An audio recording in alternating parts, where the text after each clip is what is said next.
Alright, early tubers and future VODers. Mostly ready to go here. Well, stream setup. You know, got my cool background going again.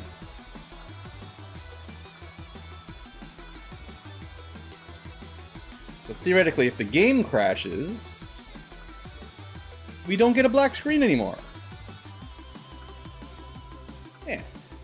Beautiful. Alright, not too many scrollers around the map. Let me turn off all the pop-ups. I know some people seem to love them, but I don't like a lot of stuff interfering with my footage. Technically, you guys can't see the some of the notifications, but I think you'll be okay. I mean, it did remind me to remove this person. These are all just rookies that could be trained up. We do have a surprisingly high size strength. Really would be an amazing psyop, actually. 17 movement, 33 size strength. That's solid. Willpower, you know, whatever. Okay. Get myself back in the game. Okay. Where were we? So, we are working on plasma rifles.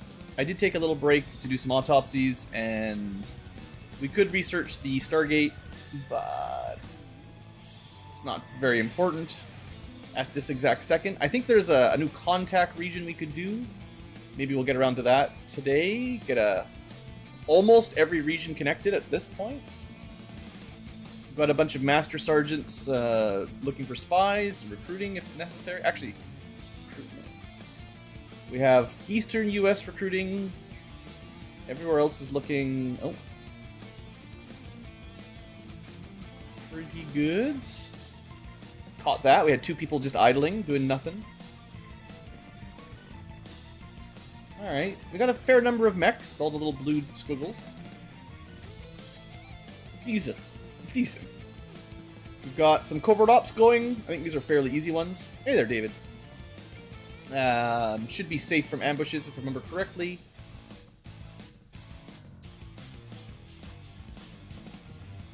Probably important to keep this manned. Looks like with the last session, I spent a lot of time doing like wound recovery speed ups with the Templar HQ, and we're at the point where sorted by the wrong one here, but I think we're down to 2 injuries. Sure, our Shredder's out for 13 days and Templar's out for 5, but they're almost back. It's not bad. One thing I'll do for the early stream, actually, is check for my PsyOps extra ability points. Some of these guys do bank up a few extra that I should spend. Like Edgar. He's fighting a boss right now. Or not a boss, just a regular fight. So with his 28 AP, we could probably afford to get him Caustic Lance.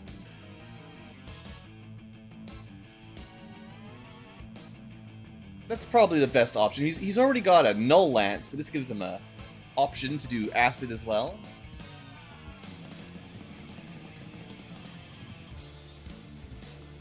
I don't know if Silence the Sane Mind is worth very many points.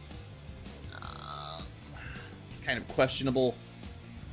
Deaden the rational part of an enemy's mind, causing them to panic. Now, it depends on, like, the odds. Is this it's probably a contested roll, which makes it a lot like Insanity, although it's specifically panic rather than disorient panic or mind control.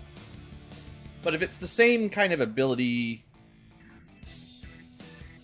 I mean, it won't work on robots. It may not even work on... It says enemy rather than humanoid, but I never know for sure who you can target. I think we'll probably take Kinetic Rescue. I haven't used it much, but it is nice to have as a backup emergency. So for now, 2 AP for a little bit of Caustic Lance. I think that's a good deal. Steal of a deal.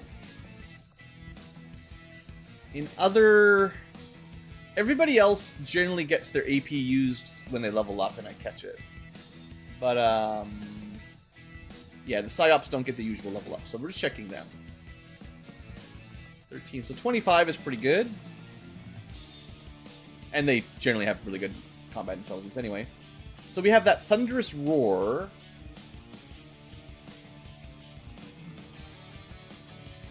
They can make civilians go to sleep, but whatever. Is it worth... He's not very fast.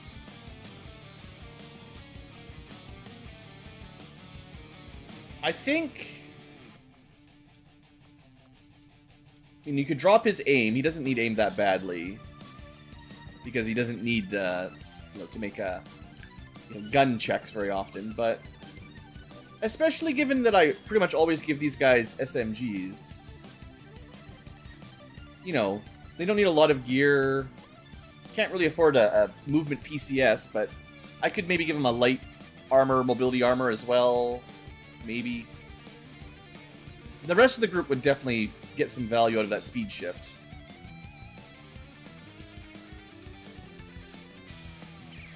Ooh, if they have a bond mate, they get double speed. Ooh. Okay, we'll do that.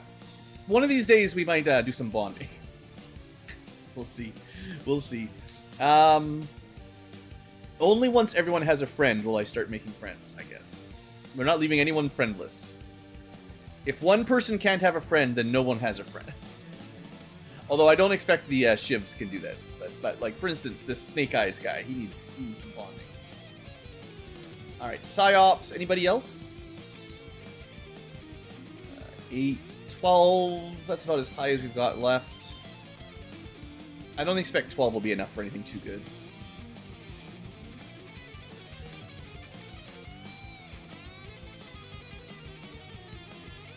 What makes me a good... Is that something? Hold on, I'll go look at the guy again. Yeah, everyone needs to have a pair. That's the rule for sure. We're gonna make a giant spiderweb spreadsheet. Not exactly a spreadsheet. Oh, you could do a spreadsheet, but we want like a infographic or something. And we'll figure out how to pair everybody up perfectly with their best, most useful connections. Yeah, giant spiderweb. Demo Man. I feel like he's from some setting I'm not familiar with. Let me see. You can't sort by nickname, so I'll never find him again. There's only 107 guys here. There we go. Wasn't too... Oh, he's one of the Psyops. Okay, yeah. Was the one I was looking at, literally. Where's he from? Team Fortress. Okay, yeah, okay. I don't know anything about Team Fortress, so... Sorry. Looks like he probably should have been, well, like a demolitionist, obviously, or something like that. Cool. I mean, I like the character pool, even if I don't recognize everybody. It's great. We can technically look at how pairings work. So if I pick, I wanted to find out if Sparks could actually. They don't have a button for it, so I'm going to assume that's a no. Right? Because usually soldier bonds is what I'm looking for. Yeah, it's just... Okay, so it seems unlikely that robots can make bonds. We cannot be friends with robots. We probably can't be friends with this monster. I'm so glad we have one of these on the team. Thanks, guys, for making me build one of them. Good job. And I'm assuming Shivs are all equally unfriendly.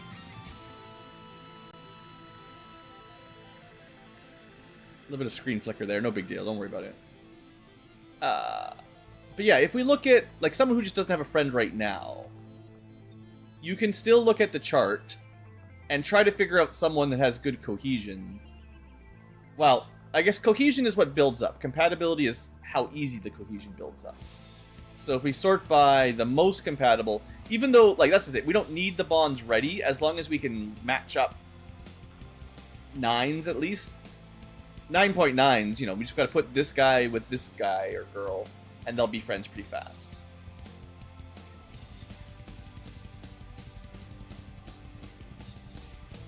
You know, Scarlet would love him even without his legs, clearly. But it's more, for me anyway, it's more complicated than that, because I need units that are likely to be in the same squad, and then I need some way of remembering it, so that, how do I build a unit when I've got over 100 people? I can make a squad of 8 or so, 6 to 8 most of the time. And, like, they need to be synergistic a little bit, at least. And, otherwise, I don't know, it's just overwhelming. I'm like, what do I do? Because right now, when I'm making a unit already, it's difficult to make a, well-balanced team. If I also want to bring squad mates or bond mates along as well, like, whew. We do have some... I suppose the cohesion isn't the most important thing. It's really the compatibility, because Tier 1 is easy, but Tier 2 and 3 are a bit slower. Maybe what I should do first, in terms of bonding, although I'm not going to do it right this second, but I'm thinking about it. Because I'm actually going to look it up. I'm pretty sure bonding reduces covert op duration. XCom to bond mate. You're not getting a personalized search. No. Are you kidding me, Google? I can either turn on personalized search and it can spy on me, or I can ask again in 3 days. Screw you. Why? Software developers, stop that. It's not the software devs, it's some stupid manager. Okay, bonding. This is what I wanted to double check.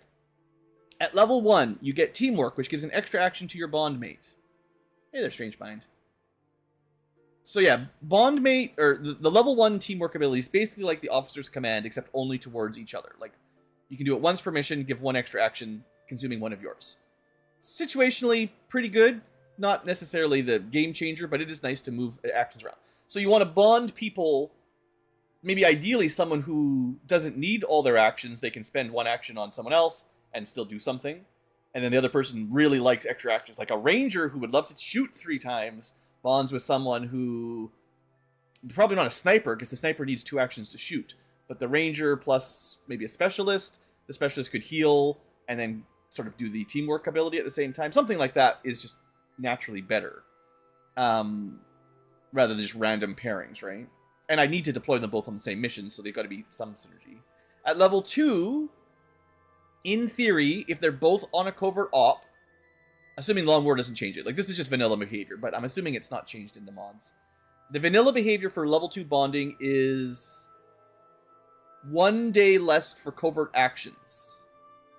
So, if I could get a team of 2 or 3 people, I guess really just 2, because there's not very many missions that send 4 at once, but you usually send 2 or 3. So even just 2 people that were level 2 bonded, that we reliably sent on covert ops, that would speed it up by a day per mission, which would definitely add up. There's a lot of missions that are like 3 or 4 days, so minus 1 day is like, 33 or 25% increase. So that's pretty good. It's not as big a deal when you're doing like huge missions, but still helps. You can also do ending a move adjacent to a bondmate cleanses negative mental effects. Passively, just end your turn next to them. And spotter, you get 10 aim if you're shooting the same thing your bondmate shot or was shot by. And it's 10% more if they're adjacent. I honestly have never used bondmates, clearly. That's not bad. 10 aim if you're working together to take something down. And 10% if, your bondmate gets shot. It's a bit situational, but if you could reliably have a couple good pairings, in that sense, like 2 rangers, you just take turns shooting and they'd get a 10 aim.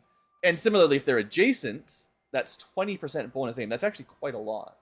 So 2 snipers maybe, but they can't really do their action to each other very well. And then the level 3 bond, the final level, teamwork is better. You spend 1 action to give 2 actions. Or no. 2 charges, twice per mission. I see. And then dual strike, what are we doing? Playing Fire Emblem here? Bonded soldiers fired a single enemy at the same time. Free action for the bond mate not using the ability. So, you definitely want... I'm gonna say this sounds pretty bad for sword units. As long as sword is their primary. Like, if they're gun plus sword, it's fine. But I feel like most of the bonded perks rely on you being close together, able to spend an action to help each other, and shooting the same target. That's like the majority of the abilities. If you're not shooting, I mean, the sword guy can still run up and stab things, but I don't know if dual strike would even work. I think most of the game just assumes you're using, you know, guns. Swords are supposed to be secondaries. It's weird all these extra classes make them into primaries. Similarly, like flamethrower units are going to kind of suck for bond mates, because it's going to be difficult to shoot with them very often. Okay, well maybe I'll do my first bonding once the covert op is done. And I'll try to pick someone to go on the covert op. They won't get it at level 1, but you get a lot of... I think you get quite a lot of bond improvement by doing these missions together. So I can probably pick like 2 people, and it will just speed it up once they get to level 2. I think that's probably like the biggest, easiest benefit I can do. Find like 1 or 2 different groups, and then we can use them reliably on covert ops. It means they're not going to go on missions very often, but it's okay. Okay, that's that. Let's check. Anything else for me to check? Well, I may have hinted that there's a little danger in the sky here. Do you see it? 1 blue Ankylo point if you see it. Alright, there, it moved. Okay. This little guy over here, he will eventually attack us. So I'm trying to save some units for it. We currently have... Oh, that's right, we're going to do this immediately, right? This is our warm-up mission. We've got a spy to go kill. 2 spies, technically. Right, this place we just did a mission that gave us 2 recruits. I thought I just assigned them. Oh, they're up to 15. Right, yeah. But probably those 2 new guys are also both spies, so hooray. I'm so glad we did the mission to rescue 2 people that are both spies. We'll see. Anyway, we should do that immediately. We've got a neutralized target mission that we are skipping. Yeah, not enough time. We've got Charlie, which... He definitely bit my finger. This 100% needed to be boosted, and I didn't click the button. Yep. Okay, so I'm trying to keep track of my intel costs, and sometimes we get interrupted and I miss those. We've got Romeo, which is looking good. Just a get attention mission. I guess this is one I could cancel if I really needed to, but we'll try to get that done. We've got another rescue mission that we skipped. A smash and grab, which we've definitely skipped at this point. Operation Hotel, which is preventing a dark event. A supply raid that we haven't started yet. We do have a fair amount of time, but we should get this going soonish. And then a bunch of HU. We also have the Chosen Stronghold ready to go. So I can do that, but I think what my plan is defend the Avenger from this. It seems to just take a random amount of time before it triggers. But eventually it'll trigger, we'll do the defense, and then we'll start the Chosen Assault, and then we'll do the Black Site. And I'm just going to keep doing little missions in between, but I'm trying to leave a bunch of soldiers available for the more important defense mission. And maybe more important than soldiers is the gear. So let's do our warm-up.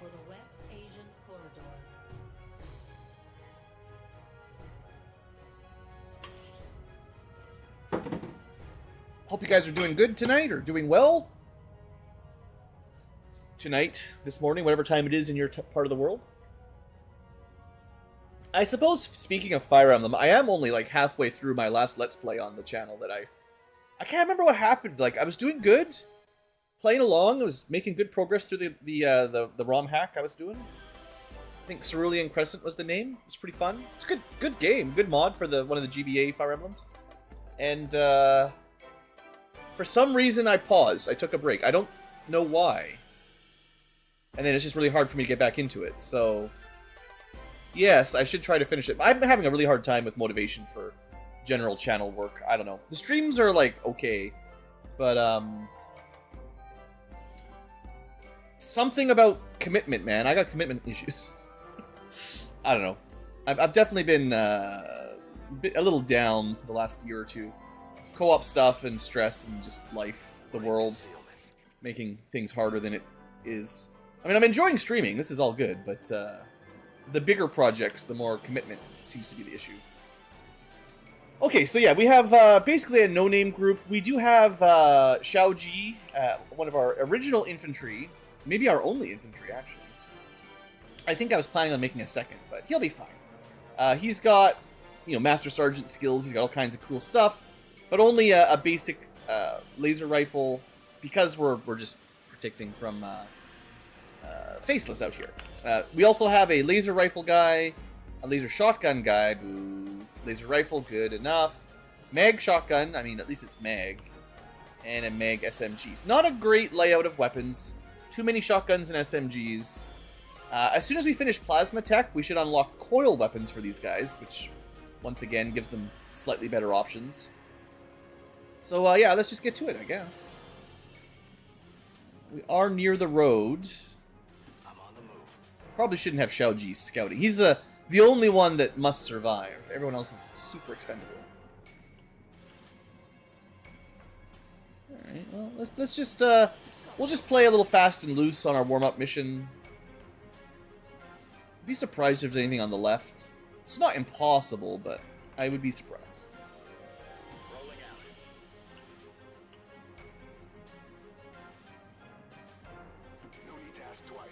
Alright, and then shotguns. I mean, the worst is when the we roll shotgun people that have terrible mobility as well.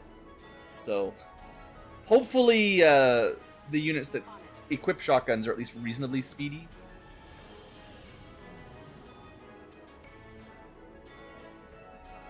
Not that I usually check too closely, but, 14 plus 1 is passable. We'll check the road first, because I feel like that's the most likely location. And this is, the real road. Okay, yeah. I bet you they're somewhere along this. I bet you. Pretty close. I'll take that. So that's the patrol group, which means the Faceless group is almost always directly behind them. So let's just dash everyone this direction. Will do. Shotgun guy with 16 mobility, that's pretty solid. Location confirmed. Will do. Laser shotgun guy with, 13 base. Oof. Yeah. So this guy basically doesn't help at all. Thanks, Yuri. Why can't we get rookies that have, like, sniper rifles or something? This guy would be a passable sniper. Alright, we got everyone's favorite snake. Frost Sectoid. And a Scout. Probably wait one more turn to get a little closer. Ideally, we just need Xiaoji somewhere useful. This is too far back. I think, like, right here. If they're patrolling to the left, this is probably where we want to be. Go, yeah. These guys also have rifles, but they don't... Like, they can move and shoot. Xiaoji needs the best spot because he can't... Well, ideally, he stays still and shoots twice. You know how it goes. Oh, maybe we should have saved that spot for the shotgun. Well, I'm predicting the enemy to move to the left, so we're going to try to get in front of them a little bit here. Alright, let's see what they do.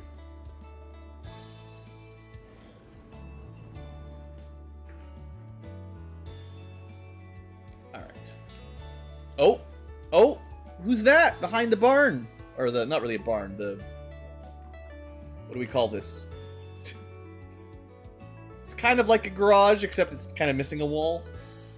And it does have a roof, technically. Alright, so we got 3 guys. We don't actually want to move anywhere near them because it'll activate the next group. So, shotguns and swords do not apply.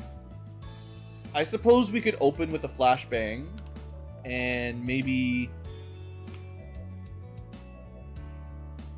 if you're somewhere useful, like full cover, you can be on Overwatch. Xiaoji will do better... shooting twice, probably.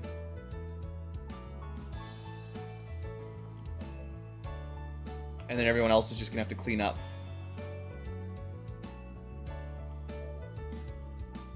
Alright. Laser shotgun, probably the least useful for this fight.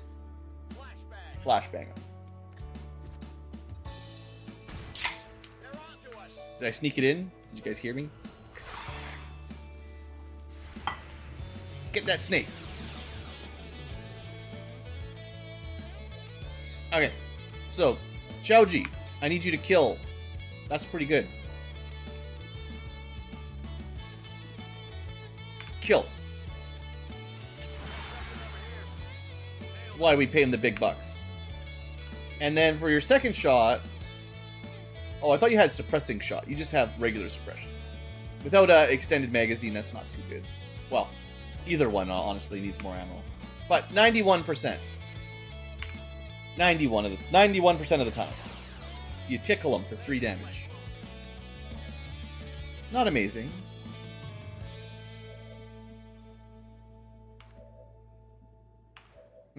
I thought we would kill more guys. Alright. Maybe I should have softened them up first.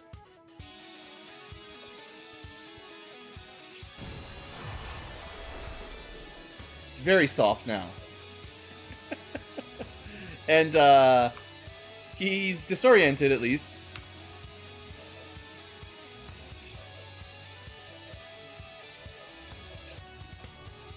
Sure, we'll take the around 50-50.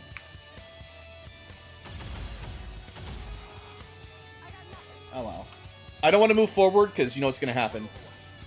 So, we killed 2. We had 6 units, we killed 2 guys. That's pretty unfortunate. And as usual, the disorient doesn't matter. He just is literally... Well, now he's on fire, but he just shoots me through low cover. It's standard. Now he's disoriented and on fire. Well, Xiaoji, you're the only one I can count on.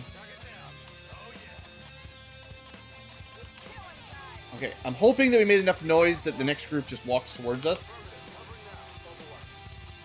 Should have reloaded. Nope. Well, we want the loot. I want the loot.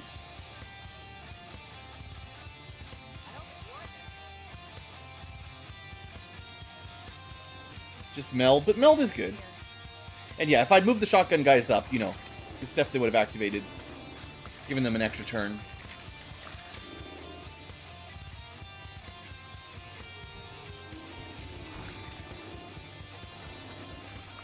Double faceless.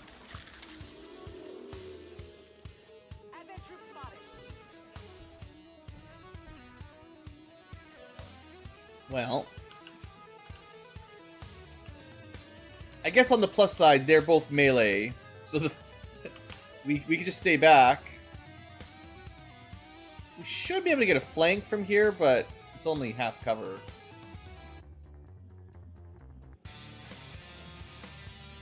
If you weren't in the way, shotgun guy.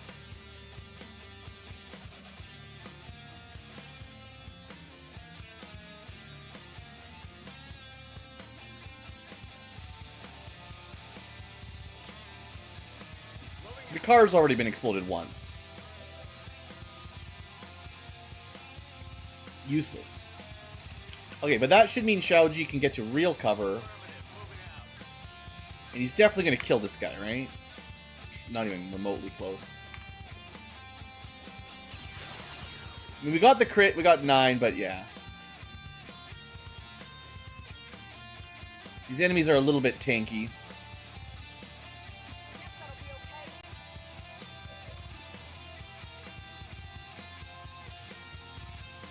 Sure.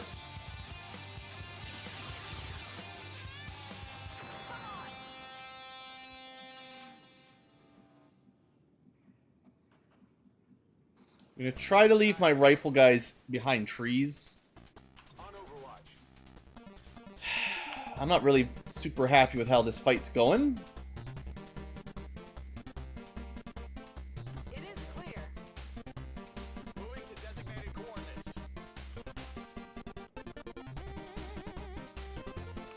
You think I could flashbang from here?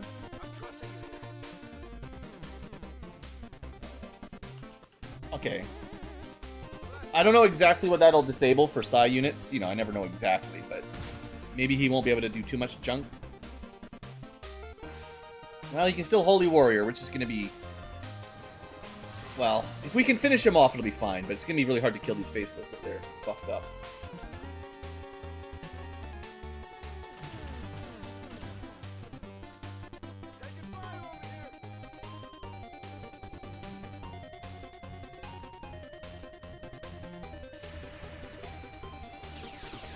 Nice.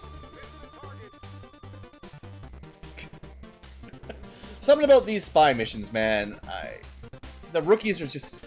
It really depends on what gear they get. If they get relatively up-to-date gear, mostly rifles, we tend to do okay. I mean, if all we get is like shotguns and stuff, ugh.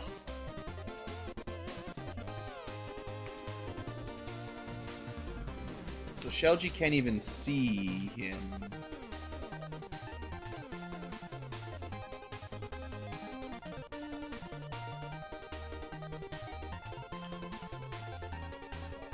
Like, 2 shots would be great.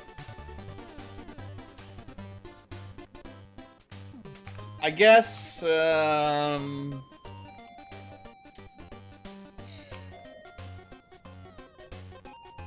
surprisingly, again, shotgun guy with, 13 movement minus 2. It's so bad. Alright, we're just gonna try to kill, I guess, the faceless that's buffed. I hate it. It's so much more efficient to kill the guy doing the buffing and get rid of that extra HP and kill somebody that's already nearly dead, but...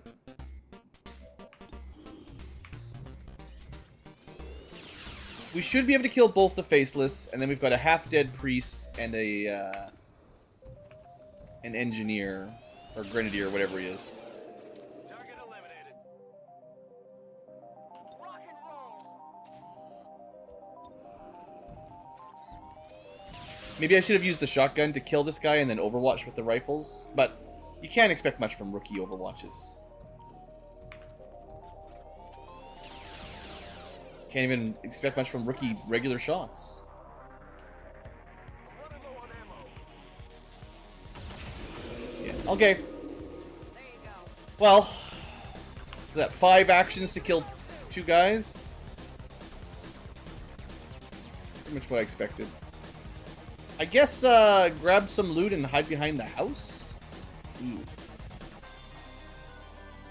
I guess I'll be okay. Your life is worth less than the loot. 'Cause that's good loot. Maybe... I think he's just too flankable up here. Probably. If I had even one more action, I could split these guys up, but... I could not kill as quite as easy as I was hoping. I guess we could, like, half cover out of range of double shot. They should be able to survive 1 hit with 11 anyway.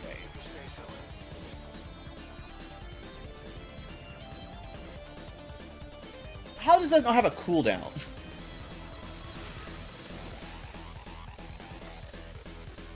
I mean, it's not the worst thing he can do, it's just annoying. This is the really annoying thing. Just waste so much time. Still kind of halfway thinking I want to ban priests. Don't you shoot my Xiaoji. 50%? What is this full cover doing?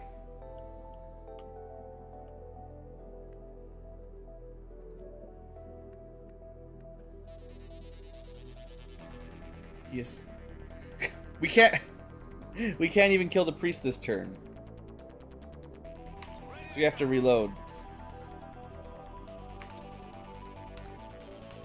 And then stasis and... These guys are so... I don't miss the early game at all right now. This is obnoxiously difficult.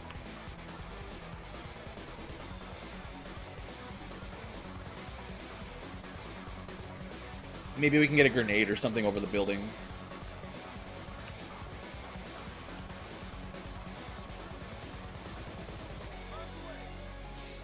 Probably won't even destroy the box. Useless. 2 damage, frag grenade, nothing.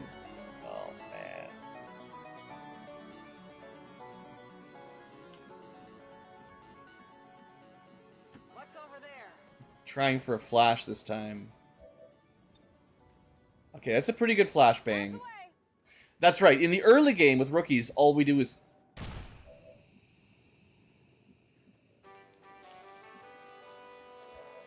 Whose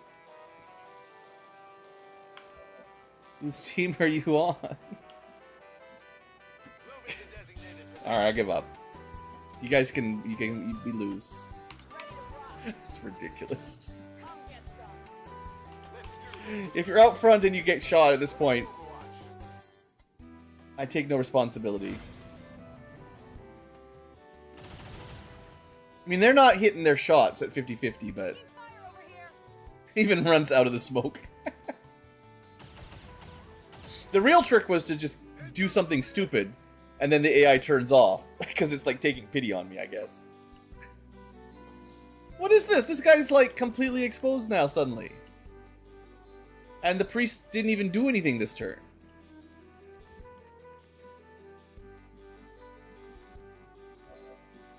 Not that I can kill him either. Oh,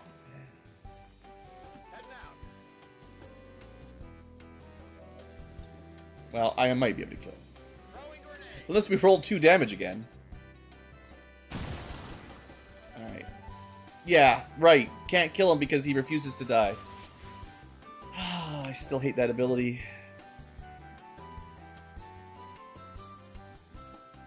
The priest is just gonna wake up and flank this guy. But it's fine. Come on, 81. The mag shotgun does do a lot of damage if you can hit. You know, don't underestimate the damage potential. Just underestimate the accuracy and the mobility penalty. Well, I guess we can overwatch here a little bit. The priest will probably just shoot my guy in a flank. But...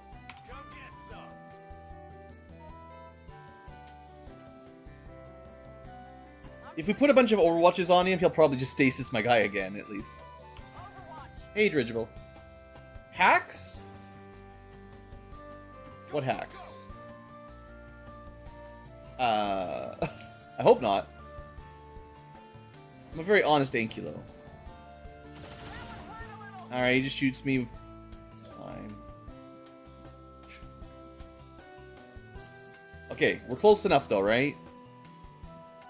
Can't. Alright, this unit, I'm really glad they're not on my regular team, because they are terrible. You actually can't get a good flank here, up close. Still only 82. Alright, you did hit. I'll give you some credit. Alright, we're fine. These missions, you know, they're not super difficult or anything. Just reminds me why I like the Master Sergeant so much, or at least Corporal Sergeant and up, right? Like, once you've got a couple abilities, they're usually pretty reliable. But early game, yeah, that's right. It was don't even bother bringing a gun, because you're never going to hit anything. Just throw grenades.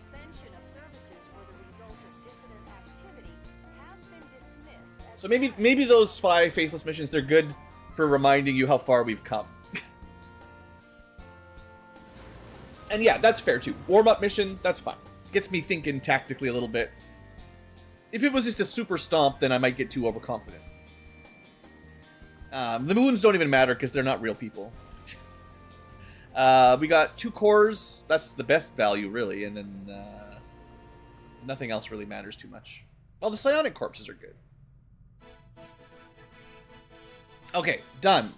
What I want to see then is if, was that West Asia?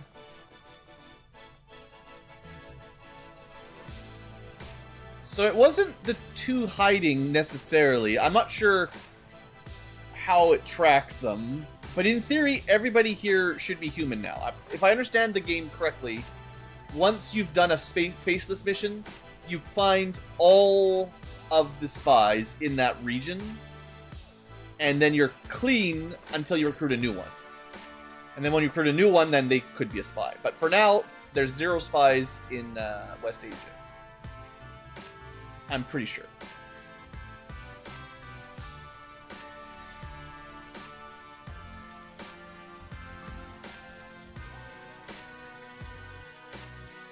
Ban evader? How are they still evading?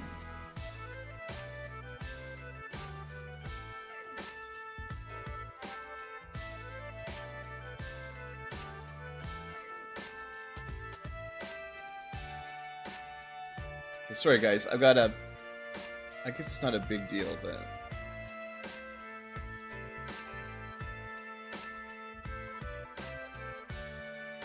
Usually when I ban someone, it deletes their post. For me, I can still see it, which is annoying.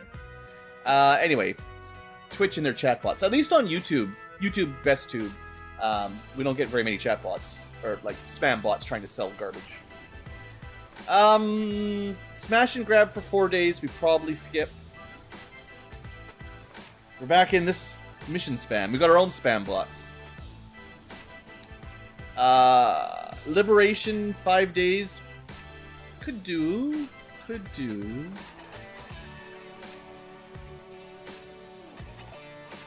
Should we do? Is that... I can never remember how to tell what point we are on the liberation phase. Unless I'm on this screen, I can never tell. That'll be the second liberation mission, I think. I'm not sure how this works exactly, because it's... There's 2 dots, and then a radio relay, and then liberated. But there's 3 missions, and then the radio mission, and then the liberation mission. So, I don't know what 1 dot versus 2 dot means exactly. Because there's 3... There's like a hack a thing mission, there's a rescue a someone mission, and then there's a capture a dark VIP sort of mission.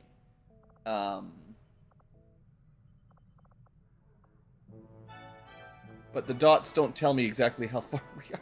Because there should be 3 dots, shouldn't there? Maybe it's 1 mission, 2 mission, and then because the 3rd mission spawns the network tower mission, it doesn't bother telling you that you've done 3. I don't know who designed the interface. I think it could use a little bit of work. But instead of doing any of those missions, here's another one. This would be nice. Ooh. I don't think we can do it with 3 days. This is a pretty high strength mission. It is a good one, and it would potentially lower strength from 6 to 5, which would be great. And we'd do another alien ruler mission, which would be fun. But like 3 days, I cannot. I am actually very frustrated. West Africa seems... I don't know what's going on here. We have 10 people on Intel all the time. And I can't seem to get a mission here with more than a couple days. Like, I managed to get this one, but I had to boost it, right? This is a liberation upgrade at least, but... like, the ability to find missions in here has just been... Like, we found a literal... What was this? 23 days when we found... not the headquarters. The supply room. We found this with 23 days to spare. West Asia is just so much better at finding missions. It's crazy.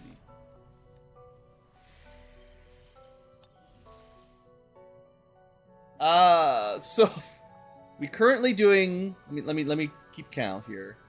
Hotel is 1. Is that? Am I only doing 1 mission? Am I just getting really frustrated with all the not missions? No, I've got 41 people unavailable. I'm not noticing something. There must be a few missions here. Or this bar could be glitched out because there's too many spawned. Thanks, game. I wish you could pause it, really. Like, the problem is, like, I keep getting interruptions and then my brain gets overloaded and I don't get to finish what I started. You have to go back, like, 5 steps. Anyway, we're doing officer training. Infiltrator is a really good one. That's one of my better officers out of commission for a bit, though. Okay. What was going on? Right, yeah. See, now we're at 3 rows, so the game is not ready for this. So we could do... We still have time. We could start liberating up here. This is probably the most likely of the ones so far. Neutralize targets, we're probably skipping. Ambush would be great, but I'd have to boost, and it's still pretty darn tough. So I think we skip that, unfortunately. Smash and grab, I think we skip. Just not enough time, and not that important. Charlie's basically ready to go. That's our second mission. Right? No, that's one mission ready, one mission maybe to do. Romeo is another second mission prepped. VIP we're skipping. Smash we're skipping. Hotel is on the way. That's 3 on the way. We haven't started this one yet either. Man, there's so much going on.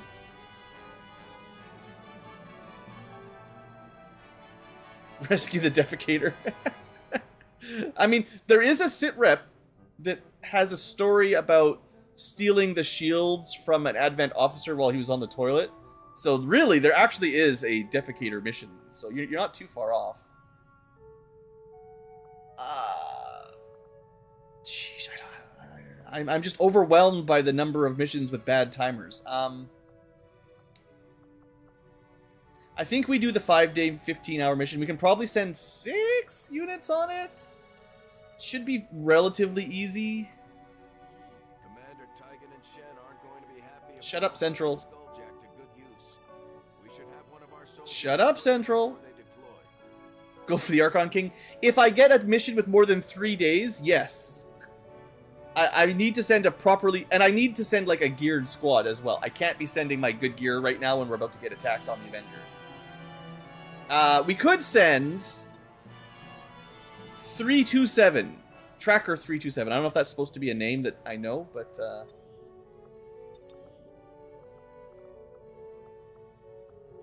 Yeah, great. We have a Robo Chrysalid. I don't know if it'll be any good, but... Hey, we'll bring him. Alright. And then I need to find units to make a rookie squad that doesn't use good gear, basically. Well, I say rookie, but Lobby maybe is a better term here. I can't remember if my skirmisher has armor. He does not. Do I have any? I do not. Alright, I'm not unequipping other people right now. Sorry, skirmisher. You're a really good mech, but I'm trying to save gear for an emergency. The Dragoon is also not very good. This is 2 hackers. A little bit over... We start concealed, or we start revealed, opposite of concealed. Extract. So we're just escorting this guy out. So this is actually a mission in theory that you can bring 1 stealth unit and just leave and avoid all the enemy group with the engineer. I've done that a couple times. We could try that. What do you guys think? Do I have someone stealthy enough that we could try that, and then I can save a lot of deployment time? You just need someone with Phantom? It's different at least, right? The Shinobi could do it? It's technically an officer. You want a lower detection armor like this? SMG is ideal. It almost doesn't matter what sword you have, because if you get into combat, you're dead.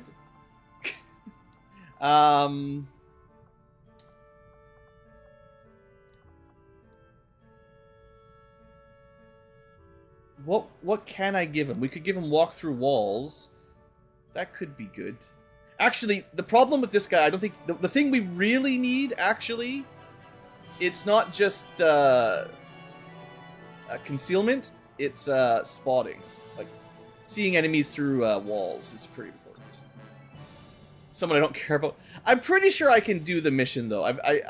This is only 10 to 12. But I need, I think it's called a recon is the unit specifically, right? There's a couple... Hold on. Is it the recon? The recon has phantom and hollow targeting. They don't have the spotting tracking thing. It's the one, like the Hitman guy had it. I forget what his name was. It might literally have been Hitman. It was our very first stealth unit. And then he got injured like crazy. Yeah, Hitman. He hits the man. Okay, this is the one we want to use. He's got tracking, so he can see enemies through walls. And he's got phantom, which means, he can be concealed on this mission. And we can give him some clothes that make him very hard to see and very fast. The gear doesn't matter, because if he gets into a fight, he's dead. Well, probably. I could give him, like, a battle scanner. Although the Wraith Vest was what I was thinking, right? Because then you could... It's just, this is too valuable. I only have one. No, I think we rely on stealth. I make him go fast. And...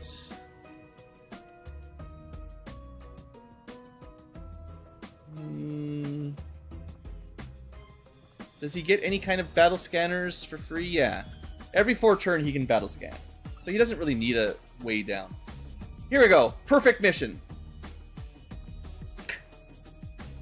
All for an engineer that we don't even really need. If we get the engineer out, though, we start liberating. I trust. Pretty low commitment, anyway.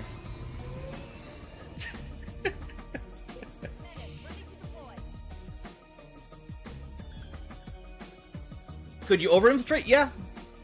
I could spend the intel to make it go really fast. Get it up to 200%.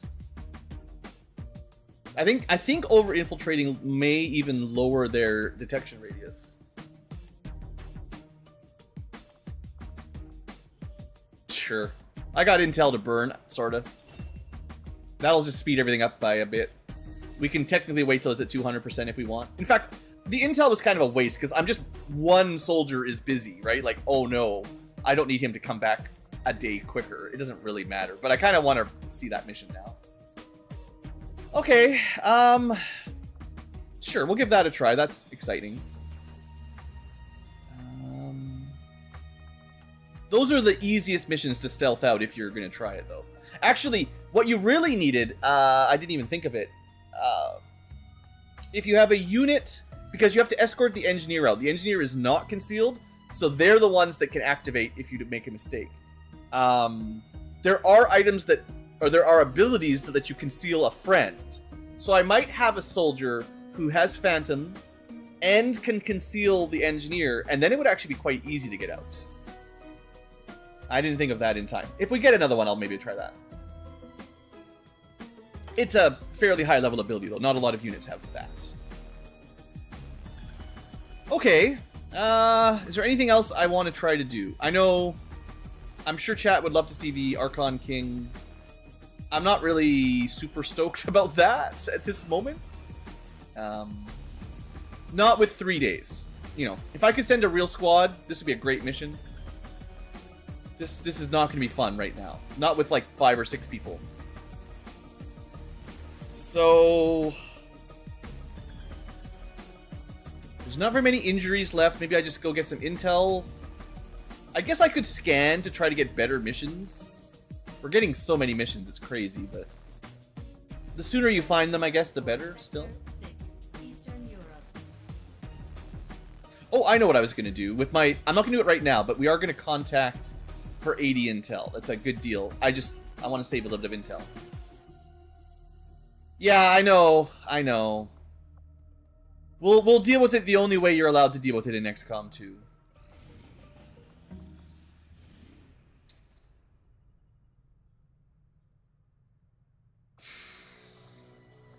Okay, yeah, read this.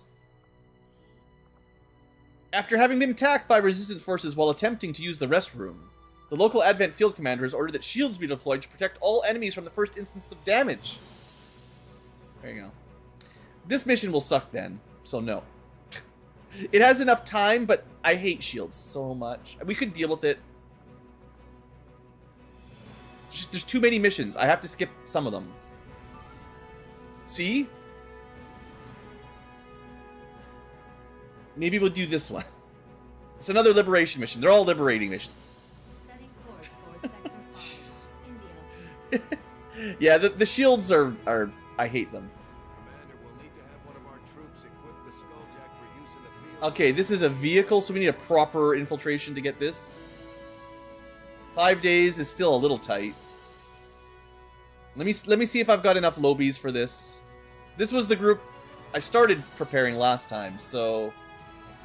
Actually, the hijacker's very tired. We've had like 5 missions in like an hour of in-game time. It's kind of insane.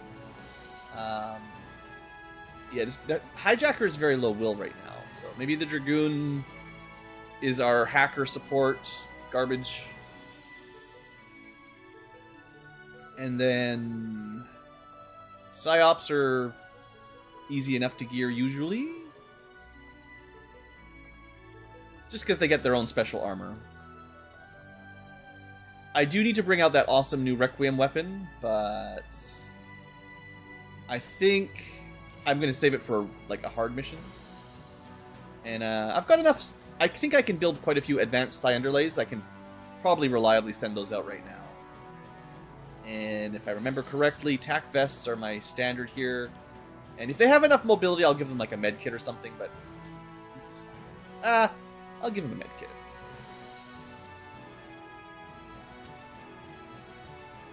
Sure. We have lots of fancy med kits. Okay, so we've got psi, we've got support. Most of my mechs are unequipped. Yeah, that's the trouble. That is the trouble. Unless I can switch out some gear, they're not going to be good on a mission. I've got a lot of mechs, and I only have enough gear for like half of them. I think we have 9 mechs and 2 sparks, so I'm probably going to regret it, but we're sending the chrysalid. You're getting rescued. Or eaten.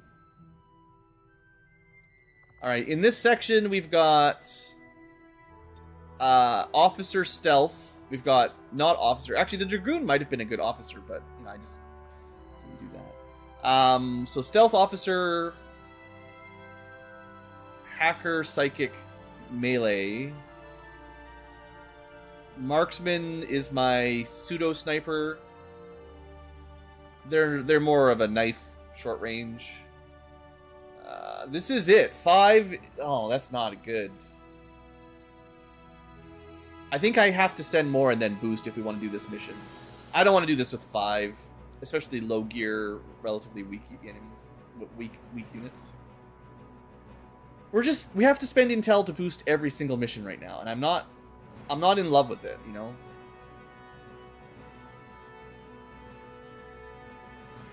I do have like decent enough gear. I want to save the best stuff for the actually hard mission. And we even have like acid grenades and acid bombs now. Double the rupture, +1 shred. +1 radius is really nice, actually.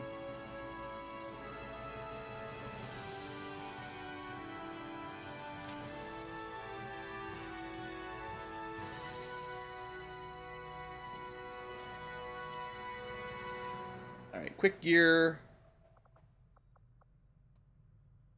Save the good nades. Did I bring a medkit on this group? Oh, yeah, I gave it to the psyop. That's fine. So you don't need.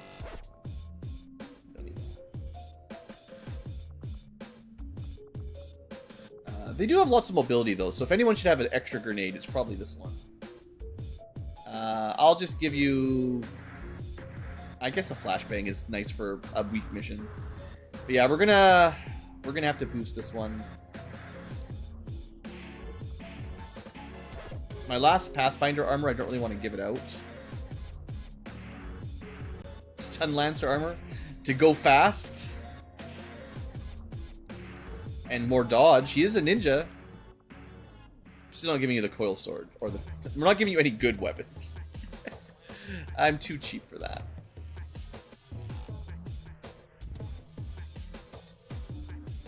I think I can afford to build tac vests at this point in the game. Maybe. It's actually somewhat questionable. A little dubious.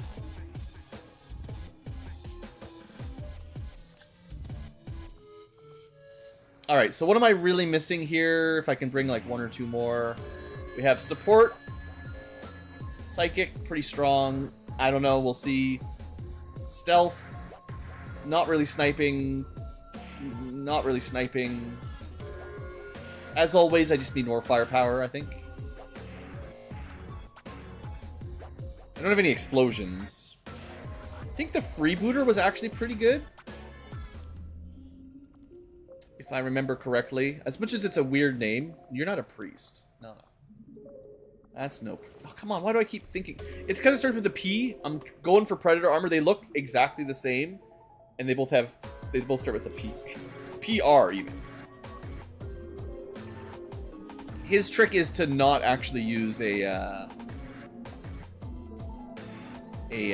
shotgun. That's no knife. That's not a knife. I like his mobility and his reasonably good aim. And I believe he has double shots. I'll just give him the tracer rounds for now. That's easy enough. And you can have one alloy grenade. That's it. Cheap Ankylo. When does the red Ankylo come out? Did I miss that comment? I don't know if there's a way to customize it.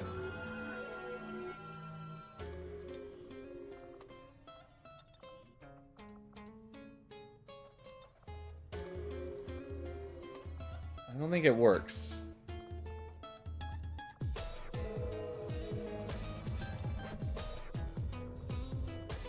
I don't think he actually wears armor. It would be cool, though. Yeah, none of this seems to make any difference. I don't know how they modded these guys in, to be honest. It's a mystery. Maybe it's just all the head. Nah, it doesn't work. 10 minutes ago. Look, I'm overwhelmed by information here. I'm trying to keep the game moving. I'm sorry. Alright, one more easy unit to make up for the chrysalid. We need like a Beastmaster. No, I said I wanted explosions. Combat engineer. We can do after a boost, that's fine. Alright, you get the Predator gear. You get... Does he need a shotgun? I'm not giving you the awesome grenade launcher, but I'll give you a decent grenade launcher. Let me double check, because shotguns are... I'm just not in love with shotguns, you know? He does have shotgun finesse. He's meant to use a shotgun. Maybe I should have just let him go grenades and just give him a rifle anyway, but I did not do that, so that's not what's happening. Not that shotguns are, like, impossible to use, it's just, like I said, I'm not in love with them. So, I think swords and shotguns, I think they need something more to impress me. Like, more damage or something. I don't know how I would balance them, because they're so risky to use most of the time, right? Also, his aim is pretty garbage. At least the shotgun close range aim does help a bit. So this guy should definitely carry a couple grenades.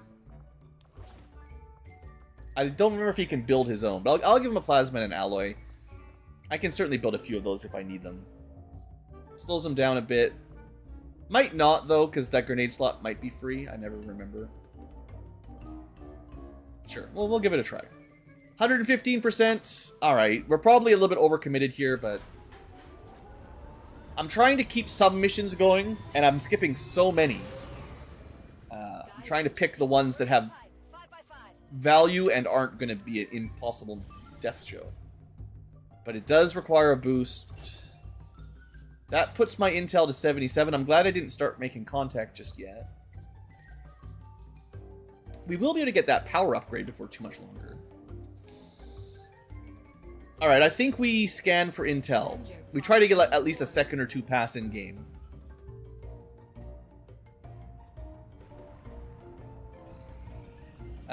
We have another haven in East US.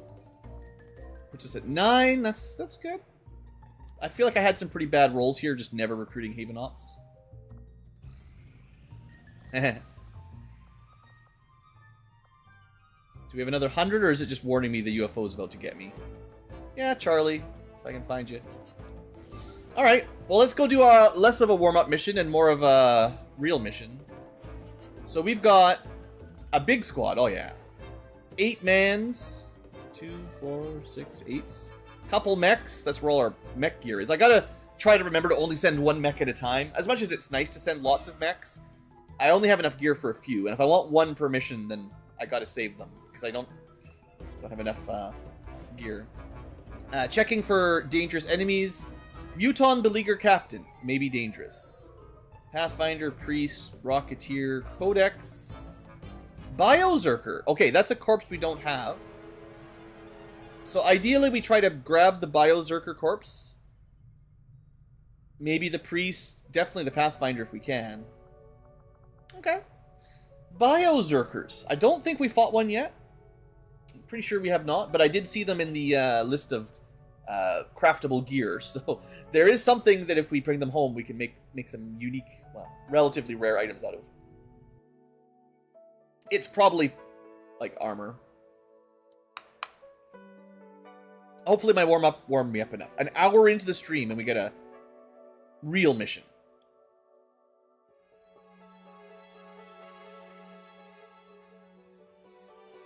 Also, I did miss Strange Mind's comment too.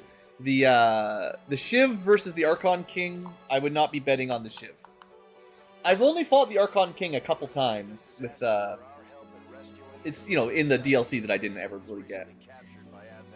But or at least I didn't get on launch, you know. I did not interest me very much. From what I've experienced with the Archon King is he just hides on top of a building and never engages. But if you move towards him, he gets a bunch of free shots, which is annoying. We have a confirmed location for the VIP. Move to rendezvous. Eliminate all hostile contacts. Yeah, I hear you, Pixel. Long War, I mean, it's in the name, right? It is in the name. Sometimes people underestimate. Maybe Long War should be called Really Long War or something like that, but I think they generally have a second wave option called Not So Long War, in case you want to have it a little bit closer to vanilla. But yeah, I feel you. Okay, so let's do a quick squad review because I forget. Reaper mech is a double shot, somewhat sneaky mech.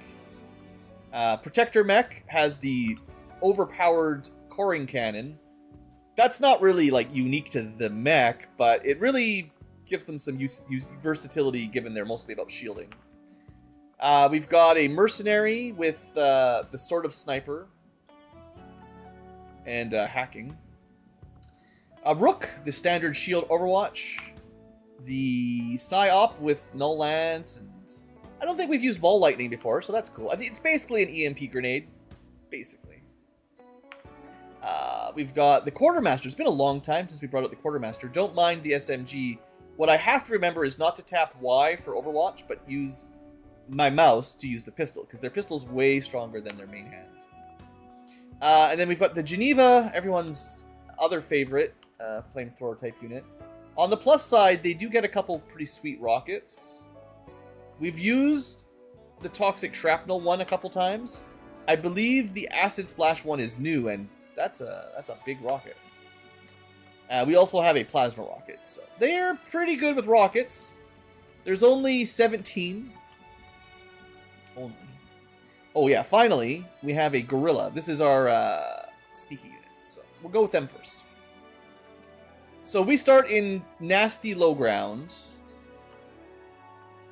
Basically have to climb up, cross the road, get in here, and then escape. So we got a long way to go.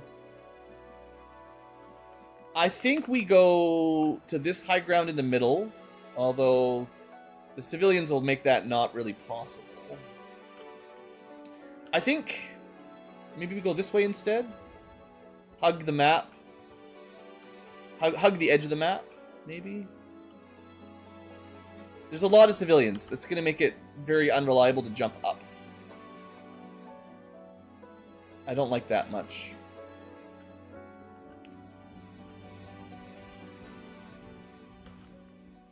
Because we can't see their detection range. I'm trusting you. Okay. So, because I have some vision here, I basically just changed my mind. Position confirmed.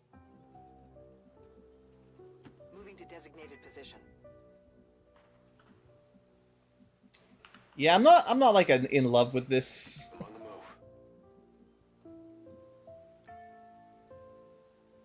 Good copy. Moving on target. Time to motor. I guess I'll go upstairs next turn. Moving to Overwatch. What weapon is that? That's it's just a laser shotgun with some weird mods. Like, I don't remember that. That's a crazy looking gun. Alright, Overwatch, Covering now. Overwatch. Fancy Overwatch. Not like it really matters right now, but I gotta remember. Taking in. Alright, maybe we'll get a sound ping or something. We'll know where not to go. But we do not. Okay, Sneaky Boy.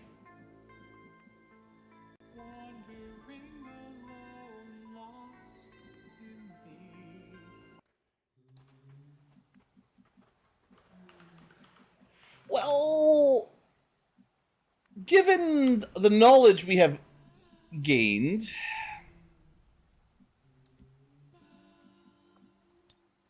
if I had like a Void Rift,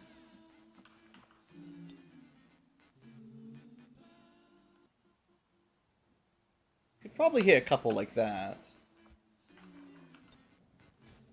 It's definitely a little difficult to see.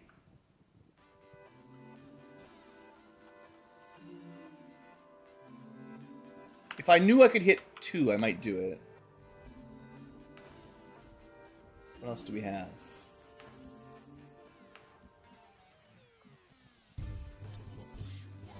Yeah, the low ground. This is why I didn't want to be in the low ground. So,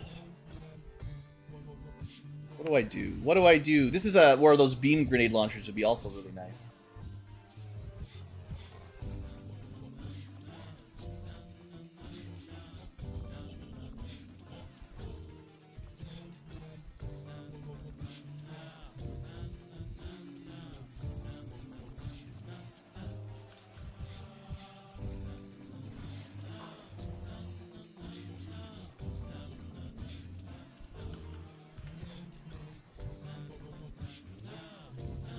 What a hidey hole, man.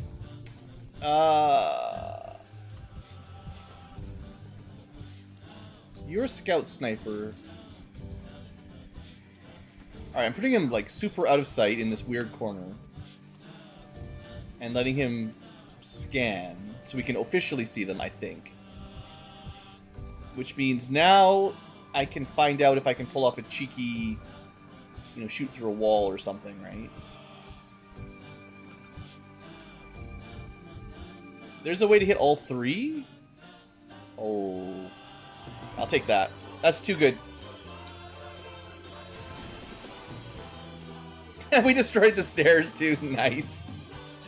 I destroyed my stairs also.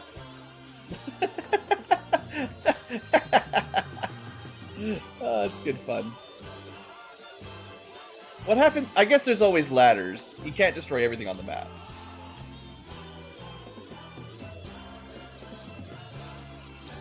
Seems like they're not really activated.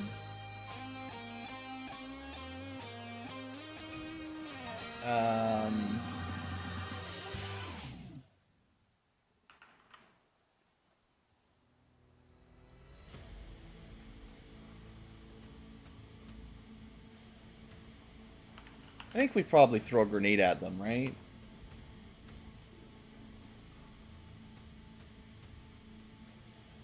Maybe I should have moved so I could have people hiding behind them in cover, but I know I didn't expect to destroy the wall.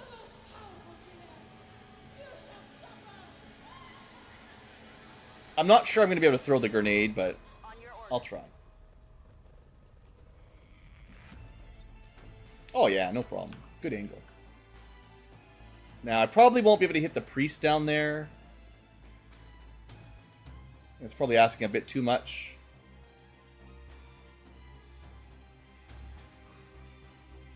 And we'll probably destroy the corpses here as well, but whatever.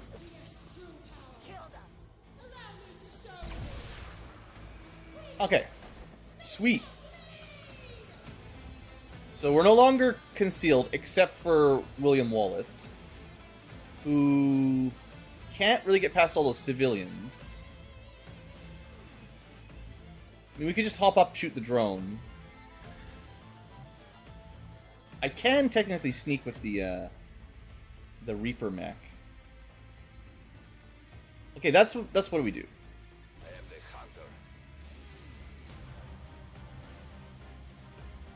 the hunter. Do we just... I don't actually know if this even would... We might break our concealment doing this, but... The mech's the only one that's going to be able to get over here easily. An alien patrol. But neither of them saw us because we have super stealth. In theory, we can get some alien alloys.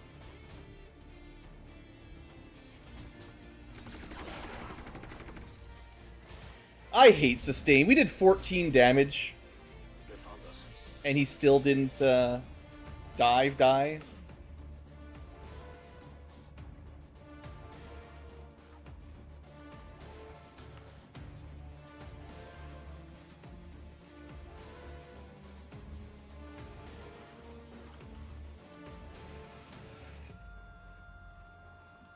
I guess technically I can also teleport around. There's always that.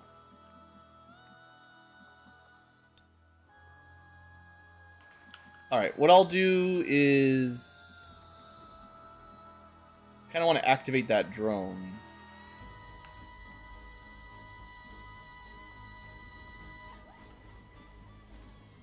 Okay. You're going to move up, activate, and you might actually dash back down. We'll see.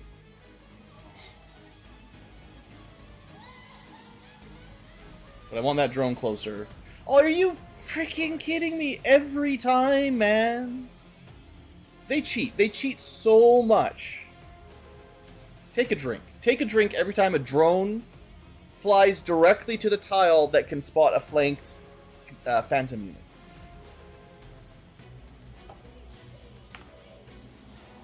Every time.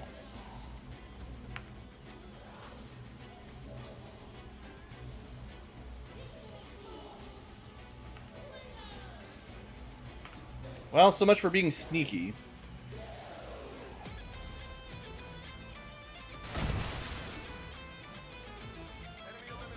Alright. I still don't think we want to be up top.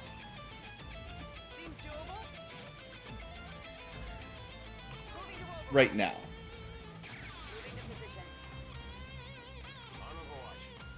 Alright, well, what can the priest really do against a mech, right?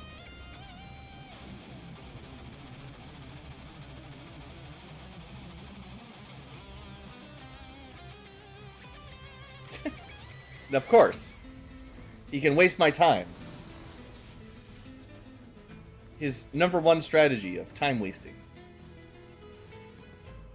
I can see the advent scum. Yeah, of course.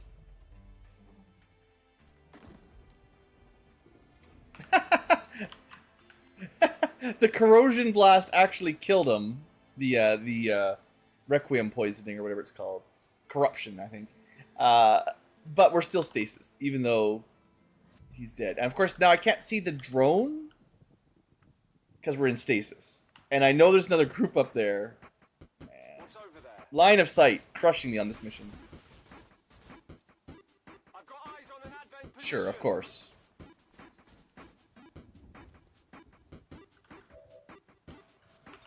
Because I was just going to shoot the drone through the wall, right? We still can't see it. Apparently corrosion works really good on you guys. The car will explode.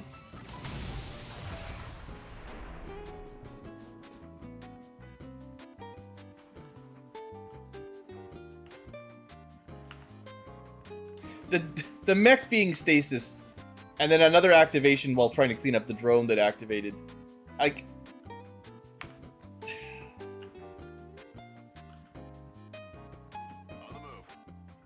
I knew I needed to get out of the low ground. The low ground sucks so much. It's just, I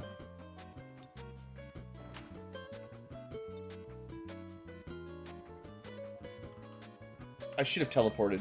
I could have probably null-lanced both of them with a good teleport. Do I have any commands? Yeah. Oh, I can't see up, of course. Fine, who needs good cover, right?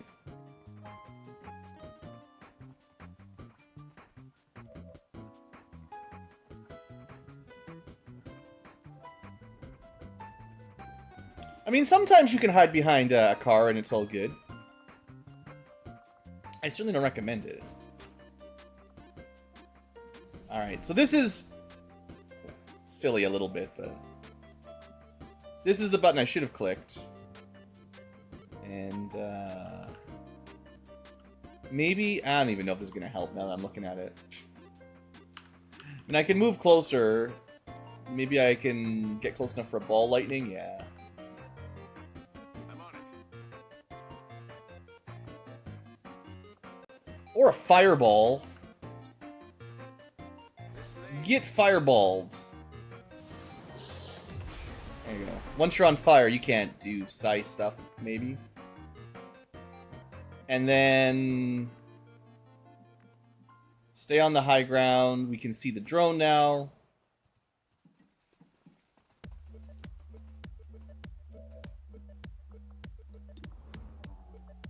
All right. We're actually pretty okay. I'm just getting a little frustrated. But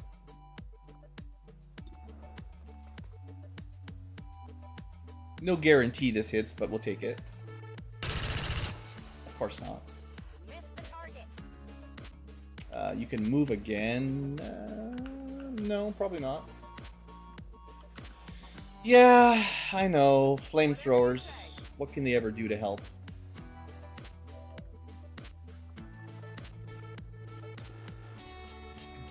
A wildly inaccurate rocket.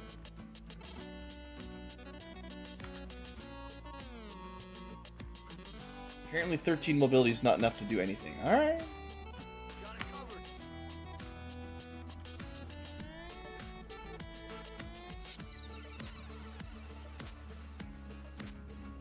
If I could see from the flank, I could actually kill it with a, you know what, in hindsight, a better choice would have been to dash my rook up, or whatever class this is. I think it's a rook. Yeah. Like up to here, and then command them with an extra AP, use Nullifying Shot, which does bonus damage to psionics, and he probably would have killed. And stayed killed. What's he gonna do? He's just gonna stasis another guy, so, like, whatever, just get up here. You've got armor.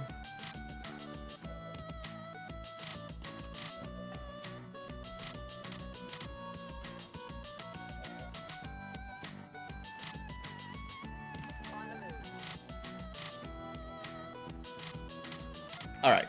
This mission's a bit of a mess, but I think we're okay. He is on fire. There is that, yeah. The fireball was pretty effective. I mean, fireball you would expect to be fairly effective. It is a fireball. He's just panicking. He doesn't know what to do. Okay. Who wants to get the kill then, after all that mumbo-jumbo? 75% for alien allies.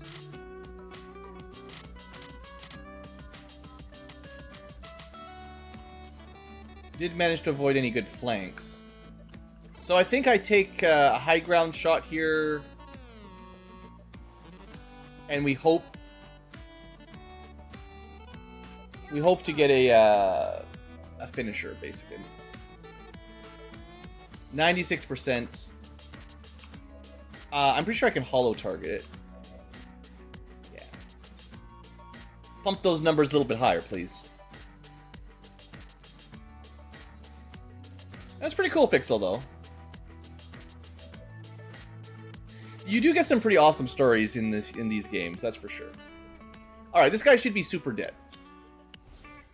This is anti-psi kill shot. He does not get to sustain. Good.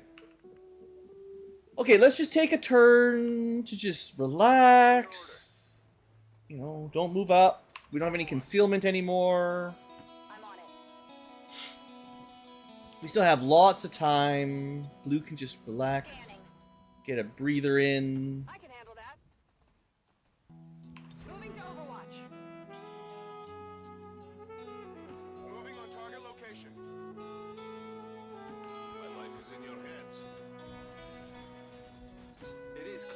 I guess we can't really overwatch with this one, but we can shield wall, which doesn't actually end your turn. So then you can guard.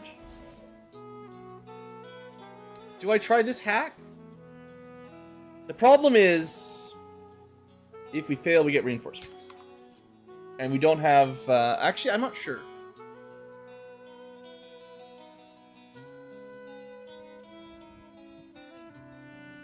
I don't think we get fail-safe. But it's tricky on mercenaries to know what they get, because their abilities are generic, and it just changes based on what's equipped. He may have fail-safe, I just don't know. Come get some. The Reaper mech definitely does not, though. Holding position. Alright, hopefully we're still on... Well, we got lots of time. I'm mostly just annoyed that they revealed my stealth unit again, which makes the rest of the mission a lot harder. But we have killed 7 out of 18, so... Of course, reinforcements are almost here. Classic. Well, let's just activate something, I guess. Reposition. You know it. Peacekeepers come to fight.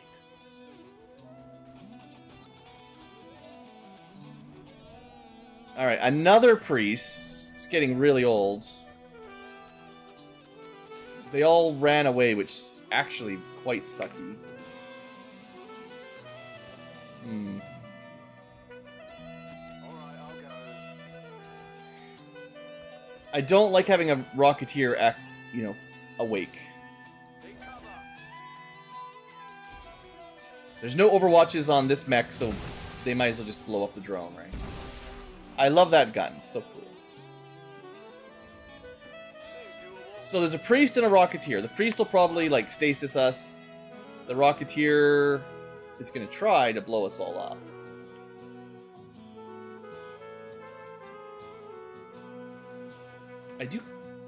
I might be able to get vision on it if I teleport up. Yeah? I guess there was a heavy lancer in there that we never noticed either. He's got 6 HP. Nice. Okay, that was a good move. Play of the game. No rockets for you. Alright, pretty happy with that. That leaves a Lancer that has to probably dash to us to do anything. So some Overwatches should hopefully deal with that. I won't let them pass. This is my Rook. He's a little bit too far back. Dash into position. This is my Quartermaster. Position. Hoping to be a half master one day. Moving to Overwatch.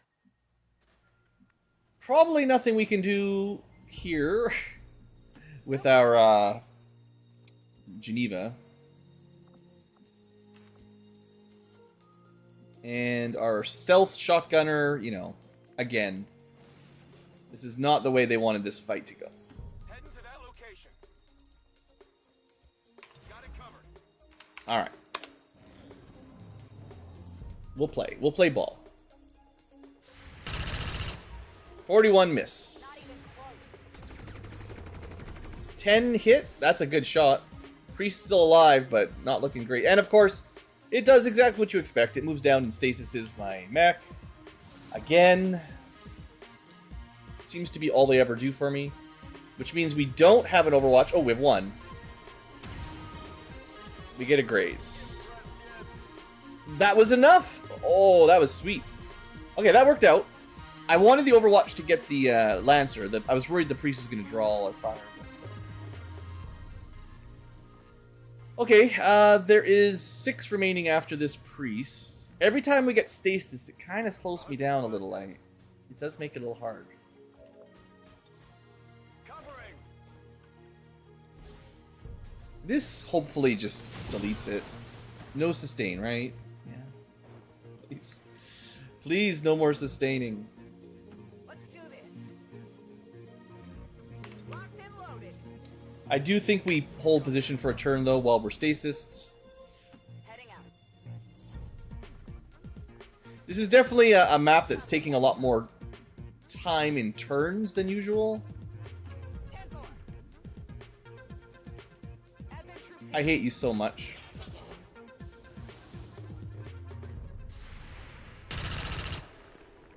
It hit the plate.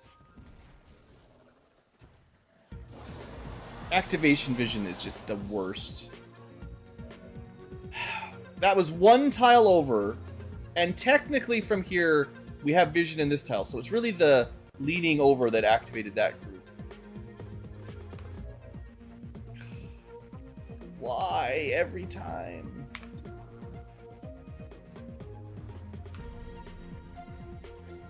And that's the Biozerker, by the way.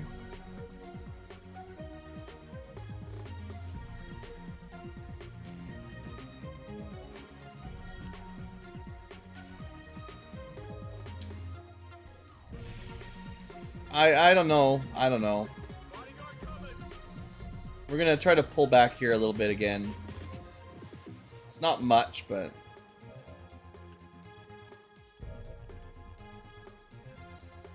I'm going. we could do that for 2.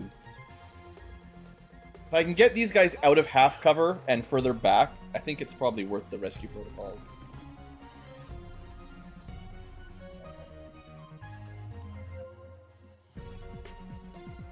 I'm on it. That leaves the officer. So Biozerker, immune to acid, Illyrium, crystalline poison, knockback. They get armor every time they take damage. They have a very powerful punch. Well, powerful. But it can stun you. It can get enraged. And it regenerates 5 health. So basically pointless to try to chip it down.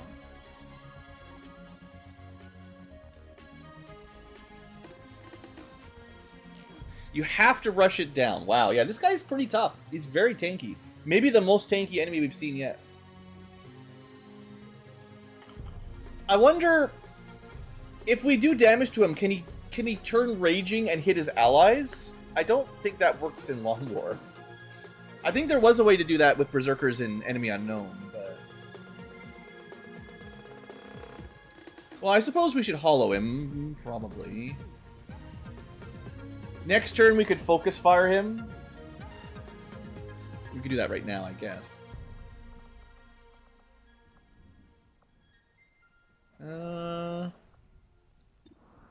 Yeah, because the damage is mostly just going to regenerate.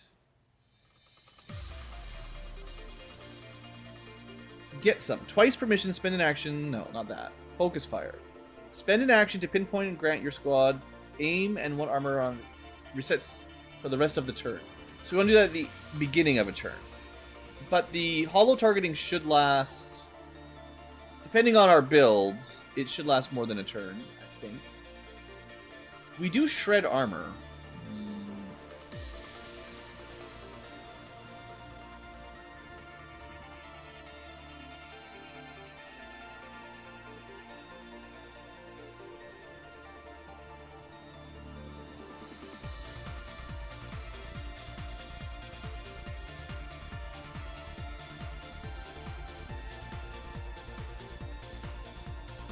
Okay.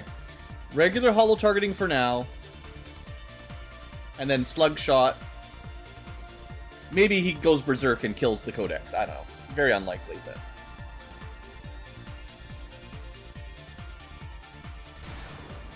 Sure, we shred more armor than he generates, I think. Probably worth it.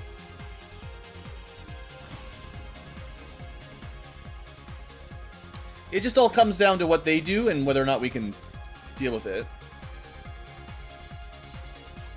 Of course they can just teleport in and drop a bomb on us. I guess it'd be worse if it was a regular Codex. If it was a regular Codex, that would have disabled our weapons. Wow, 87% on a dash. Alright. So if we move left, at all, we're going to activate another group.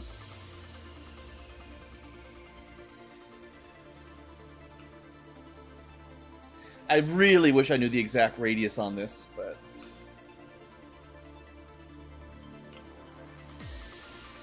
The downside is you're auto-chilled, which means your movement range sucks. So if you're right in the middle and your mobility is bad, you might even not even be able to get it. You might not even be able to get out.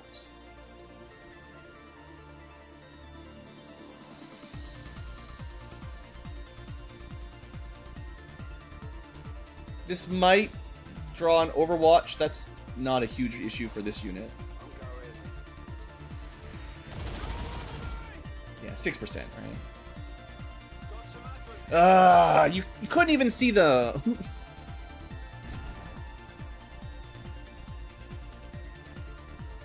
I don't know. What would the game be better if it gave us some sort of warning when that happens? Like, if you move here, even though you don't...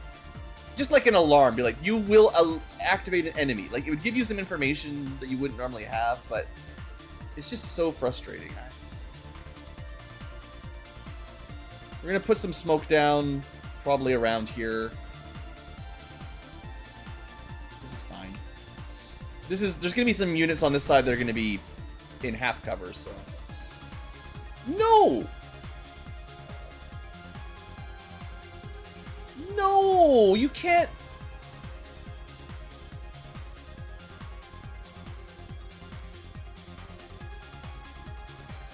So the smoke grenade that he has is a little bit unique. It doesn't work with the ability that the class gives you to use a smoke grenade without without ending your turn. I'm reloading this turn. I'm getting really tilted. More than I thought I would be on this mission. I don't want to like redo much, but that's garbage. The only reason we even picked that ability was because a support mech gets smoke grenades. But apparently the free action smoke grenade doesn't work on the smoke grenades, so what's the point? I mean, the smoke... Nah, it's probably still more valuable to shoot. It's almost always better to shoot. I don't know. It changes the priority of what I would do on this turn. I mean, questionable. His smoke does provide protection from explosions, mental effects, and 20 aim.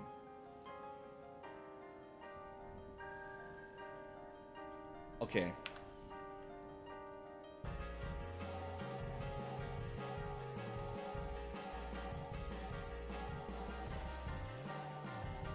I mean, whatever. I don't want to cheat. I already reloaded, but I'm gonna reactivate the other group. I still might actually throw the smoke grenade. I don't know. I'll have to think about it. That gun is very scary, though. My plan, of course, was to rapid shoot a smoke and then take a shot. I didn't even shield wall because I didn't think at the very least, we want the shield wall first, because that's extra. That's a free action. I could even do like a sacrifice to protect somebody, but I don't know about that. I kind of expect that hitting 2 units with the coring lance is still way better. Potentially destroying cover or something. It actually might be very difficult for my group to deal with the Biozerker if I don't destroy this bit of cover. Even though it's destroying other cover that I don't want to get rid of. The Biozerker is clearly the primary threat.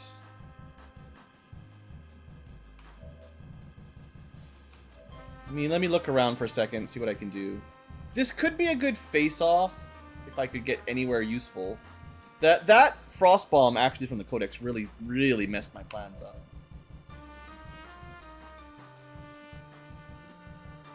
Do you have anything extra here? No. It's like some of my flamethrower units have like a shoot it twice or move and shoot twice or something, but this Biozerker. The best target with my grenades or rockets is not even the Biozerker. It's like hitting these 4, either with a plasma or something. Wow. But then we're stuck here. Am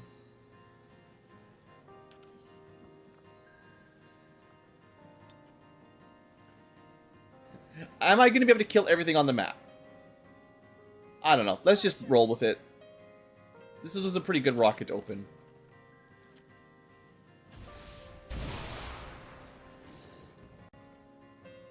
Everybody's ruptured. It's great. It's lovely. So you're in the cold, so you're going to have to move. Mech is also in the cold. So no double shot for you.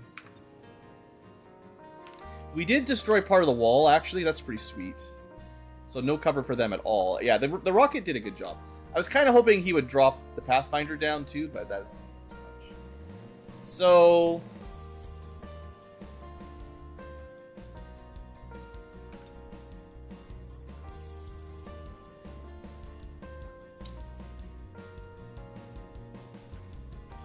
I mean, we could probably kill both of them. They're ruptured, so...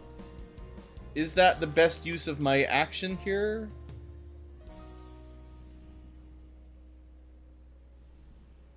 I guess. I don't know. A double kill is really good. So that's 2 actions for 2 kills. We've got 4 to go. The Biozerker is not going to be that easy. And of course, we can't even see him. Is he still holo-targeted? Is there any way to find out? Literally can't... maybe I really should have destroyed this telephone pole, because, like... This also sucks a lot. Okay, you can see him. He is not... So we don't get multi-turn holo-targeting. So we want... This sucks. This sucks so much. I have to spend all my actions to do what I wanted to do from full cover, from half cover. But at least I didn't use holo-targeting last turn. He's got no armor at the moment, which is cool. I think we want to focus fire. Unless we're very confident we can just kill him without that, but...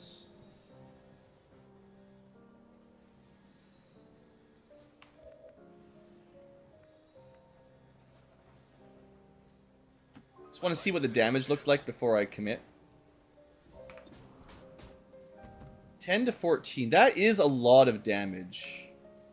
What's the crit chance? Nothing. No crits. He must have... Is he just immune to crits? It doesn't say anything like that, but it's giving me 0%. It's not showing any of the modifiers, so that's kind of weird. I think... Is it better to do 7 or 8 damage? Or is it better to command someone else? Or is it better to focus fire?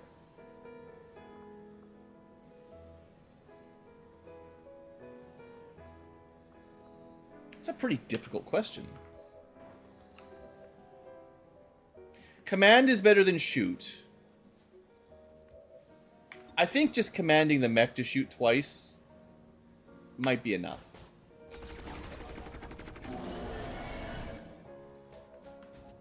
Sure, he gets some armor. But the holo target makes a big difference. The mech has probably the biggest single damage and is in position. Yeah, I mean, that does it. Okay. Relatively efficient kill on the big Biozerker. Okay. I've got 4 left. We're looking okay.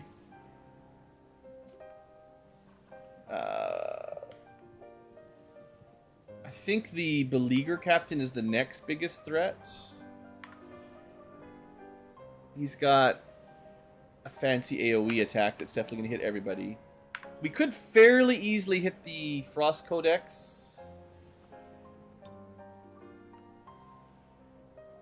The Frost Codex counts as psionic. So if I can get a flank off... I don't know if I can deal with the captain, though. Oh, well, we still have...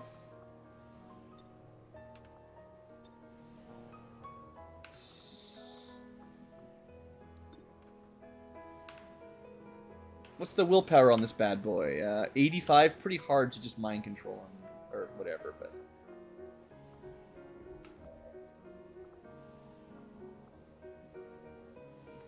Okay, I see a play. We're gonna move the rook here. They get a free shield wall. I mean, maybe I could have shield bashed. I don't know, but we're not doing it like that. We're going shield wall. In cover. Then we're going... Oh, that gives them the smoke too. Dang it. It's still 100%. Just don't graze. Come on. Roll up. Just a little off. Instead of 18 damage, we did 5.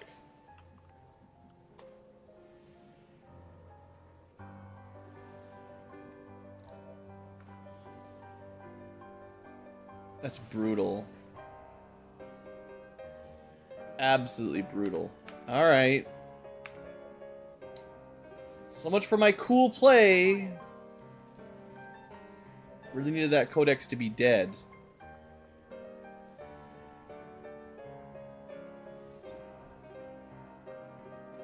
Well, we have to kill them now. There's no choice. Target eliminated. I forgot about that, of course. How come you guys didn't remind me that they explode? Wow, nearly killed in one shot through 4 armor? That's insane how much damage we just took.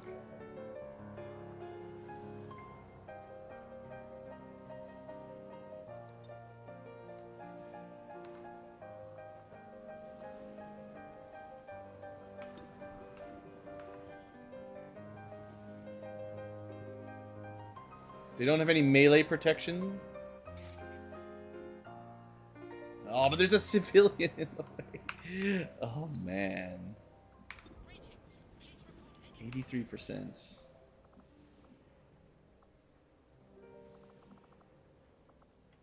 Well, I'm running out of plays. Please hit. Okay, alright. It's still a graze. I mean, the graze did good damage, but gee whiz, the luck is not great today. I hate Frost Codex. I hate anything that explodes when you kill it.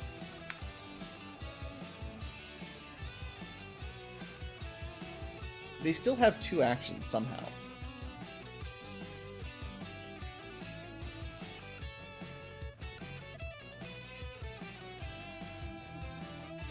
On your order. Be aggressive. Be aggressive. Face off. I mean, we didn't even need to one-shot him. In fact, it would have been better if we didn't one-shot him. The way face-off works is it would have hit him, and then not killed, hit him, and then shot him again, and then shot him again. But he's actually dead anyway, so we're good. We're good. After all that, what a wild turn. What a wild ride.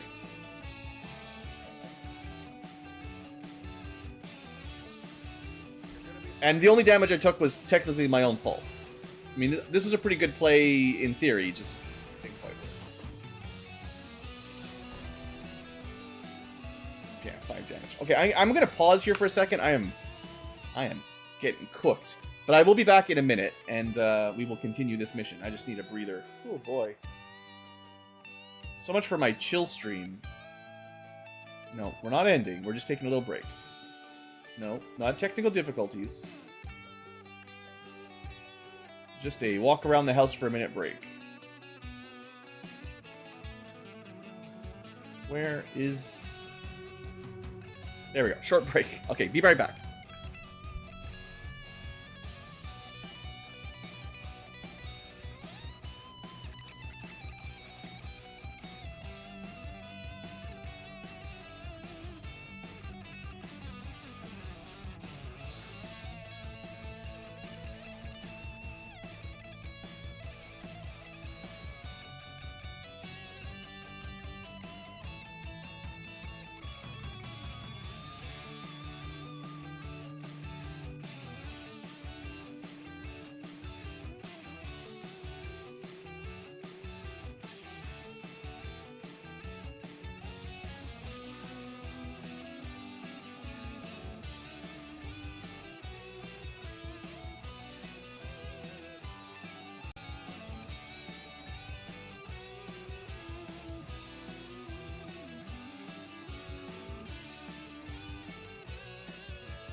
Whew, hey guys. Found some cookies. The break includes cookies. And thankfully, by taking a short break, I remembered that I want the Biozerker corpse.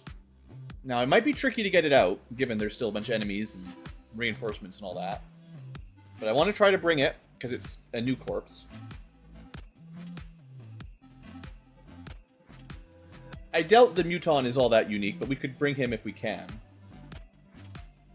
It's hard to say. Mutons are tricky. There's destroyers that we need for special stuff, but the upgraded destroyers are not called destroyers. So he might have been an upgraded destroyer that drops a destroyer corpse, but I won't know until we bring it back.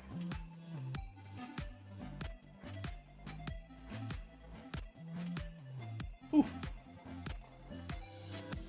Still just gonna be eating my cookie here, but let me look around for a second.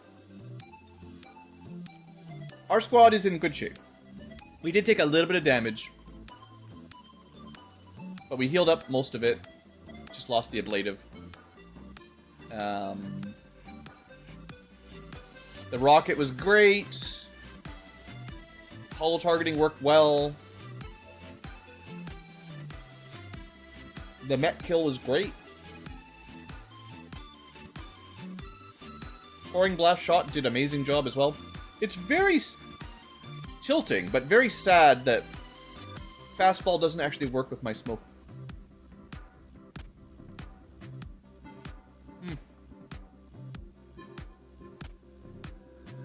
It would certainly make you think in the wording that this should be compatible. I don't even know how a mech could use a smoke grenade any other way this would actually take effect. It says throw or launch any grenade, not even just a support grenade. There's a different ability that's support only, rapid deployment. But this should work on any grenade, no matter how you use it. And these are smoke bombs, which are definitely grenades normally.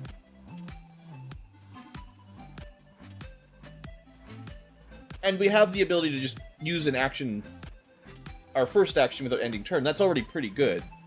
But I wanted the free action, right? Yeah. Because I had to move out of the ice, and then I wanted to drop some smoke and make a shot. Unfortunately, that's not going to work. No Lance is great. Honestly, our psychic unit is doing a really good job as well. The Rook, well...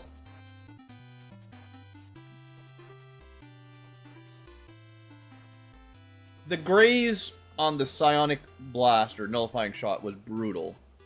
It was maybe my own fault for... I didn't need to deploy the smoke shield. I was planning to do that so that we could safely put someone behind them. I didn't think... I don't know what ability let them get an extra move, because I was not planning on that. I didn't think we were going to kill everything.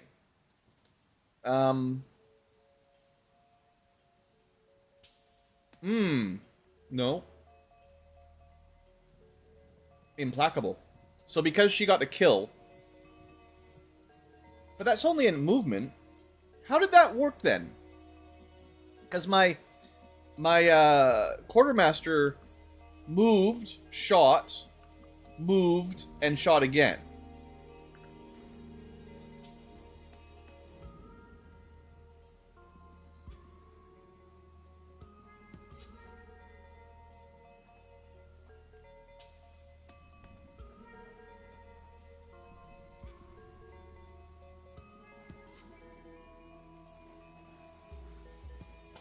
That gets me a free movement point, but where did I get the extra action point?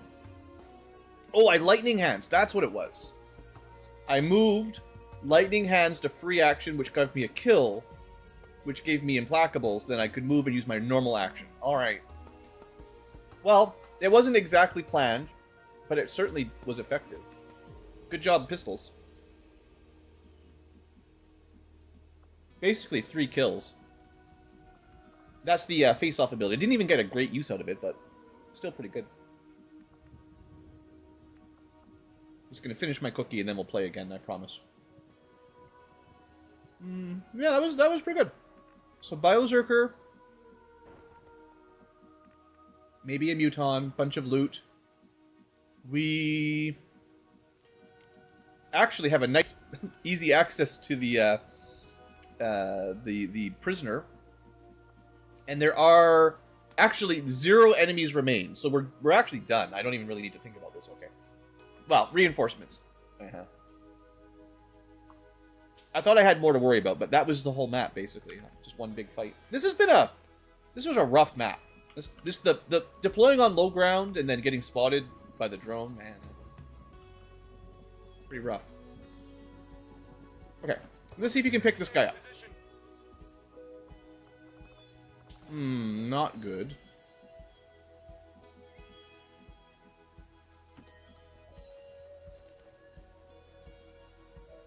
He might not be compatible.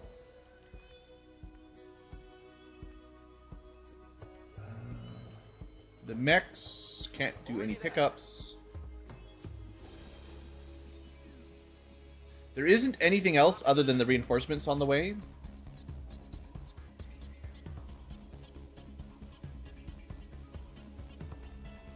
I'm just trying to be really careful here because it's been wild.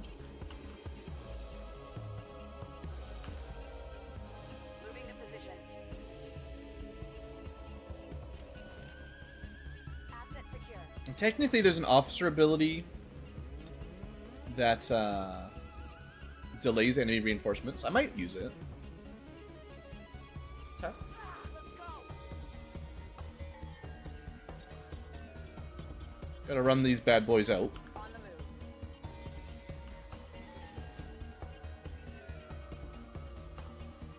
Will do.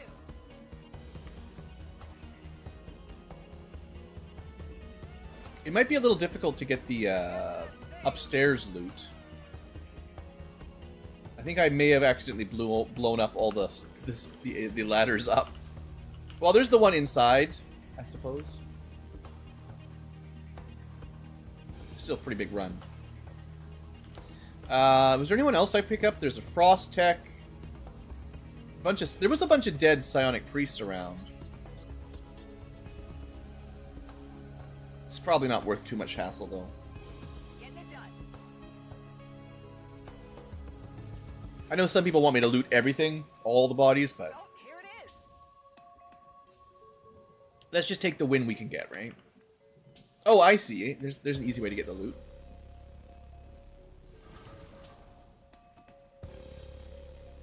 Not that good, but such a good ability. Also, we could pick up this guy if I want. What is he? Oh, the Pathfinder. You know, I really like those Pathfinder armors, so that one I can't say no to. Okay. Mech just runs.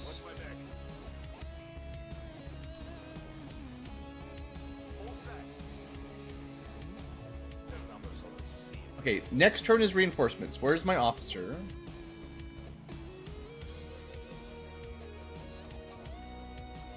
Unfortunately, there's no Biozerker corpse to pick up. So it might not be configured in the pickup corpse mod, unfortunately. Because this is, like, one of the new monsters would be lovely to see.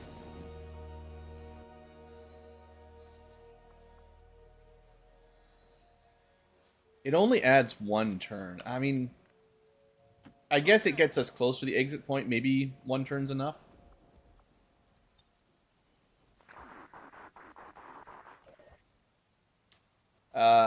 Who hacks the door? Technically, you've probably got the highest hacking stat. Nobody's got like a crazy good stat. 60, 60, 65. Not much different. I'm going. You can't see him from there. Well, that's unfortunate. I can handle that. Alright, what about the mech? I will go. Can you see the door from here? Alright. We could get a resistance broadcast. We'll make an attempt. We're only 5 points lower. It's not going to change the odds much.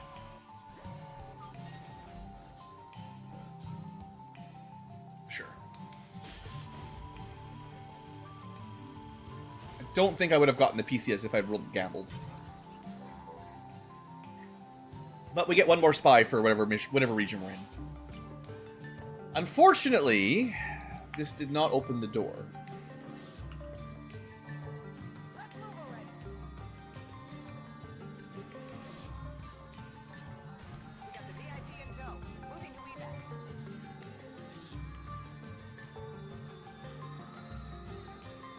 Go, go, go. All of this for scientist, I think? Oh, did we cycle to a new turn? No, not yet. Okay. Let's just make a run for it. Location confirmed. I don't really want to deal with reinforcements. I hate reinforcements.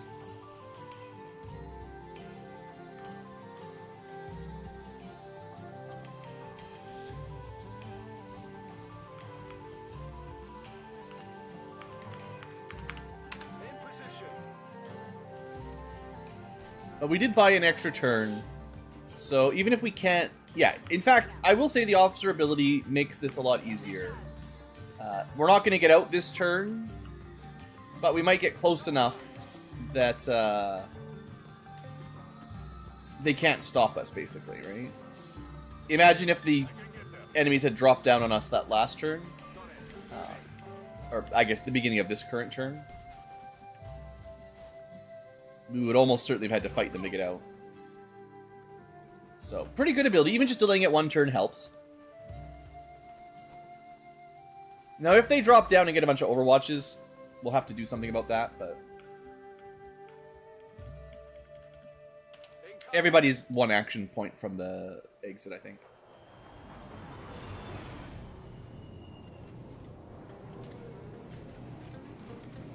Oh, the reinforcements are lame, anyway. First round, usually not too bad. Whew, okay, okay. And we're done. That mission, way too stressful. Moving out. No time to spare. I hope it's worth it. Move, move, move. Tired of waiting around. Alright, all together now, evac. The VIP is with me. We have Remember in vanilla, there's no evac all button. You have to do it one at a time to watch the animation. VIP is secure. status confirmed. Mission accomplished. So I understand people maybe don't want to play like a total conversion mod with all the crazy stuff I've got necessarily. But the quality of life mods, I highly, highly recommend. They're not even part of the TED Jam mod pack. You have to find them yourself, but there's definitely some pretty handy ones. If you're playing along or watching along, some of them don't really make the game easier, but they make it a lot more enjoyable to play. Oh, by my way, my brake. Works so hard to turn that on. Future VODers, how come you weren't live to tell me? To be fair, we're like 25 or 26 streams in. I don't know if anyone's going to make it all the way through. Well, okay, I'm pretty confident someone will. We do get comments every now and then from people who are like, I watched every single Activision video, and there was hundreds of those. So there's some crazy few out there that stick around for every single episode. Okay, so 6 days for my ice explosion. That's okay, I guess. We do get a scientist. We get some cores. We just got a regular Muton and a Pathfinder, but, you know, at least we got the Pathfinder corpse.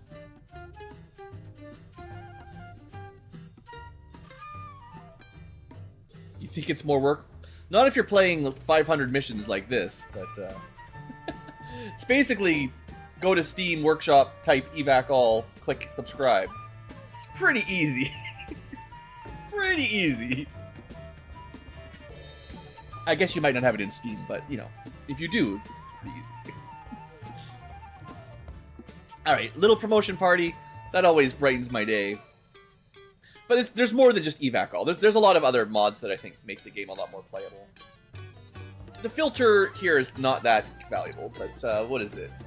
The target preview, the extended information, a bunch of those kinds of things. I don't know if I could play without them. Alright, Quartermaster, the strange build. The pistol build is working really well. Don't underestimate it. So,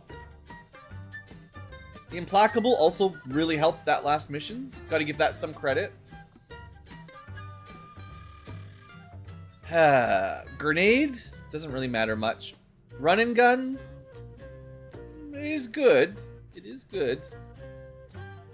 Melee attack. I guess run and gun is the best of the three, in my opinion. Well, what I'm trying to argue is that even without the overhaul, the quality of life mods are worth the literal seconds it takes to get a few. But if you do overhaul the game, you should also definitely do that too. Alright, we can spend some AP here. Fanfire is the big one we're missing. 3 shots is... You could run and gun and shoot 3 times. I mean, clutch shot, it's in the name. It is clutch. I think what we do... I don't want to spend the XCom AP. They get a lot of AP. Quartermasters get a lot of extra AP per level up. I think we can take clutch shot right now, and then next level up, we'll get a little bit from combat intelligence, 8 from quartermaster. That'll put us over 20 for fanfire. Unless there's something else that looks really, really good. Shredder would combo really well with fanfire too, to be fair. Goodbye armor. They do have a fair number of nice abilities for sure. But clutch shot, just don't miss. How often would I, give my my right arm for a never miss ability? And then protector mech. Doesn't quite look like a protector most of the time, but right. So this one is supposed to be going heavy into smokes. Unfortunately, fastball doesn't work with smoke grenades, which is very unfortunate. It's definitely designed.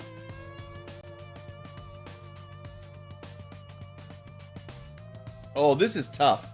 So smoke and mirrors gives me more smoke grenades. We already have the ability from the heavy smoke launcher. A little bit hard to read. They can already be fired without ending the turn. So I guess you could equip a... So if you brought an ordnance launcher, you could equip regular smoke grenades. Yeah. So that would be, I guess, the way to get fastball to work. Because the smoke launcher is probably like a different mod or something, and they're not compatible. But the protector is supposed to have a shield. So you can't go shield and smoke grenades naturally. Which is unfortunate, because then what's the build, right? Then you have a unit that can't...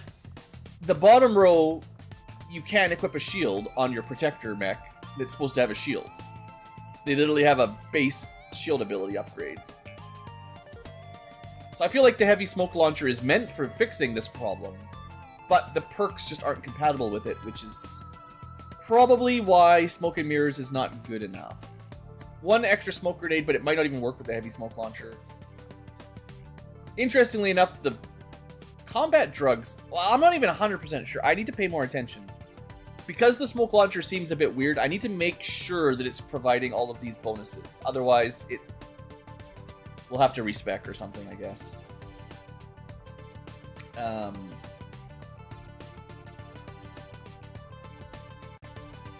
I'm very tempted to just take focus. The problem is their gun doesn't do overwatches right now. So I'd have to switch that out. Give it to somebody else, I guess.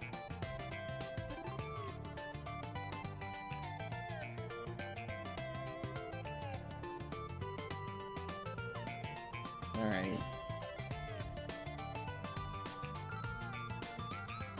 We could take return fire. I think that works with focus as well. First reaction shot each turn. If someone shoots you, you fire back. It also ignores cover bonuses. I mean, that's pretty good. I guess it doesn't need to guaranteed hit it, but it likes it.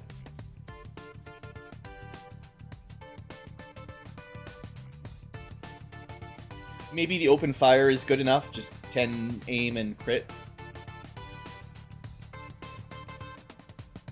Just some extra protection. I guess the formidable doesn't matter as much if you've got grenade smoke immunity. I think Aegis was probably what I was planning on taking. Because this is my shield mech, my only shield mech. And I'm pretty sure I wanted them to have, you know, free shield wall plus take less damage and stuff. So I guess we'll do that. Takes a little bit of XCOM AP, but we'll see. We'll try to make it work anyway. Alright, 2 promotions, that's all. Whew, spicy, spicy. Okay, so, now what? There's still a suspicious UFO.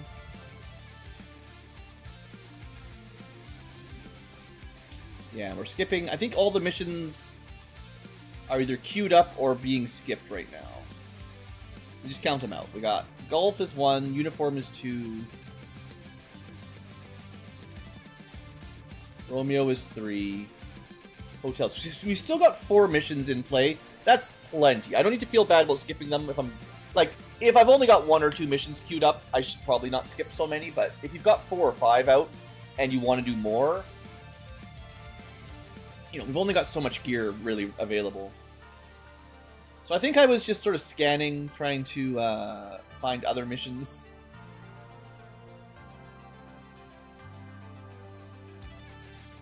I guess we haven't liberated New Indonesia yet. We could just scan here. This red guy is very suspicious. Laser sights, we should probably just upgrade them. Once you've got the base model, just keep going because I'm never going to build tier 1. I want to build the max tier. There might be something better to build.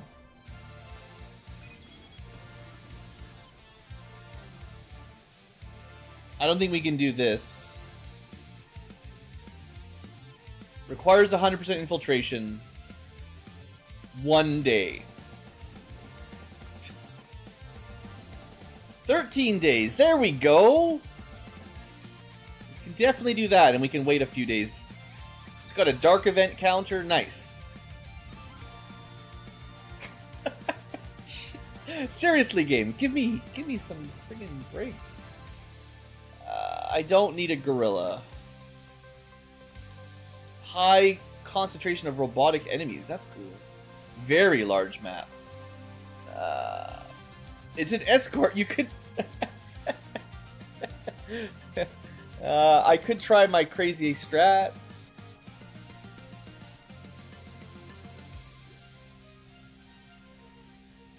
It just gets me a guy I don't even care about. No, we don't do that. It's not worth it. If it was like a liberation mission, maybe, but... Man, there's so much stuff going on. We got an extra resistance member wherever that last mission was. It was in West Africa. So we can bump that up. Alright, yeah, how come we got a 1-day supply raid in East Europe? How come we got like a 25-day one in West Asia with 13 and then a 1 day with 12? Like, I still don't really understand mission generation very well. It's definitely mysterious. Alright, we got some ability points. That's nice. Oh, right. And I was planning on doing some bonding here. I probably want to do the defector mission, because that's fun, right? That's a good one. I like getting these guys. So we just need any 2 soldiers. You probably want them to be sergeants at least, although pretty much everyone is. Because then they can do some of the higher tier missions. Although for the most part I've done them all that need high rankers. Alright, so we want to basically find 2 people that we can bond and basically plan to leave them as covert ops for a fairly extended time.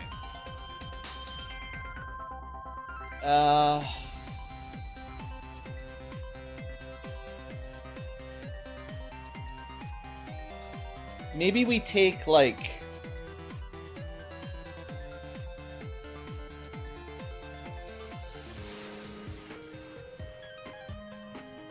Someone that I don't care about very much.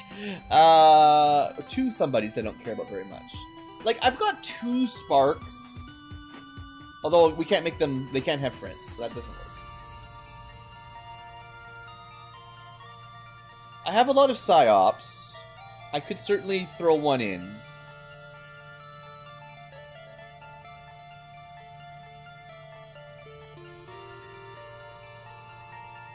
I do have 2 technicians, even though one's in a haven. Maybe we do Leon Kennedy, who is a sniper technician. They're not very good at covert ops, though, because snipers kind of suffer at that ambush. So we want 2 units that are decent in ambushes, that can kind of support each other, that I don't care about. Ronald McDonald.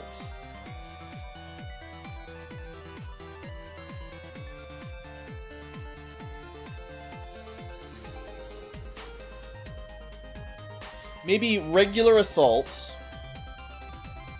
They're not bad, they're just kind of generic. We've seen lots of run and gun shotguns before. Alright. Who would they work with well? And do they have any people that are ready to bond with them that are at least decent? They've got 3 ready to go. That's the trouble, you know? We actually had a 10.0 compatibility. Wow, that's a perfect. What is the technical bane? Maybe that'll work. Let me check. Technical's another class that technically exists. I don't never remember what it does. It's Rocketeer. I haven't used them very much for some reason, but they look good. They look really strong. Just the rocket line is amazing.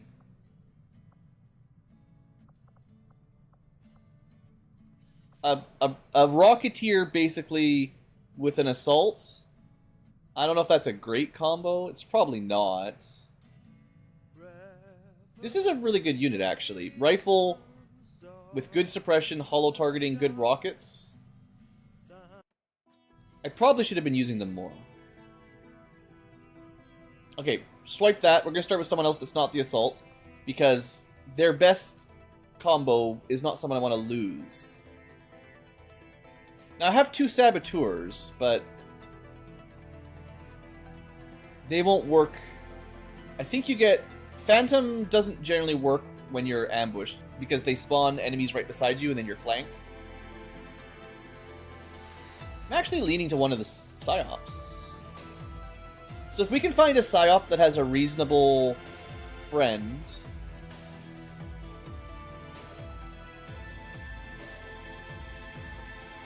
Like Zartan's maybe too high a level, but let's look at the Green Ranger, okay? We've got a mid-ranking psyop that's pretty strong, certainly.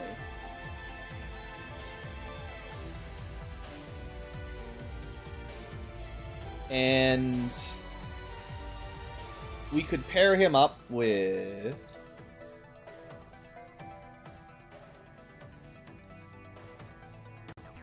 So his best matches he's never gone on a mission with, but...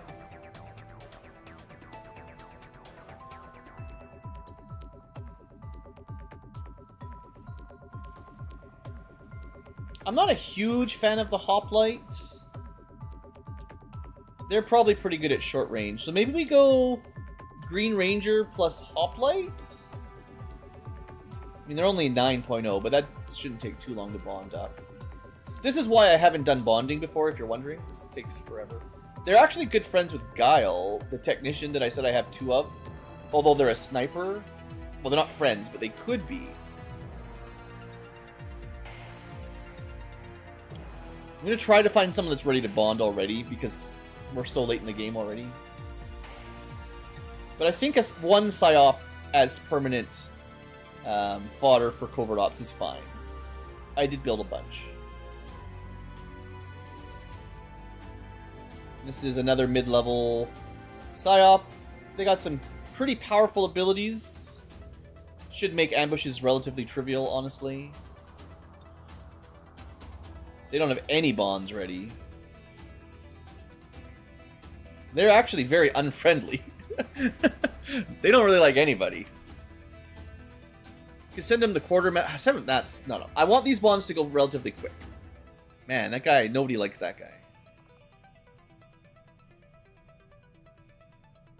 I definitely want a like 9.5 or higher if I can pull it off.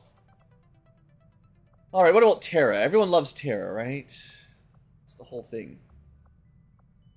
Again, her abilities are fine, I think. If she has a bonder. Alright. Go 2 Psyops.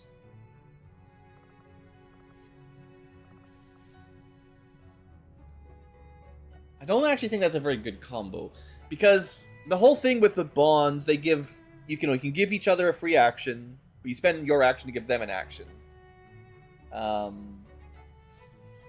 Your aim goes up if you're close together or shooting the same target. Psyops don't even need that. So you want to give it to somebody else, probably.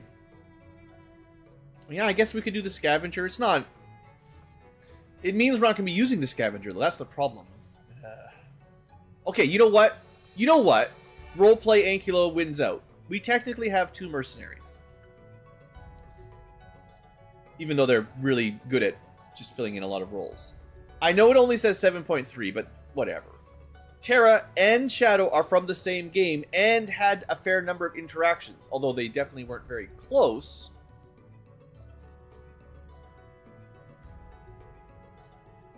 Other than some other Final Fantasy VI characters, there's not much else we could do with them. I don't know. I don't know how bad 7.3 will be in terms of cohesion gaining. Like, I would like it to be higher than that, is the thing, right? Hopefully, this should definitely explain why I haven't done this yet. I'm too picky and it takes too long. Okay, another Psychic that could bond with Shadow, funnily enough, and has a very high compatibility. Okay, they're not ready to bond because you got to max that cohesion up, but they're pretty high. 9.5 should be enough. Okay, Demo Man plus Shadow. That's the play. We're gonna send them on covert ops together till the end of time.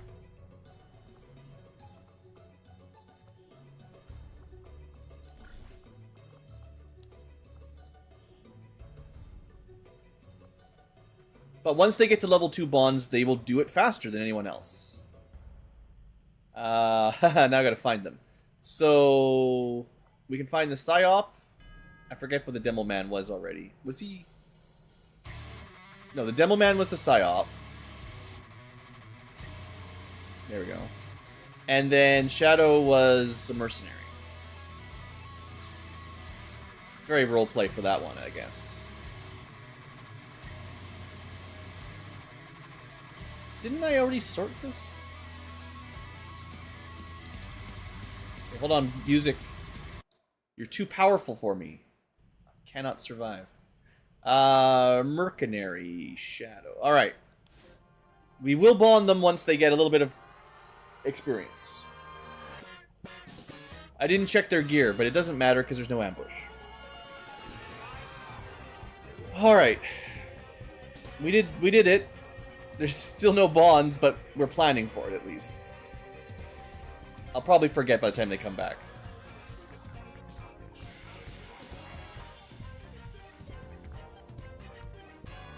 Okie doke. I wish my units got action points. Something in Long War basically breaks the free action points for doing cool things. It's annoying. Looks like we got another mission. Alright. Oh, good. Oh, good. No. We're going to wait. Okay. We're going to wait a little bit. Let that one get to 200. It won't take very long. Indonesia recruits accidentally. Good enough. Suspicious. It stopped at 125. That's all that was. Avatar, whatever. I'm not worried. We are at 150. More neural damping. We can probably keep that going if we still have units that need it. I do like this song, but too much singing. Alright, we're looking for soldiers. Lowest willpower.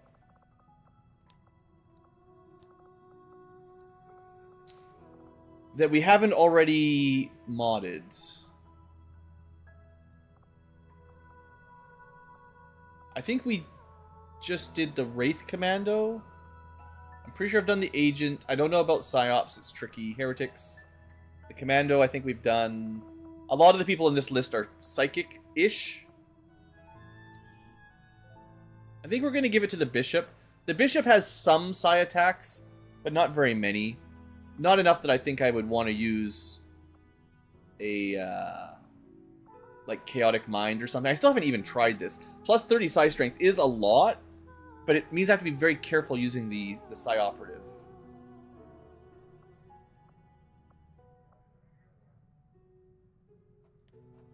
I'm not 100% sure. We need a Psyop to test it on.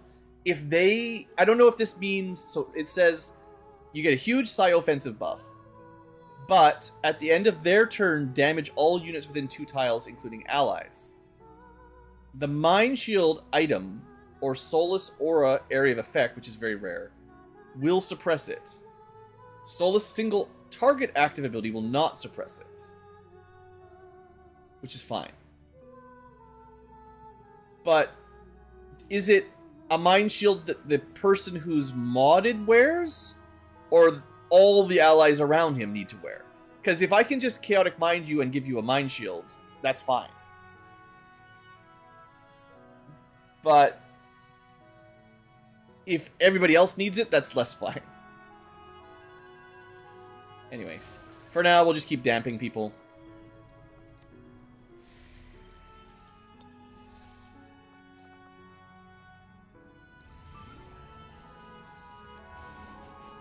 Two-day mission. I mean, no. There's no way. You gotta give me better than 2 days. 8 days. I mean, yeah, we... Fine. They gave me more than 2 days. The missions are just getting spammed here. This is too much. We need to try to get some liberations done so these missions can slow down. It's crazy. So... Central, you really need to shut up about that skulljacking. I'm really busy right now. This is 1 resistance, 2 resistance, 3 resistance, 4 resistance, 5 resistance, and a rookie. That's a pretty good deal. Yeah, this is in an area that does actually need them, or they need 3 of them. So there's a pretty good chance this will max out the, even if 2 of them are spies, it's okay.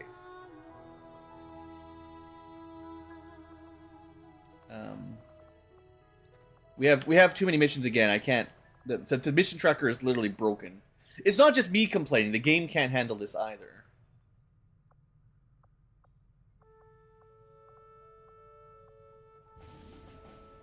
Alright.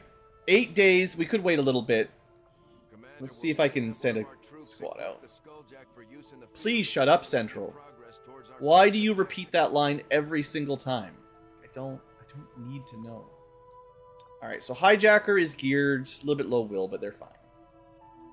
They had about half a day to rest. Mechs. The Mech Reaper we just used, they're ready to go. To be fair, if I'm trying to save my gear for this inevitable defense, maybe I save the coil cannon for that. They can just have the mag cannon for now. This should be an 8 squad mission, so it should be fairly easy. Did I gear up? I did gear up Cat Ankylo. Okay, the rule was to only send 1 mech at a time, though. But I do have Cat Ankylo ready to go. We send 1 Psyop. We send...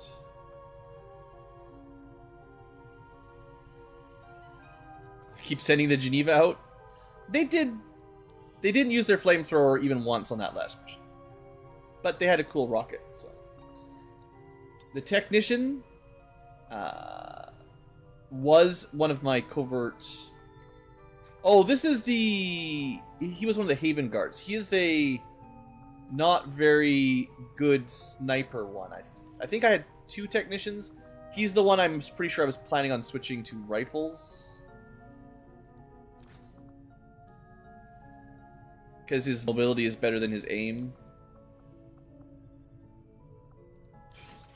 And then because he's a hacker, the trick is Skulljack. Maybe some armor, just in case. In fact, because I'm trying to Skulljack a Codex, I'll even give him really good armor, because he's going to be in some danger if he tries that. And then I like to give, you know, my specialist type units a med kit. Even though he's not a real... he doesn't have, like, the specialist healing gremlin abilities, but...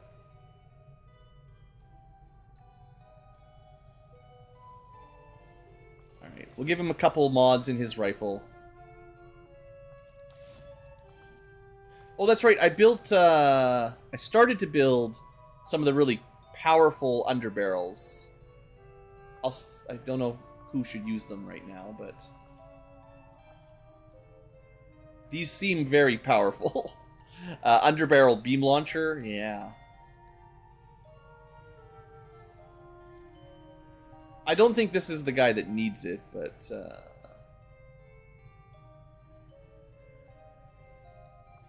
Someone wanted to... I wanted to test if the underbarrel shotgun or shard gun is compatible with some of those shotgun abilities. That was a question I had. Whatever, let's just give him a chainsaw.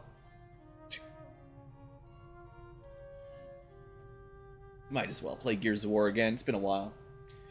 Okay, that's 2 hackers. That's still more hackers than we need. Psyop. Rocket. Big mech gun. This unit's already looking okay. Throw in that hoplite. And was it the technical that I'm like, actually, they're technically good? I just keep forgetting. Yeah. I gotta remember technical isn't a bad class.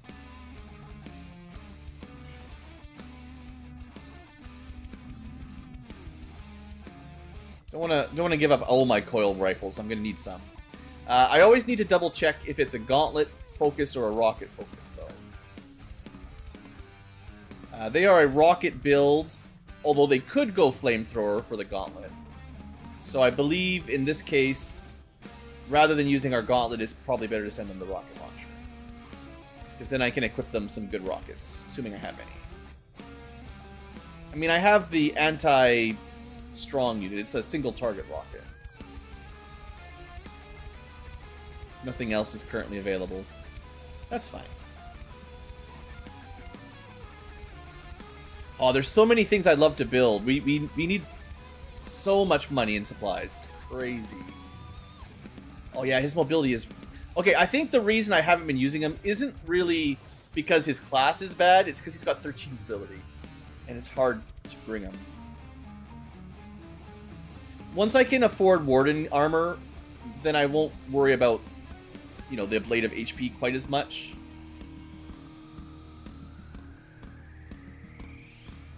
But he's good at shooting and rocketing. It'd be better if I had like a plasma rocket or something, but the Sabo is, he should come with one regular rocket that's fine, and then the, actually, I think the advanced, I think you get either a standard rocket, a plasma rocket, or a whatever a tier 5 rocket is, based on the rocket launcher.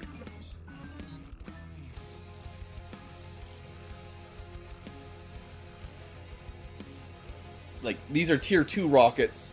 There are tier 3 rockets that the final version will get. I think you might just get one for free, rather than just a basic old generation rocket. We might be able to fit one more person in here.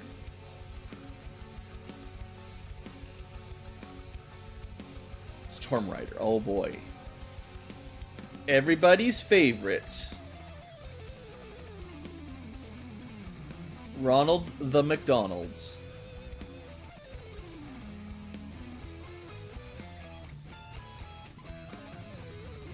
I'm just giving him sword axe the way I did last time. I still don't think it's a great... I don't think dual wielding is as nearly as good as I was hoping. And I definitely want to save that Wraith Vest for someone else. So you can just go fast.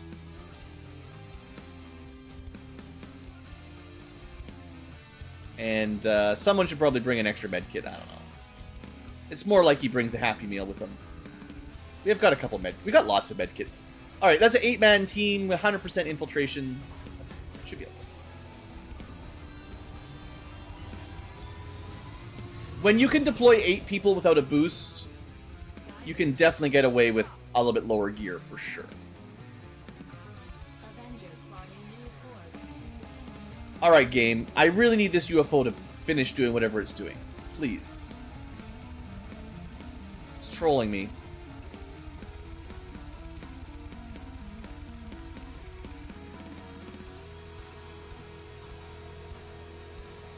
Okay. The icon got lost again. But we're at 200%. So here's the fun mission. Super over-infiltrated. Max over-infiltration. It's extremely light. They are vulnerable. They should have lower detection radius. Let's give this a go. Should be fun. Right? You guys wanted to see it. I should charge extra. I should have, like, donation incentives for me to do these stupid... rather than doing the mission properly, we just try to stealth it. It's just weird goals like that. Bring all melee is $100. You gotta pay me a lot of money for all melee. Whatever ideas chat's had the last few streams, just throw them in as donation incentives.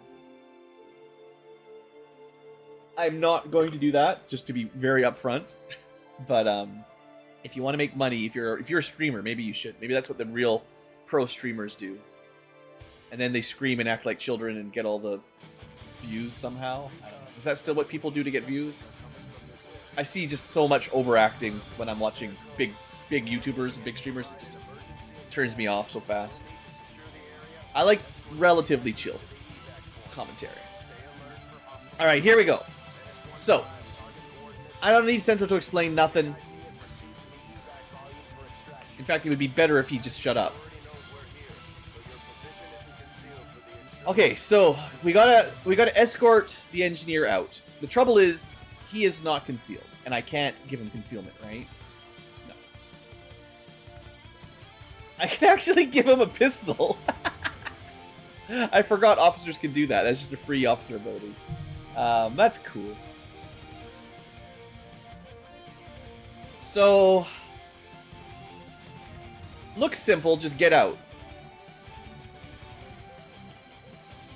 Alright, we're gonna make some moves. We're gonna bring them with us. So the engineer's gonna have to go all around the outside of the map and hope that there's no drones in the way.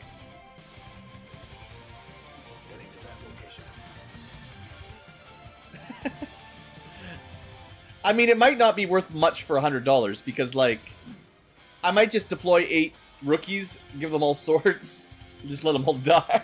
Like, yeah, there you go. Mission complete. Get paid. Alright, we spotted a patrol.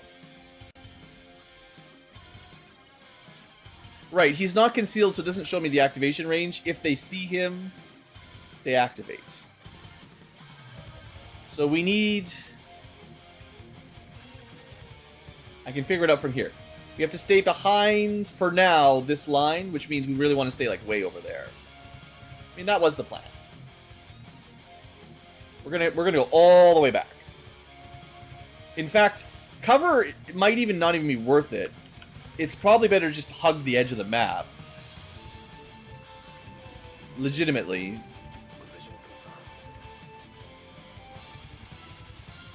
And I think we want to keep our unit about 1 move ahead of them. No point getting much further than that. Even though we're super fast.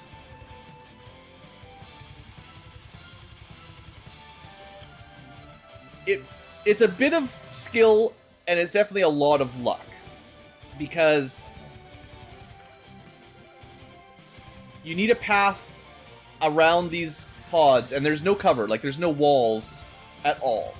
So if they patrol right towards us, there might be nothing we can do. But I can get up this far, which is out of their vision. But if they patrol to the left again, they'll find them. And I mean, I don't know what else I could do. I could turn around. I think we just have to hope they don't patrol all the way over, basically. I should have moved my scout first, because there could have been something in front of us. But yeah, I think this just kind of just comes down to patrol paths. Yeah, so much for that. Because there was nowhere to hide them, right?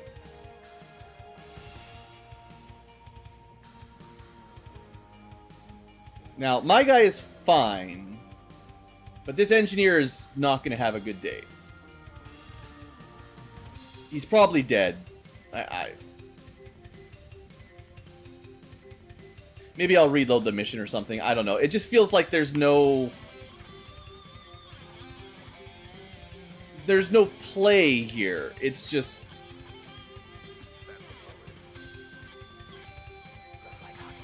Oh, I mean, there's no way he was going to get around this, right? Like, that's another group that's going to activate. So just the map generation and patrols, I think, basically made this kind of mission impossible. I mean, maybe he won't get killed here? I don't know. Can't teleport. Teleports beside you. Slows them down. Oddly enough, they're not moving towards us, even though they certainly can see their friends fighting. But, like, this is where we had to get to, like... I don't know, there's still a chance this works out, but...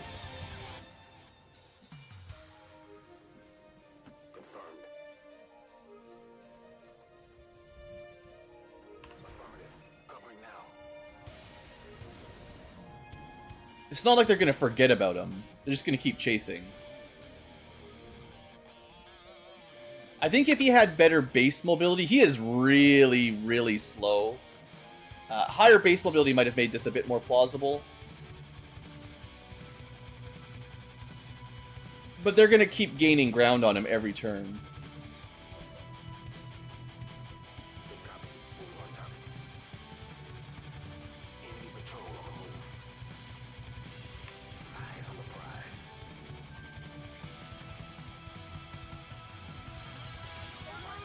And he's dead.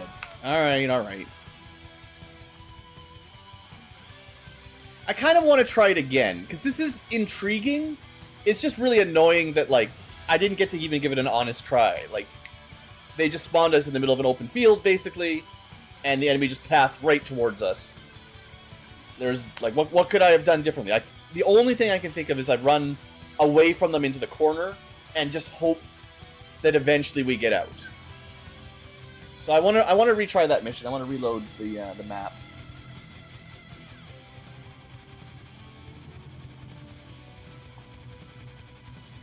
My last cookie. Just gotta power through.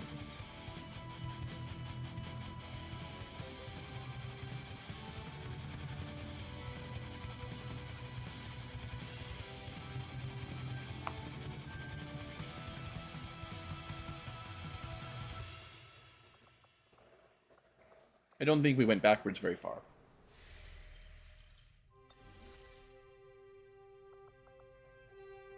Not very far.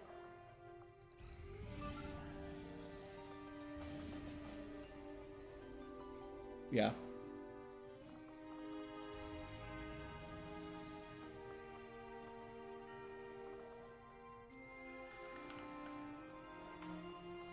Okay, let's try this again. If this doesn't work, I probably just give up.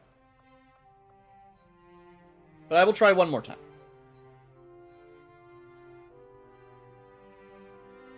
An excellent story. The trouble is, the way I remember it, enemy reinforcements don't care if you're concealed or not. So if we spend 10 turns hiding in the corner, they're just going to start dropping reinforcements on us.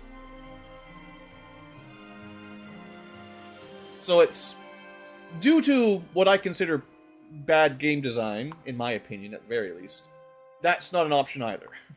There's no option other than rush the objective or deal with reinforcements.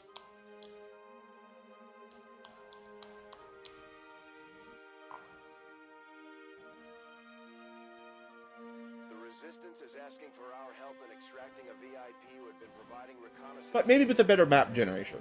We've got the coordinates, but it's likely we'll have to clear out a contingent of hostile forces to make this work. Menace 1-5, All right. coordinates. We'll try this one more time. The VIP and proceed to the evac volume for extraction. Still looks like a pretty open area. Kind of city maps, I guess. Knows we're here, so your position isn't concealed for the extraction. Alright, well in theory, yeah, we basically have to do the same thing. It's just a wide open space. I was hoping we'd have a city map with buildings, where you can hide behind buildings. We've all seen those missions, we know they exist. Giving him a gun is pointless. Although, I've never actually done it before. I'm curious what kind of gun it gave him. I assume it's just like a regular generic pistol. It might be based on the kind of gun you have. That would be cool. Alright. Your job is to get to the corner.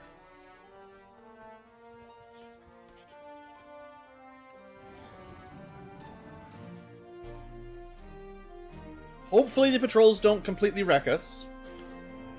But I mean, yeah, basically the same play as last time. I really don't see any other, like, this is a neat idea, trying to stealth these missions. But there's just so little strategy. You know what I mean? Like, Understood. Moving out. We've got a hostile squad. that's not gonna work unless they move. Okay, they are moving to the left. They need to move quite a distance to the left. And then we have to try to get past before they return their patrol route, if that's even possible. That's affirmative. Maybe my other idea, right, was to have a unit that can stealth someone else. And maybe that's the way to do these missions, rather than trying to get these guys back, get them past without ever being seen while not concealed. I think if they just patrol back and forth, like one movement back and forth, there's 0% chance we get past them. Because we can already get to the edge of the map without seeing them at the moment, I think we do this right now, and if they keep pathing, we might have a chance to get by. Or keep patrolling to the left. But Heading out. there's certainly no guarantee that they will do that. Also, there's a bunch of civilians. I'm not sure what they do when they see a scientist run by, or an engineer. I know with your troops, with your guns, they tend to panic and yell. Like, if this causes them to yell, we're also basically hosed. Is my detection range so small that civilians can't see me? Okay.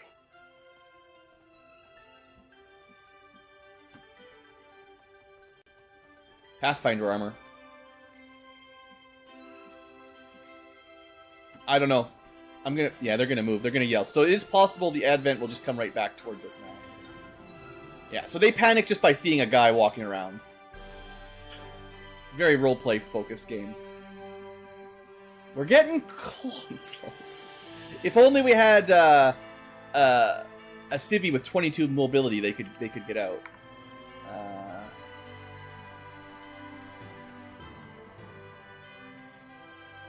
I don't know.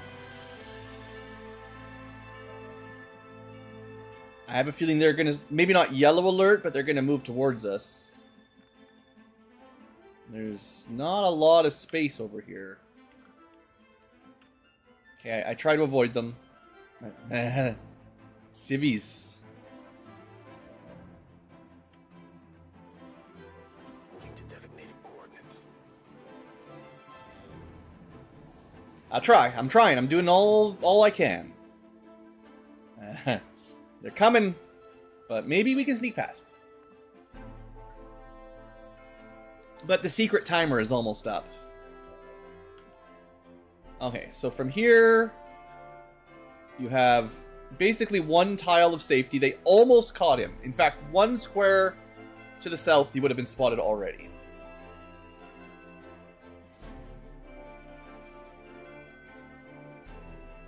As long as I path kind of around, we should be able to go up that way. Assuming there's nothing else to spot up this direction. Alright, maybe? I mean, we do need to get up here. I think the ideal ladder is right this one, but we'll see. We'll see if I can get that close.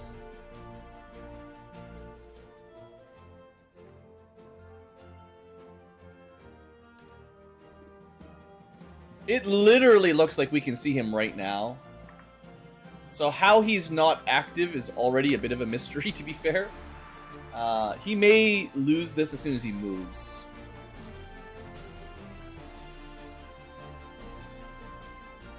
They did not seem to activate. Alright.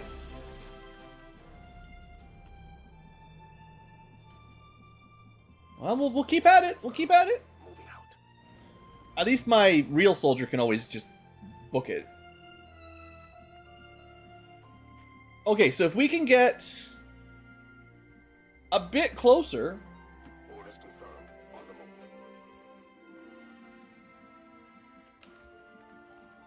I want to be... I'm going to try to play this super safe. There's usually an alien group defending the objective, right? So... Confirmed. Eyes on a hostile patrol. if they're on the wrong side, though... that's going to be tricky. I'm going to have to make a decision here. So they will see... in theory, I have a bit of space this turn. Can't go there.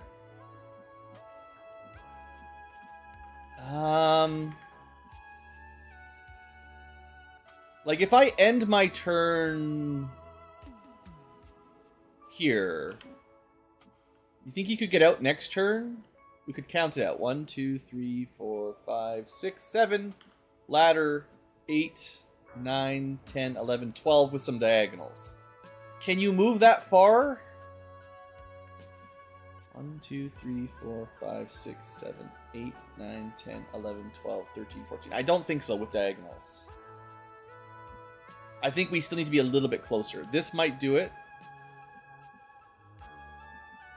That's probably my best chance, unless there's more trouble to the right. Moving to designated position. There is not. Alright, well, I want to keep vision on that group so I know what they're doing. I don't even think he'll be able to escape from here, but... we're getting pretty close, though, here. I think if I'd stayed where I was in the corner, they would have spotted me for sure. We are 2 tiles away from freedom. If I move right now, they spot me there. We can almost make it to the wall. I think we can win, though. I think all I have to do is end my turn here, even if they activate, unless they overwatch. And he might be able to take a shot. We should certainly be able to dash out from here. So I think we're good. As crazy as it sounds. Roger. I've got my eyes on.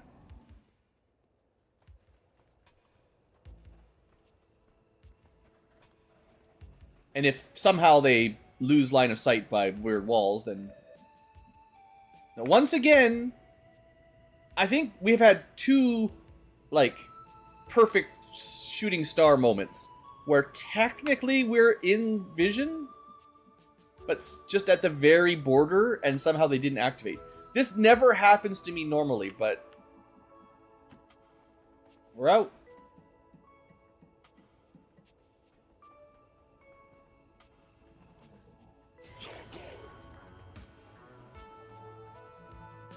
And they didn't get any Overwatches anyways. Alright, we did it! I mean, technically I failed the first one, but there really isn't very much strategy, guys. Like, it's just sort of a luck of the map, right? I don't know, maybe there's some strategy I haven't thought of yet, but if you deploy the right people, it's probably a lot easier. So if we try that again, I will try to find someone who can be concealed and give out a concealment, if I have any. I mean, I know I have someone, but they might not be available. XCom refuses to let go of the ways of the old world. So was that worth it? Not really. We could have just deployed a normal squad and killed them all. That's kind of why I didn't mind reloading, because this mission, otherwise, we would have just crushed a relatively easy liberation mission. No big deal, but I wanted to test out the silly strat. I even spent the intel to do it, so. Morale is sure to be high after an operation like that. Great work, Commander. If you get very, very little rewards, considering I don't even need an engineer. Alright, still, kind of a neat little experience, a little bit different than usual. And with that, I'm still waiting on this stupid UFO. I hate it. Just friggin' attack me, man.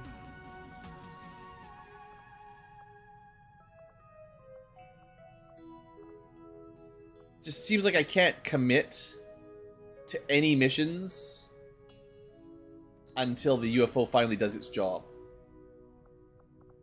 Alright, but here's a normal mission, 100% good enough. 7 units. We get to see the Shiv! The Illyrium Shiv. That should be fun.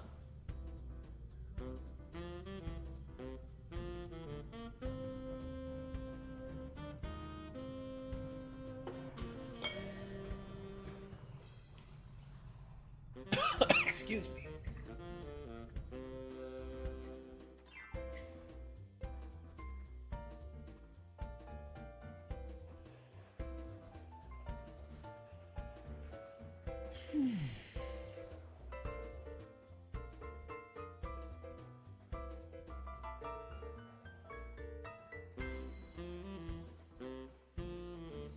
Should think about my D&D group on Sunday. It's coming up soon. I think it's this Sunday. I gotta check my schedule. It's either this Sunday or the next Sunday. Pretty sure it's this Sunday though. Gotta deal with a spooky cult. I'm not sure they know their cult yet, although they probably have their suspicions. Gotta be quieter. The blue Ankylo will hear me. Now she's very asleep, but yeah. All right, let's look at our squad. We got Illyrium Shiv. Heck yeah! Look how fast it is. 20 move. 3 is for turn 1. Lightning strike first 2 turns. But that's still crazy fast. That's like 17 move normally.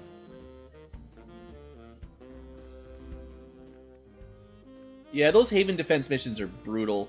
Luckily, Long War doesn't seem to do them. They just have the occasional... Well, there's something like them, and they have Chosen, so they are difficult, but they're not the same as defend all the guys getting shot to pieces in the... Well, maybe I just haven't had one of those missions, but I remember them in Vanilla a lot more than in Long War. Alright, so we had a Shiv that has crazy mobility. We have a Pyromaniac with an ice gun, so it's really a Cryomaniac. Hooray. We have a Mech Assault with a shotgun. That's fun. We've got Scrapper with a rifle instead of a shotgun. EMP grenades. Good versatility. The Shield Bearer. Actually a pretty solid Advent troop. Psyop. More of a support defense version. And a Bio Captain with the melee. And a good fancy Advent SMG. Okay. We are all stealthy. We need to get a dark VIP, right? Yeah. So that means there's going to be a lot... Well, there's only 10 enemies. It's not a big map, but they're going to be clustered usually. And a bunch of civvies are going to be, well, not. So let's open with... did I bring someone sneaky?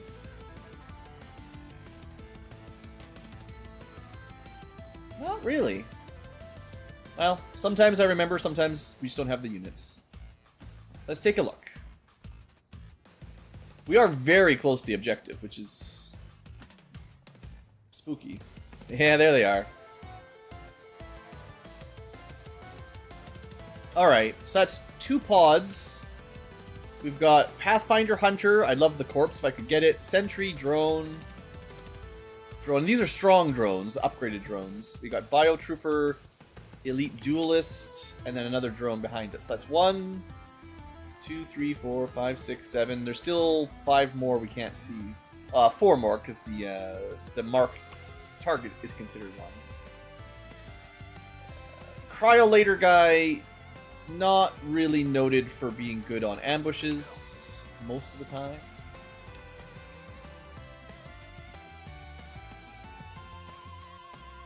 Wish there was a bit more cover on the side of these buildings, but you gotta be extra careful with the mech here.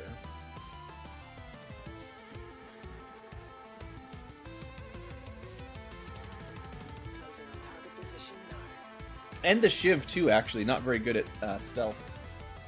Now the Shiv doesn't have a lot of like double shoot, but they've got other tricks they can do. But I'm gonna put them kind of in the middle where they shouldn't be spotted. He's got a very large gun for this. It's just a gun on wheels. Reminds me a bit of my. Could you not like drop down? It reminds me of the Decker or the Rigger, sorry, in Shadowrun. Shadowrun Returns, the game I played probably 5 years ago or longer, honestly. Okay, but let's try not to activate anything here before we get ready. Maybe they'll cluster up and we'll be able to hit them all with a rocket or something. They are moving right towards us. That's not great. Looks like we avoided detection. Drone's also coming right towards us, so forget any ambushes. There was basically...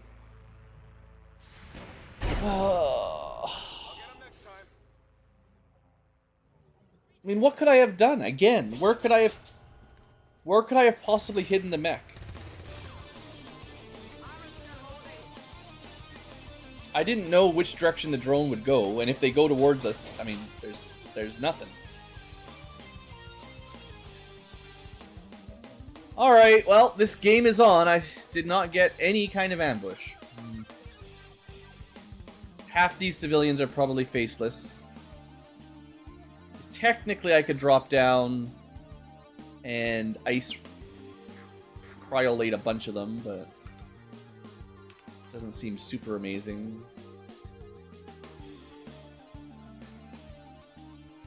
At least most of them are pretty close to us.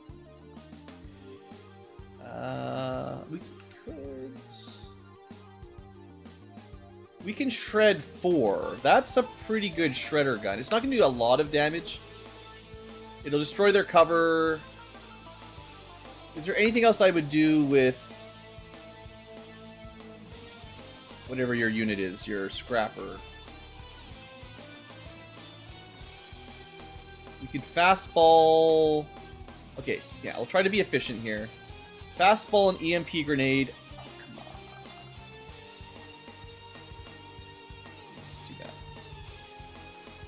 Well, this might change my mind on the shredder gun anyway. Depending on if we just eliminate 2 drones immediately. It's a pretty efficient EMP grenade. Yeah. We didn't kill them, but 1 is shut down. That's disoriented. That is shut down. So 1 is completely disabled. I think it's still worth a shredder. It'll finish them off.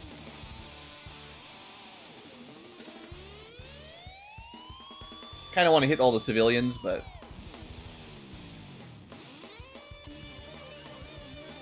Take that, civvy. We'll find out if they're really a civvy. They were in the red, weren't they? Yeah.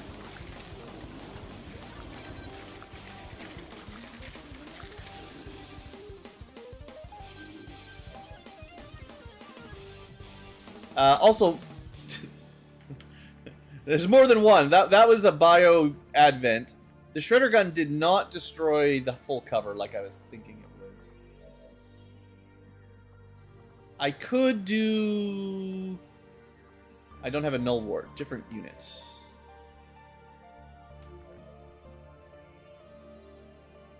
Because I was thinking if I did destroy their cover, I maybe could have just cryolated them, but maybe I still could.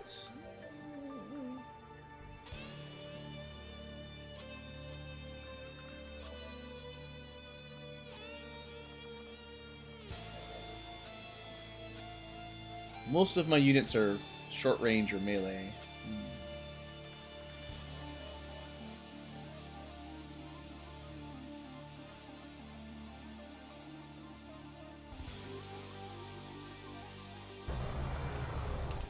Alright, here's a plan. We move our new Shiv up. It's super tanky.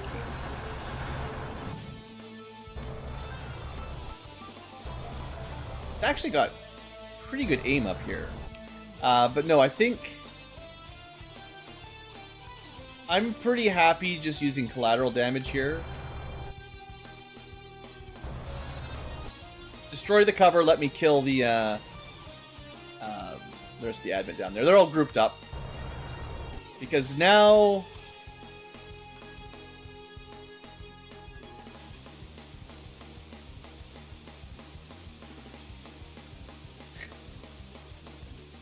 I probably shouldn't jump down there, by the way. Now I know why we shouldn't jump down there.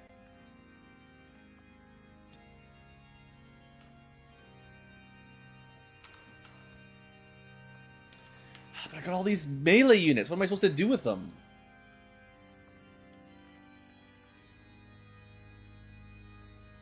Yeah, that activation, not good. We could try an area suppression on all these guys. Maybe for once it would work.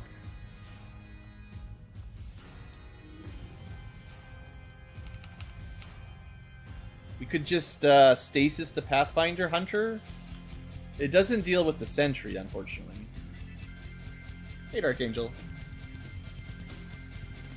Yeah, the Shiv had the collateral. And it did get him eventually, but... on the lucky side, we did see another pod without it activating, so...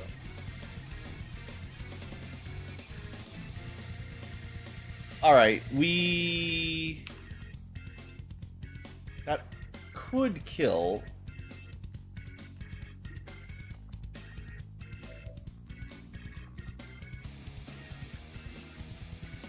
Well, we have this alloy grenade. That's... I think we can do this. I always forget how amazing alloy grenades are.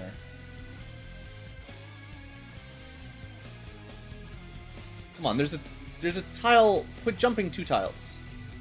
You can see by the radius. There's one spare square on the left that I need to move to the right one. Then it won't do it.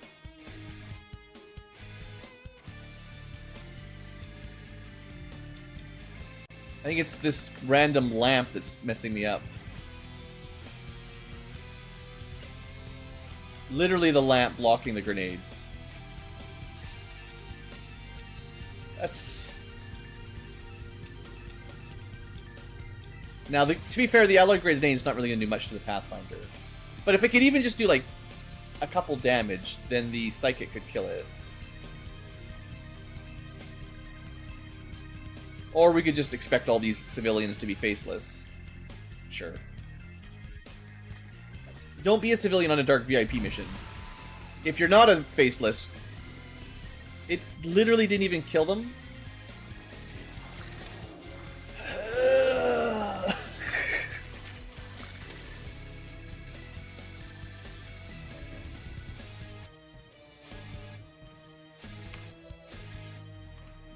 I can't jump down there is the thing, right? Like, well, the Shiv is pretty good cover.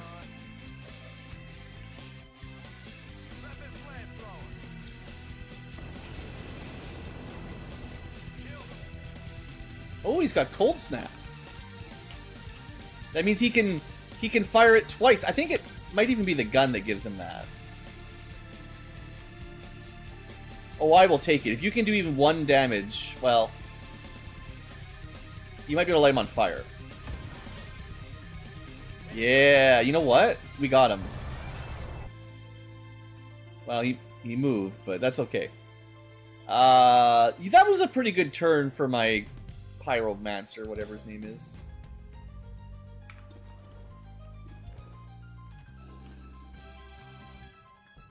I don't think I can send the mech off because, well, there's a sentry over here that's annoying, but there's 3 more that are going to activate if we go really anywhere.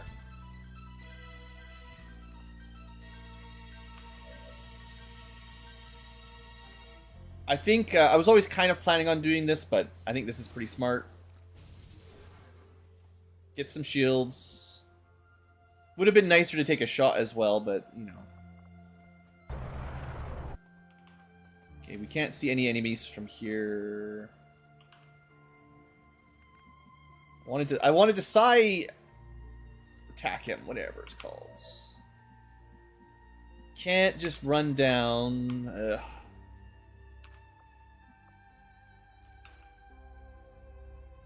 Alright.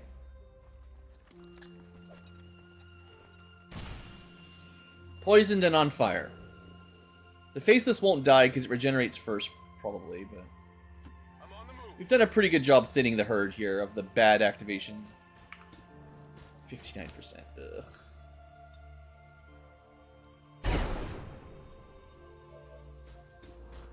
This mech is not very good at shooting. But he got him anyway. I mean, at range, you know, he's good at shooting up close. But... Alright, that leaves a sentry, a burning pathfinder, and a poisoned faceless. And not a single piece of cover to be found.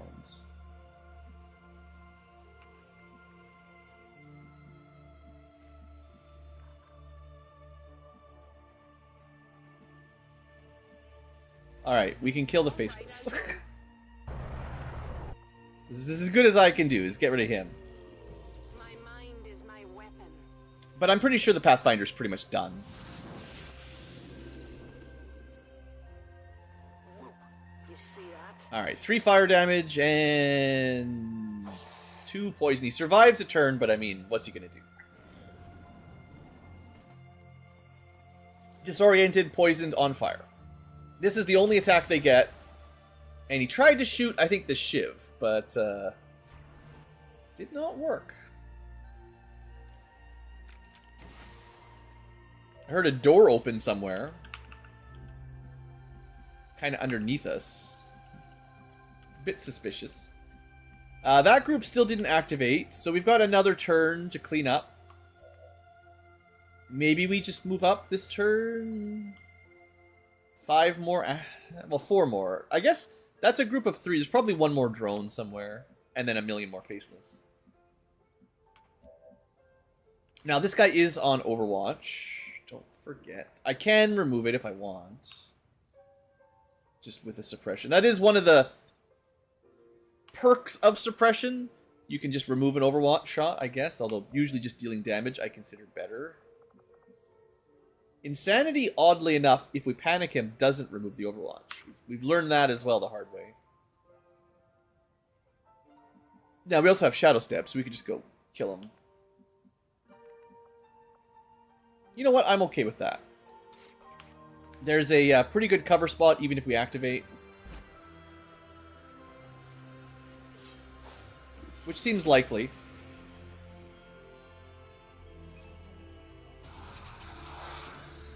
That's a creepy looking one. What is wrong with that? Oof. There's the extra drone. Okay, that should be the rest of the map.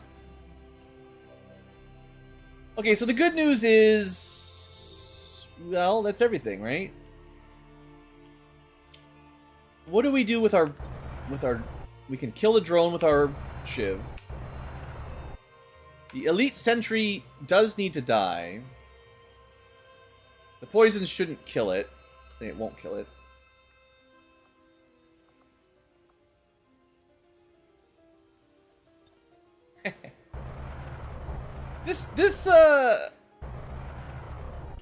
This, what am I trying to say? This shiv is pretty cool. It's also immune to poison, so... Alright, out you go, Illyrium Shiv! Hide in the cloud of gas. And deliver electric death, if you can.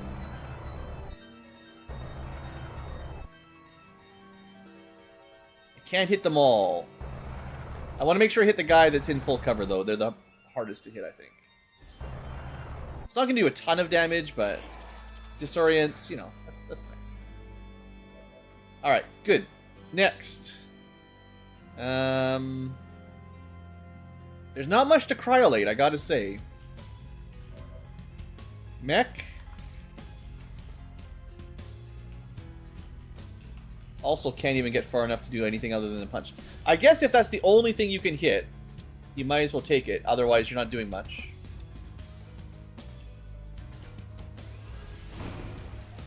Oh, that's my cover, by the way. No, we're good. We didn't destroy all the cover. Okay, that's fine.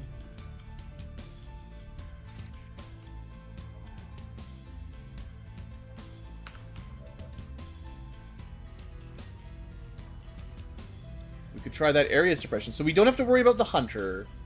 The drone, heavy lancer, and a frost codex. Don't melee them, Blue. Don't melee them. We get a bit closer and grenade them.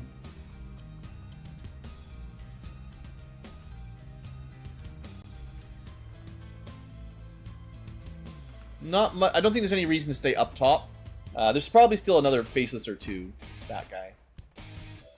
The ones that don't scamper, never trust them. So it's just an underbarrel grenade. It's not going to do very much damage, but it will shred. It should work with rapid deployment. A support grenade. No, it won't work. Would it be better to try to suppress them?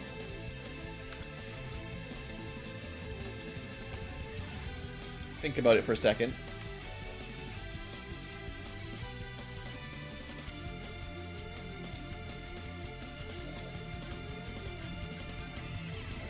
I think the chance of destroying their cover is worth the grenade. I don't know if the chance is very good, but we'll go for it. Those little barricades aren't super strong. Alright, it was basically worthless. I mean, it made the Frost Codex teleport. I think I want to stasis the Frost Codex.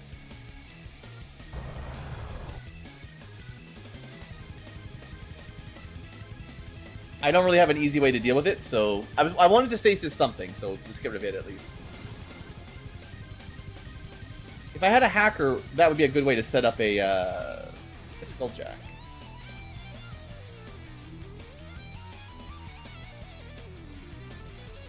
I don't know about that.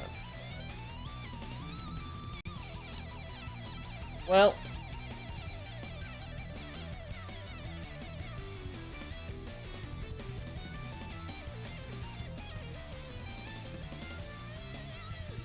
if I stay up here, I could shoot the drone. 100%. It's just fire doesn't work on robots that well.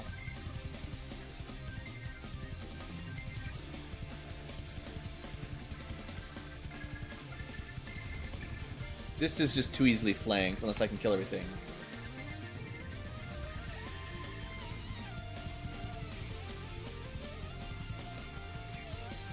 Okay, we go from here to shoot the drone. See if it works.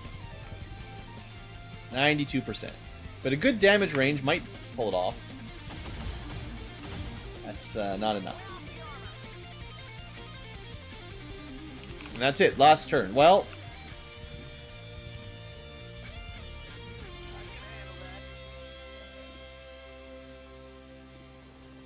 I guess we just killed the drone. Not a great turn in terms of kills, but we stasis something. There's only 2 left. The Necromancer will probably summon some, zombies. He shot my Shiv. Yeah, get out of here. You can't kill Shiv. We need to give him a better name.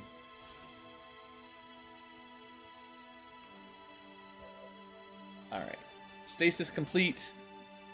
I say we're pretty safe at this point now.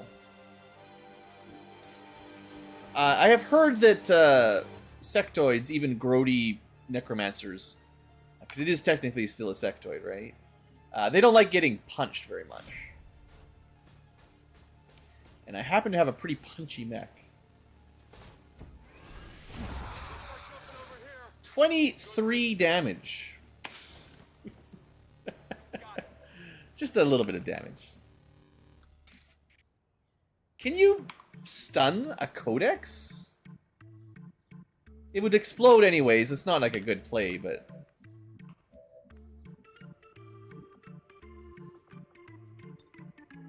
could try to panic it or something.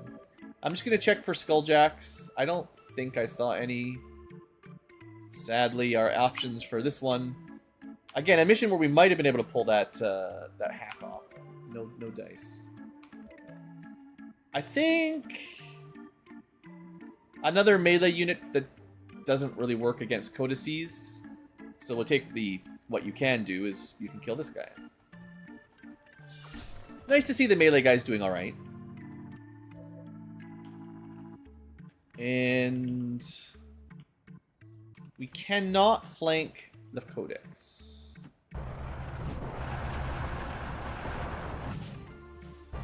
Although... there is something we could do.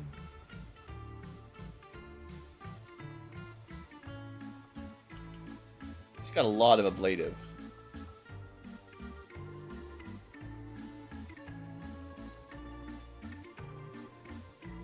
Trying to see all these abilities. We go Bulldoze Protocol. So this is a fun little ability I've seen before. And we might as well charge as well. The thing is, now we just move through stuff, like these benches. And that tree. And cover, you know, is fairly easily destroyed. It's only a 69% chance. Oh, that's brutal. I tried. I gave him a flanking shot. Just wasn't enough.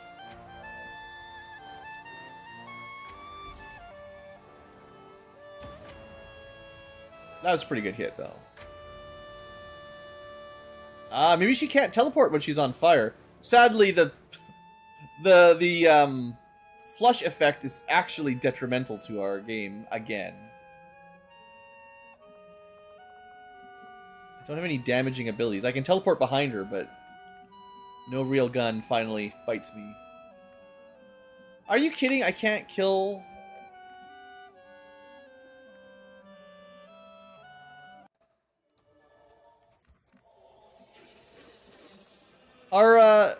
do codexes can be hit by EMPs, maybe? I don't know. Seems doable. It said they're susceptible to hacking stuff, but I don't know if that means EMPs. Let's learn. Let's learn with me Blue Ankylo. It works. Okay, good to know. You can EMP codices. Sadly, you do lose the loot. Which is weird, because EMP grenades generally don't lose loot, but because you just shut things down. They don't usually explode into a million pieces, but you know, whatever. That's pretty good. Sciencing with me Blue Ankylo really is the most important part of any good stream. Alright, so we've got to pick up the Dark Soldier. I didn't really look at corpses. Did I see any corpses? There was no snakes. Right? The stuff we would want to pick up. There was a Pathfinder guy.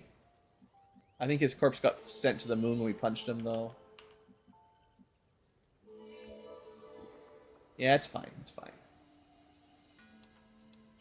They count as robotics entirely? Okay. Can I've never even tried. I never even thought you could haywire protocol them, but I suppose that actually would make some sense. I think their description is like they're neither robotic nor biological. They're something else. But Status confirmed. whatever. I forget. The first time I played, I read the lore on all of them a fair bit. It's just... That was a long time ago.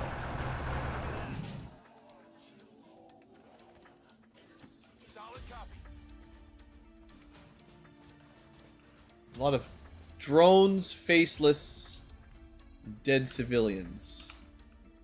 I'm gonna try... Not very hard. But I will try to get that body of the Pathfinder. We're close enough to dash out, but there might be reinforcements. You can't haywire them, okay. So blue screens, EMPs, just not haywire. Don't forget to pick this guy up. I feel like I'm gonna forget. Knocking me. We came out here for this. Yeah, one guy. It was literally in the mission description. What are you talking about? Ooh, we came up to this. What did we came for here for? Surely you were briefed.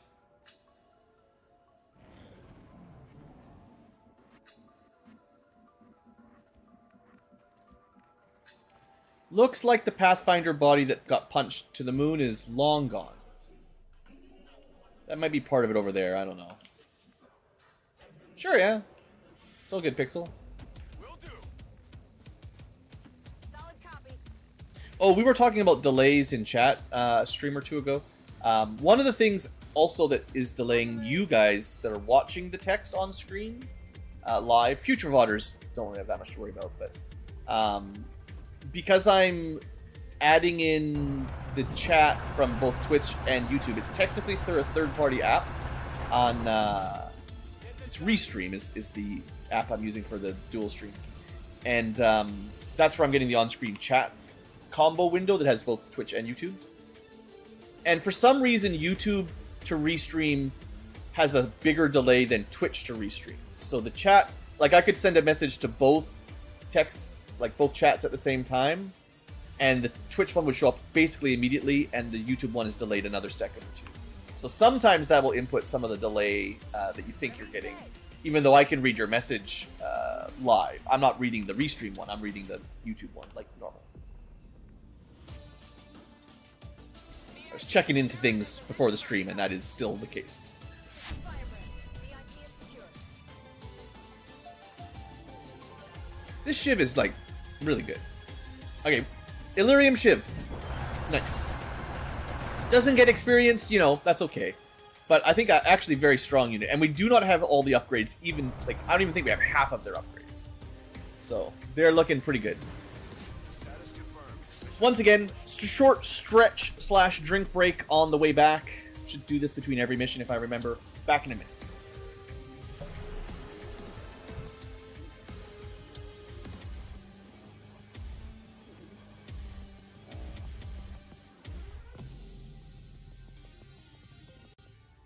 The speaker commended loyal citizens today for standing up to those who would abandon our values for those of the old world. The remarks followed a moment of silence. Peacekeepers slain by XCom.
Alright. Blue's all back. Like I said, just a quick one. Water in, water out. Move around a little bit.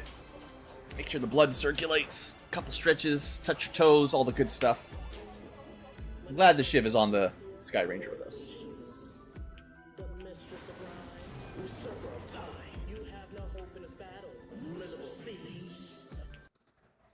Alright. Impressive performance, Commander. Our troop skills are improving. Yeah, okay, that was actually an interesting fight. Unfortunate activation, but we recovered pretty quick. Not a lot of loot, sadly. We did get an Illyrium core though. That's always worth.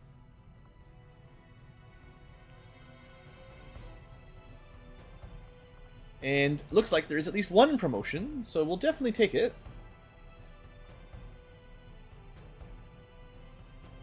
Imagine playing a low-level, unpromoted XCom challenge game. Whew. Not on this channel. Okay, so the shield bearer guy I am thinking is pretty good. He's got valuable smoke grenades that I didn't use that would have made... They could have given us 20 more aim in that good high ground position that we had. That would have been smart, and some defense. It turns out we didn't need it, but that would have actually been like a good play. And he also has like the shield, which basically made us immune to damage for a turn. Well, not immune, but you know what I mean.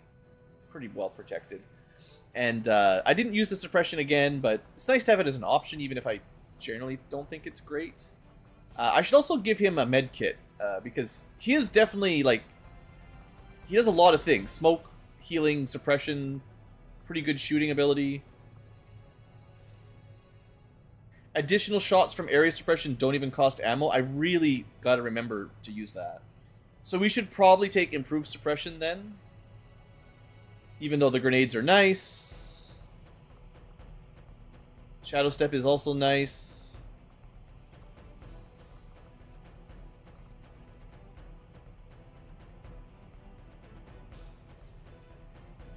Wait, how did I not notice this? Steadfast Protector. Taunt and Energy Shield. Taunt is like, I may not have it, but Energy Shield is his armor's ability. That one's just way louder. Right? Advanced Energy Shield. 4 ablative armor for you and nearby allies. And more once we get to Warden armor. So that would have given us a non-movement action. And it grants taunt, whatever taunt does. Okay, Steadfast Protector, maybe I should have taken that. I don't know. I guess I could. I have the AP for it. Huh. I guess maybe I was thinking Energy Shield only happens once per mission or something, but... Or once every 7 turns, so basically once per mission. But that's still pretty good. I think I take the suppression. Area suppression disorienting is better. And I might end up taking like Sacred Incense and Fortifying Incense to make my smokes ridiculous. On the other hand, Marauder, you know Blue and Marauder, he always likes shooting twice. Let me give him oh, he had the scramble rounds to try to make his right, he needed the ultralight vest because his mobility's terrible. And then I wanted to give him some ammo of some sort. But if I give him a med kit, he gets extra charges, so that might be better. But suppression, in theory, if you suppress, you also scramble and disorient and all the other stuff. And I don't use med kits very often, so whatever. Denied. 2 level ups. Woo! The Scrapper. So this is a mix of a unit for sure. I gotta remember that they get the like, it's probably better when we're doing those long range shootouts. They are better on Overwatch with a guaranteed hit than they are taking a shot. It's not guaranteed they'll get a shot if the enemy ignores it or avoids it, but if you're only going to have like a 30-40% regular shot, this would be better. Graze upgrade, bonus damage to robots, or Whirlwind for melee. I didn't give them the melee build with Bloody Knuckles, which makes them hit real hard with their knife. They do have a neat stun lance. And I did use it a little bit, I think, but...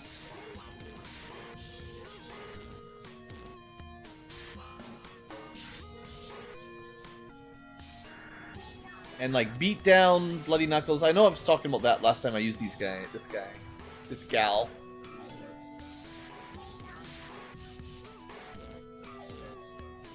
I think I like Heat Arsenal, but it is only robots, and robots are like maybe a quarter of the enemies-ish. And like drones barely count, so it's mostly effective against some of the really tough robots, but Whirlwind will be available for all melee attacks. And we've got Knife, we've got Beatdown, we've got the ability... Once we get a bit more AP, maybe we take Bloody Knuckles. It's hard to say. This is committing to the Knife build a little bit more than I was wanting. I mean, honestly, maybe we just take Concentration. It's a little bit boring, but it just means no grazes, right? And that's... On a relatively low aim unit, that's kind of like plus 20% accuracy, sort of. So that's... If you could give me... If you gave me an ability that said plus 20 aim, I would take it in a heartbeat. And the graze band is 10, up and down. So it just makes anything that would have been a graze a hit. 20% of your shots, 20%... The... top or bottom, however you want to think about it, of your shots are grazes. So, unless you're super accurate, you're going to have a graze band, and he's not super accurate. So that means 20% of the shots, 20% of the range, anyway,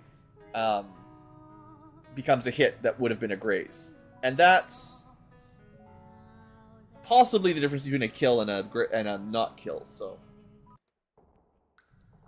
I feel like that's sensible. I do think it's a pretty good ability. It's just hard to tell. You have no idea when it triggers, right? You hit. If you shoot and you hit, you hit. You don't know if it was the ability upgrading the graze. I suppose it's even better than that, because I wasn't factoring in enemy dodge as well. Because there's the graze band of 20%, and then some enemies have dodge, and that can downgrade a hit to a graze. It can also downgrade a crit to a hit, but only the hit to graze is where it really matters, and some enemies have like 50 dodge, so you're effectively undoing all of that. Yeah, it's pretty good. Convince myself, talk myself into it.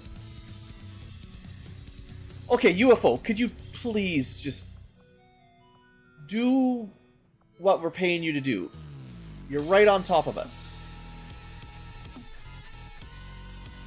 Nope.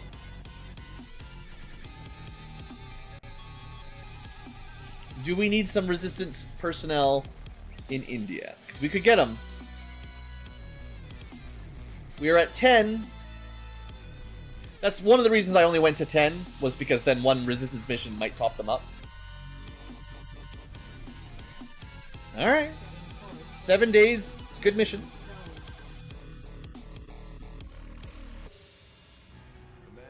Too dubsteppy. Sorry. 1 rookie. 2, 3, 4, 5. Another very good, like, ton. Like, these are, yeah. I wish I'd gotten these missions at the beginning of the campaign, because, like, 5 resistance personnel on a squad, on a haven that has, like, 5 people, or 4 people. That's huge. Huge. Alright, and I have some people. And one of the advantages of the Shiv is it never gets tired. And you don't have to gear it, so it's very quick to gear. Alright, I'm just going to take from the bottom again, even if they just went on a mission. Well, as long as they have some. Pyro's a bit low. The assault is fine. And needs some levels. Skirmisher mech just needs gear. Alright, I will mess around with mech gear, because I'm a very generous Ankylo. but I just want to promote the lowest. I really like to. You guys have probably noticed at this point. I really like prioritizing the lowest rank units on relatively easy missions, and there's a lot of relatively easy missions. So this is where I want to level up corporals and privates and all the other guys, so that when we have hard missions, they've got better gear. I think it's just a sensible strategy. We'll save that mech coil cannon. And skirmisher, I think, is supposed to punch. Let me look at my list. You guys remember this? I haven't shown this for a while. Skirmisher mech. Autocannon punch. Mostly punching or shooting. Okay.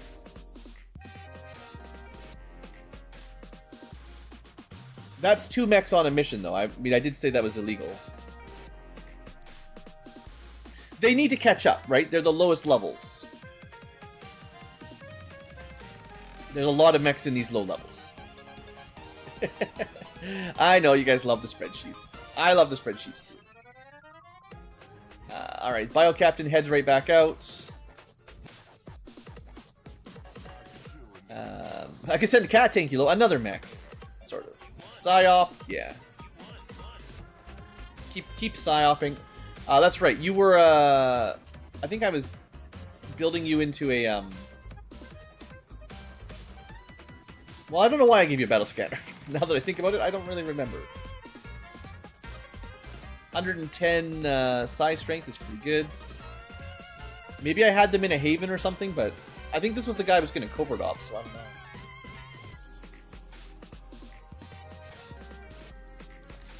Alright, simple gear for a psyop. That's 6. We can definitely get 7, maybe even 8. I don't have an officer. I got a lot of heavy weapons. I've got a stealth, hacker, melee, psychic. So really what we need is like sniper if we had one, and an officer, I think. Officers are getting pretty high level, so let's go commando because they're not the best. The commando is like a support officer. Not my favorite. Because they don't really kill very well. I'll give him the good bullpup. And if I remember correctly, yeah, I mean their aim needs a bit of help too. They need smokes and flashes specifically.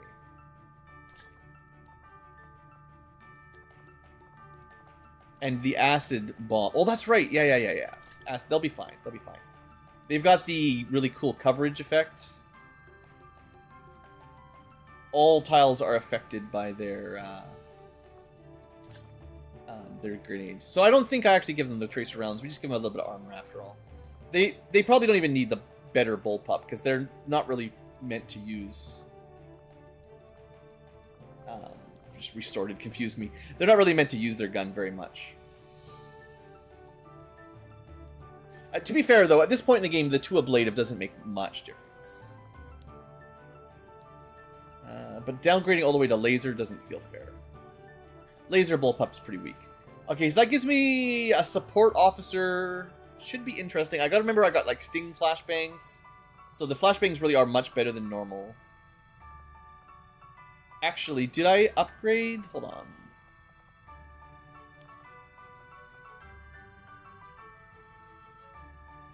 Neural toxins are sort of like flashbangs, but the radius is not very good. There is like a concussion grenade that I think is sort of an upgrade to the flashbang. We don't have one. Maybe I can build one. I have a little bit of money. We can afford some stuff. Should give them a scope too, actually. Let's build a scope. Their aim is bad. That'll cover it. I'm looking for grenades. Went right past them. And concussion grenade. They need muton destroyers. That's why we don't have very many. And that's the last muton destroyer corpse. Great. Maybe not a great idea to spend them all, but... So if I remember correctly, these are basically just upgrades to flashbangs. One more radius is great. It had stun chance. Does that stack with his... he's already got 50% stun chance. Maybe this gives him 75% stun chance. That's getting pretty reliable. So that could be really good. Or at least it's 2 chances, a 25 and a 50, which either way is still pretty good. The underbarrel grenade launcher, I do remember testing. It does not work with equipped grenades. They've already got the scope, of course. Sadly. No, I know, that's actually... And it doesn't go on bullpups. You need a regular rifle only. So he's double out, unfortunately.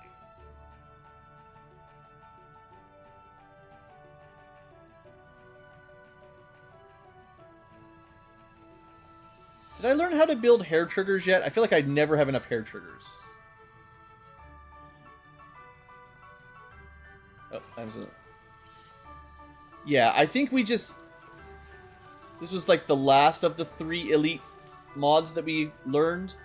And I never built very many because, you know... not that, like, this is the guy that really should have them all. It's just, I need to start building them, basically.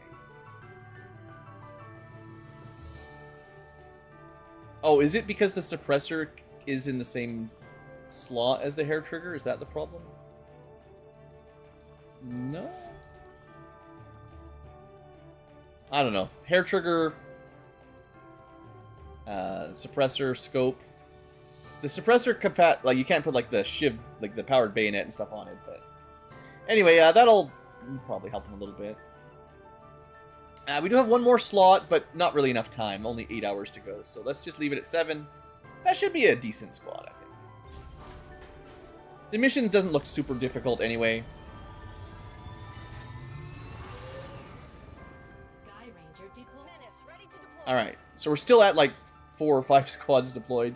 Tango, uniform, hotel, but there's another one somewhere that's not showing in the list. 1, 2, 3. I do need to do this mission. I can't leave this for too much longer. Maybe I am down to 3 missions. You know what? Good job, team. Wow. Alright, well, 82% is done pretty quick. So we can definitely take another mission if something pops that is reasonable. Right, we have to do this too. I can't. Sheesh, there's so many missions. I gotta remember, I've got 2 missions on the docket that have time, but I can't ignore them. I already half forgot.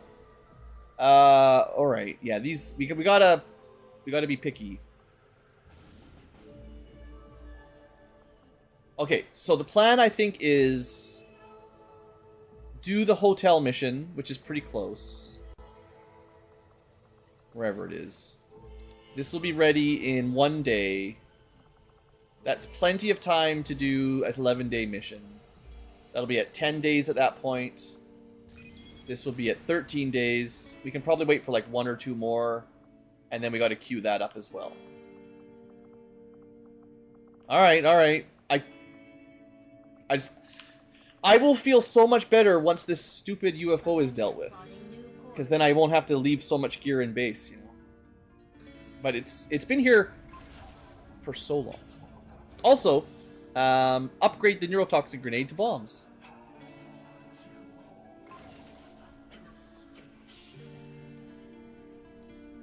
Okay, what's next? We could make a bio rocket. Those are fun. Acid grenades. We already have acid bombs, but the thing is we're going to be limited on building them based on how many Bio Viper corpses we have and elite Bio Viper corpses. So I think we actually get acid grenades as well, even though it's a bit late, because the difference is relatively minor, and I just, honestly, having more, this will get me 1. Just having a 1 or 2 extra, I think, is a pretty solid upgrade, honestly, because they're good grenades, you know? I'd like to be able to bring them more often. We've got a rookie in Eastern US. Great. Not what I want. Another wound recovery. Another mission.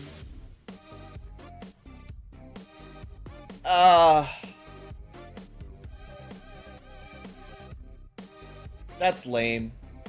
The UFO missions are so good. But, 1 hour. With 12 people on Intel.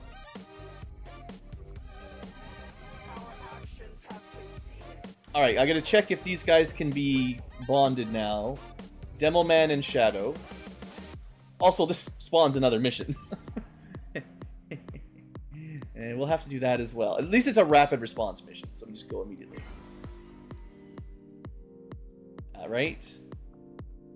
Council mission. Yeah, I believe it's just instant. So I can send good units on that. It's no big deal. Commander, we should make use of the ring facility and deploy Well, hi there, brother. soldiers on a covert action with the resistance. Alright, so level up and bond. Level up and bond.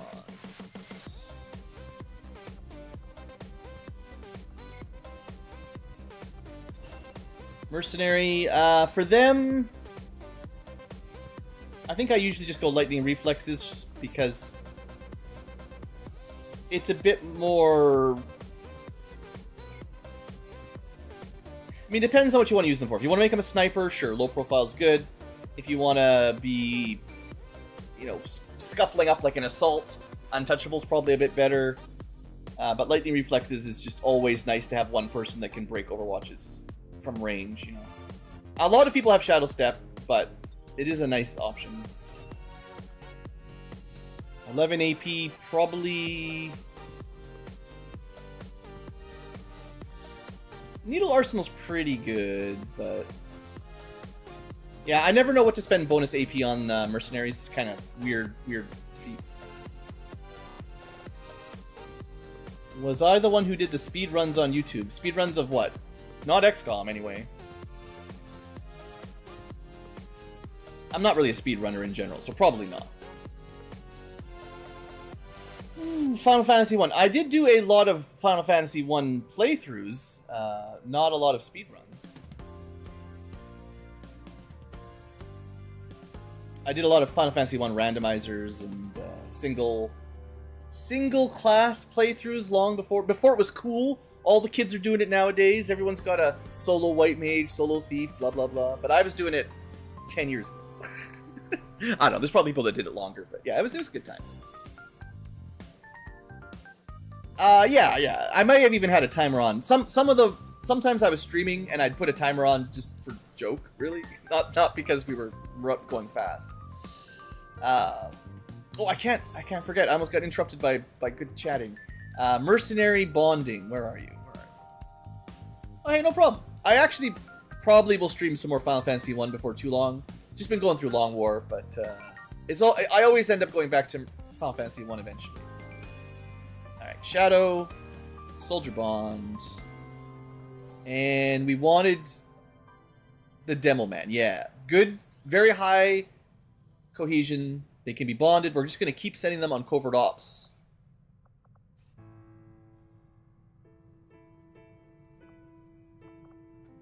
Okay, I didn't realize the interface worked like that. If you click them, it selects the other unit. That's actually pretty handy. You have to hit the green button to... This is how little I've done bonding. This is brutal. Alright, Demo Man from Team Fortress, everyone knows except me. And Shadow. So they don't really get much at level 1. You do not get photos. But now they're bonded. Once they get to level 2, we'll do covert ops faster. And that's all I really care about right now. Yeah, I think I did the single class runs pretty early on YouTube. There may have been other people, but nowadays on YouTube, I feel like everyone's trying to do the biggest challenges. It's either I 100%ed this, or the movie this, that, or, you know, you won't believe all the stuff I've done, challenge, solo, ultimate difficulty. Like, everyone's trying to stand out because there's so many people on YouTube these days. Like, it just keeps getting bigger. Yeah, I think, you know, if I'd started YouTube a few years earlier, I was pretty early, but I could have been earlier, it would have been really easy to get a big channel. You didn't even need very good quality recording back then. But nowadays, man, I don't know how you do it. You gotta work the algorithm, and that's how they work the algorithm, is whatever's clickbaity. And yeah, obviously there's a lot more people doing it now. Not that it's bad by any means. I'm not trying to grief. It's just It's hard to know what to do. What does YouTube want you to do? So, next mission, I think there was one we wanted to do. Not the recruit rebels. I mean, I can always get another contact, but that doesn't matter. It was probably like corpses.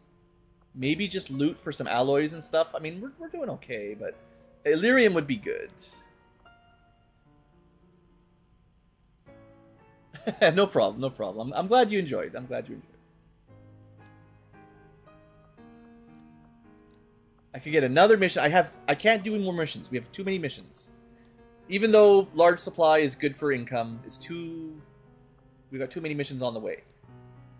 So I think of all the options, you know, either we start hunting the last chosen, or we'd go for like loot or corpses. And of the two, I think loot will be more reliable. So we'll do this one. Alright, so my core will be the 2 bonded units. Ooh, I have to figure out where they are on this list. This is maybe a few too many units recruited, to be fair. Looking for my... I guess we can just sort by class. Mercenary should be here. We want... Oh, I can also just... They're the only bonded, so if I just look for the little symbol there, that will work too. I wish there was a way, because I don't think there is. If you have a unit that has a bonded friend, they should somehow like sort to the top of the list to encourage you to bring your bonded partner rather than have you... I guess the thing is normally you don't have 100 soldiers, right? In normal XCom 2, you've got like 10. So it's really easy to send them together over and over again. They didn't design the game for huge unit rosters. But they do need one more unit. Doesn't really matter the rank. And then I have to change their gear because we might get ambushed. So extra unit. We could just send... Well, I don't want to send rookies because these missions... The ambushes can be pretty brutal. But I'll send my low-level Pyromaniac. They're not even that bad. And then, yeah, these guys... What's the ambush chance? 25%? I mean, that's probably going to happen. So, Scout Sniper is definitely not what you're taking. We've got a bunch of coil rifles. We can give the mercenary basically anything. If you get ambushed, it tends to be short range. I'll just give you a rifle. Rifles are just easy. And then you don't really need hacking per se. So maybe even just a sword? Sure, we'll give you sword and gun. But nothing too crazy for gear. Because there's still a relatively low chance they get into combat anyway. And keep their mobility a bit higher for the... Actually, because I gave them a sword, I will also give them the fast vest. There you go. Now they're fast. And then the psychic guy, yeah, I remember this. They've got a standard gear set. Probably don't need much else. They need the tac vest for defense. Although I may run out. May have run out. Well, that's fine. I'll build some more later when I have some money. For now, you just get a normal armor. And maybe a med kit is my backup plan if we get shot. I do often forget to bring a med kit on the covert ops that can be ambushed. And then this guy is good to go. He's also got a med kit, whatever. You only need one med kit. Just go faster. Okay. Get them out there. We'll get some bonus loot. I'll order my people to get underway immediately. And we have a mission to do. Let's go do our mission. Council mission. It is a instant, right? And we're going to get a Raptor Commando. Nice. I'm just going to assume we succeed here. Let's little spreadsheet the clock. We are going to get one of the probably better ones, I think. This is the guy that can fly around. It's kind of like the sniper advent. Well, it's not the regular sniper, but it's the one that can fly. And I'm pretty sure that's the right one. And we had a really good success with Wraith Commando, so I have good hope for a Raptor Commando. We have 2 unknown enemies though, so we probably want a strong squad. Archon, 2 new enemies. Pathfinder Hunter, Elite Trooper, Advent Mech, Frost Codex Elite. That might be new too. I don't know if we've ever fought an Elite Codex, so we should try to check its skills. The enemy are definitely powering up a bit here. I'm feeling good that we're seeing some new enemies at least. Setting course for Mexico. You don't want the game to be too easy. Commander, we'll need to have one of our troops equip the scope Please shut up, Central. if we're going to make any progress towards our current objective. Okay, so this is a rescue mission. We start revealed, which means I believe they start on our squad, but they won't have very good gear and not all their abilities. So we just get to send 6. It's a light or very light mission, but the enemies are pretty tough. So I'm going to pick from the top of the squad this time around. I'm going to pick the higher level dudes. So I'm thinking Frost Captain. Heck yeah. Although I never did build him Warden armor. Maybe I will now. We'll get the squad deployed, and then we'll look at how much money I've got for gear.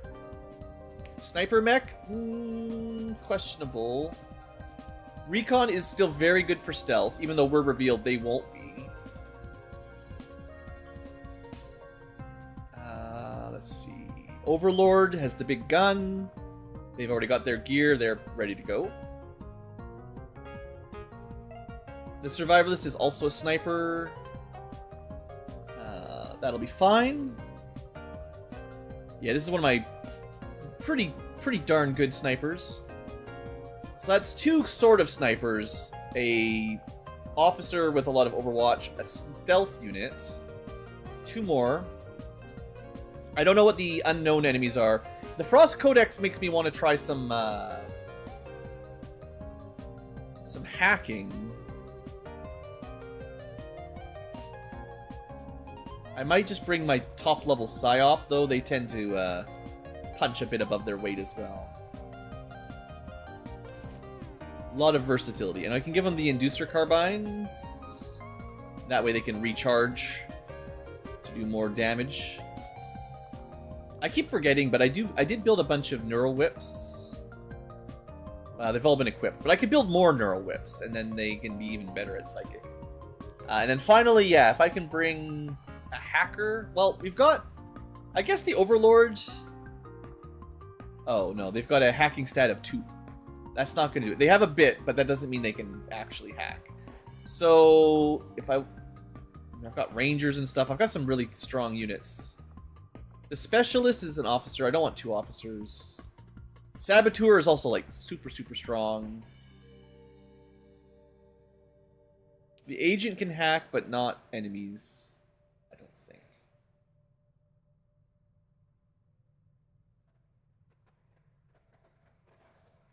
I feel like, just looking at my hacking stat, I don't have very many high hackers ready. Other than the officer.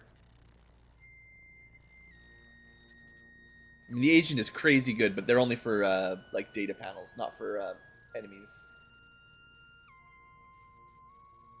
Mad Jack? I haven't used them in ages. Alright, they're in. We're going to bring a melee unit along. We don't have a melee unit, so that'll be fun. Alright, so let's see what kind of gear. I would like more tack vests. Maybe Frost Warden armor. The Recon unit will just give the sneaky armor, of course. We can give them a better holo targeter. And I'll figure out the rest of the gear in a second. I'm trying to go through the gear fairly quickly because it takes a long time. The sniper probably doesn't need top-of-the-line gear. Or armor, that is, because they're generally more protected. I gotta give this suppressor rifle to someone for fun, too. I think it counts as an assault rifle, although it's complicated. I don't know what all those extra yellow things mean. The tooltip for this is not great.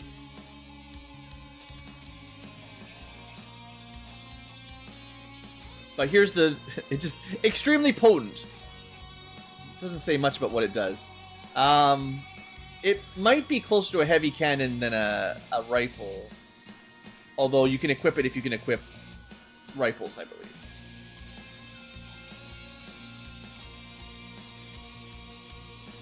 Alright, some good guns, some good guns. I don't have anyone that really wants the fancy new gun, but maybe next time. Okay, you can have Warden Armor. I'll give you the Coil Sword, best sword we got. I'll give you the Plated Bit, best bit we've got. Have a Shredder Gun. And then, in theory, with a little bit of help from a Skulljack, yeah, your hacking stat is really, really good. And your mobility is awesome. So if you're going to go hack a Codex, maybe you can get the job done. We'll get him to walk through walls. And one more item.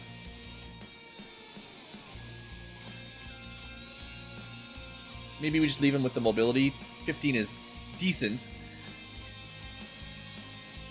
Okay, so we don't need really any more armor other than for my Frost Captain, so I think I'll build it for him.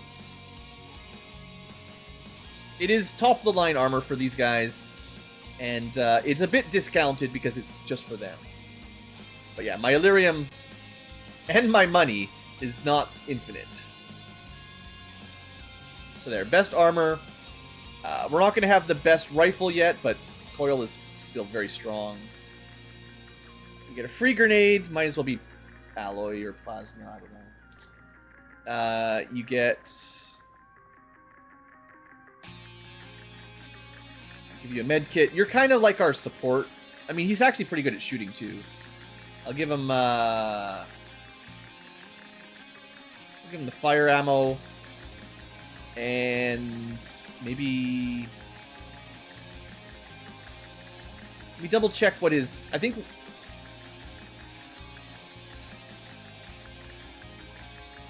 He's mostly about shooting and suppressing. He is good with medkits. He gets his own fancy grenade already. So he doesn't need all that many grenades to be useful.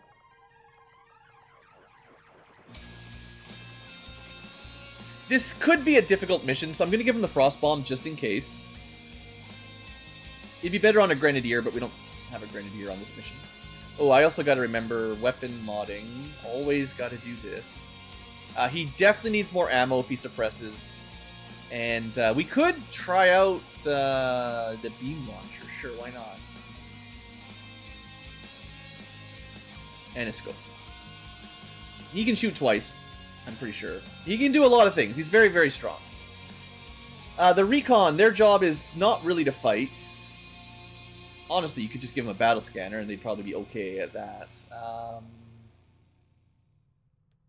The mobility is absolutely insane. I'm actually going to give them emergency rockets because they're too fast. And a EMP just in case we're fighting a robot or something. So emergency explosions and emergency robots, but ideally they stay stealth the whole mission. We've got the Overlord with the big gun. We don't really need suppressors on this mission. Ammo, they're supposed to be on Overwatch. But I'll give them a scope if they shoot. Survivalist, sniper rifle, already upgraded. Doesn't need the suppressor anymore. Different missions need them. I think the stocks are worth it on snipers, because then you can steady aim for the next shot. And we want to give him... Oh yeah, mobility is rough. Well, I'll give him a speed vest to help keep him up with the rest of the group. And some kind of ammo. I typically give my snipers sabot rounds to ignore defense, because you really want them to hit their big shots. And their aim is already good enough, they don't need tracers. So it's just like, you could say we're going to be anti-psychic or anti-mech, or try to get poisoned, but these things do a lot of damage, so usually they kill, or at least that's the idea. So just make sure you hit, basically. And aim is good enough, but you can't aim through dodge, so this gets rid of dodge. And if I give you anything else, it'll slow you down. That should be good enough for a sniper. Psyops. Right, I was going to also build, if I can afford it, the whips. Whip it.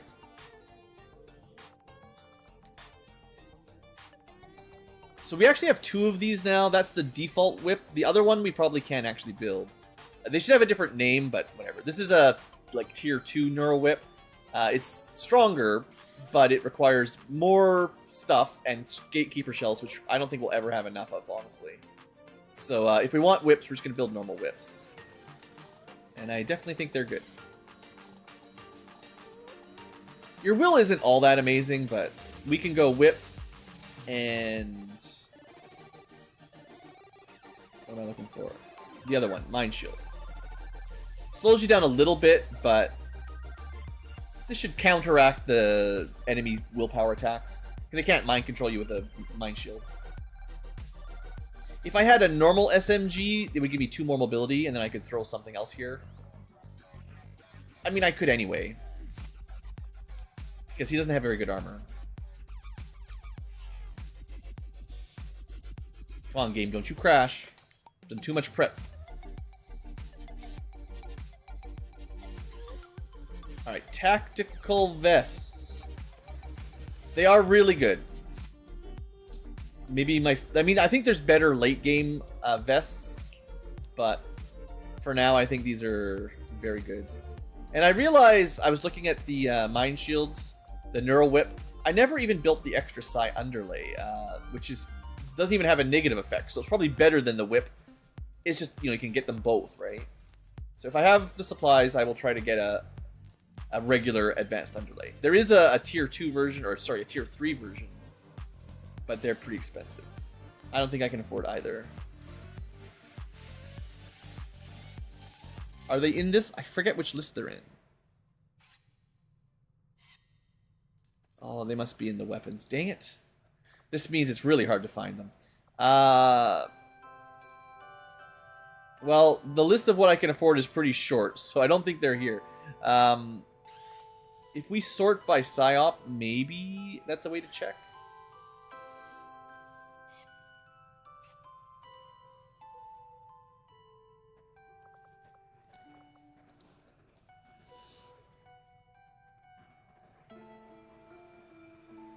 Come on, game. Do your little sorts.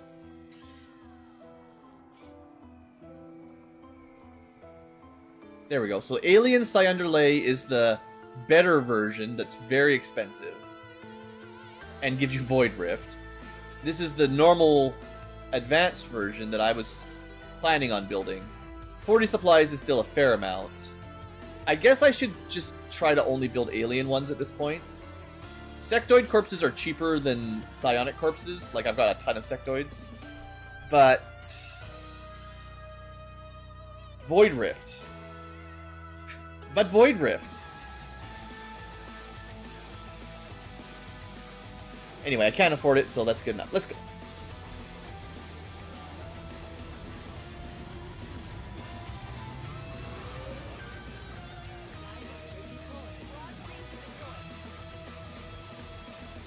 I can't believe that alien UFO has still not attacked us.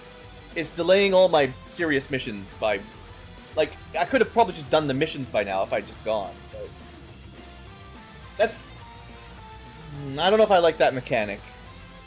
Base defenses are very important, and it's nice that the game gives you a warning, but, like, a warning that's a randomly weeks in advance that just kind of stops you from doing anything if you want to be safe. If it just said you're going to get attacked in a week, or 2 weeks, or 3 days, or something, I think that would be better, honestly. It's slightly against the design of XCOM to give you that much information, I guess, but... Or have it, like, tied to your own intelligence gathering or something. Maybe spend some intel, like a dark event.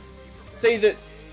Maybe they could use the UFO attack like a dark event, and you could reveal it with intel to get the exact time before it hits you. That would be fun.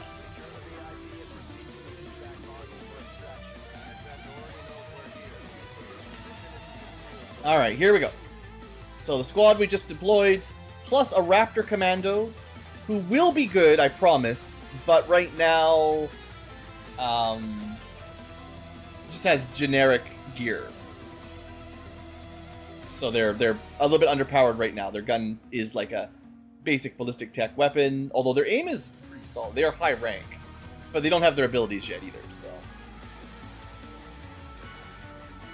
If that size strength is accurate, that's pretty good. They might have a nice combat intelligence when we get home. So let's start with my one concealed unit and look at the map for a second. We're pretty close to the corner. It's a very narrow map. So all the enemies, I think, will be right in front of us between here and the exit. So that should tell you what's going to happen. I'll stay up here for maybe one turn to get some vision. Whatever, run around. This guy's crazy fast. Alright, nothing too close. Let's move.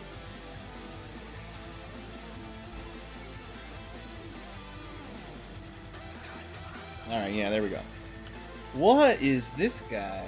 So remember, there's like 2 new units that I've never seen before. A Custodian, is that our first... Have we seen a Custodian before? I don't remember. Looks pretty cool. And a Purge Bishop, I think we saw one. But yeah, 40 health is, that's a lot of ticks. So that's going to be a tough fight. Archon, you know, we know the drill. So we want to be careful here, no doubt about it. Sniper, oh, this is your day. Get ready, steady, next turn you go. We've got a very powerful psyop that we need to be in range, ideally for a Void Rift if we need it. So I want them a little bit closer. They're going to find another group though. Oh no, he's not stealth. Oh, I forgot. Blue messed up. It's just almost always the whole group is stealth. Crap. Well, that's bad. Yeah. I did want him closer. That is true. I forgot that we couldn't do that.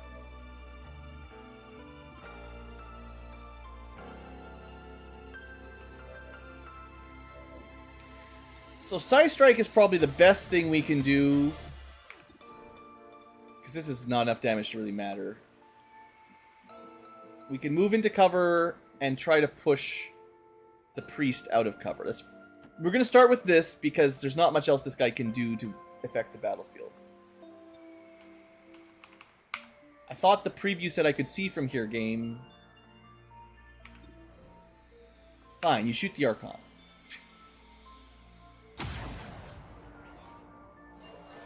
3 damage, yeah.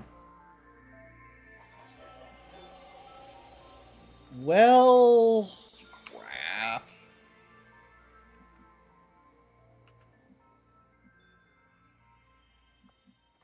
I do have napalm.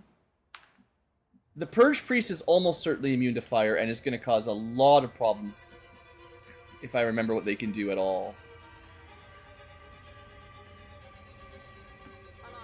I want full cover if I can get it, even though I'm losing the high ground.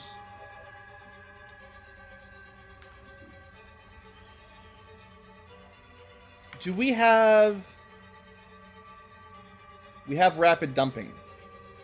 Oh, it's not free or refunded. It's just you can do it and move. Let me see if I can double check. Yeah, so the Purge Bishop does so much stuff. This is real bad.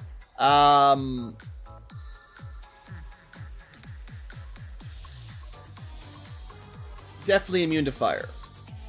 Alright, he's got a bunch of psychic attacks. And then the guy with 1,000,000 HP is immune. Poison, electricity, acid, bind, and knockback. Doesn't say fire. If we can light him on fire, that's still worth it. Because there's no way we kill him right this turn. Sorry, civvies, but it had to happen. It looks like he's on fire, so that should nerf him a bit. I don't know what it'll make him do, but...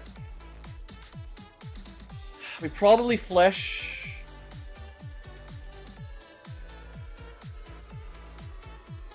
Flesh is turn ending, unfortunately. Adrenalize would be pretty sweet.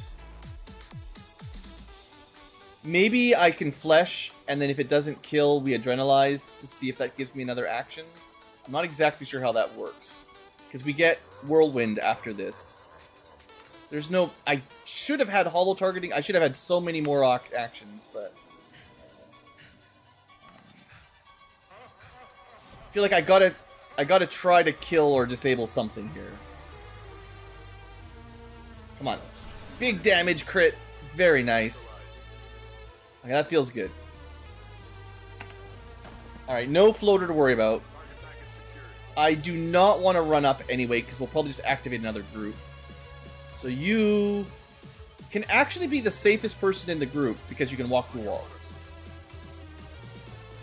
So that's good for him. Except his drone opened the door. That's kind of funny. Now, unfortunately, these two are not in full cover. My one guy is still stealthed. But this puts my psyop in a really bad spot.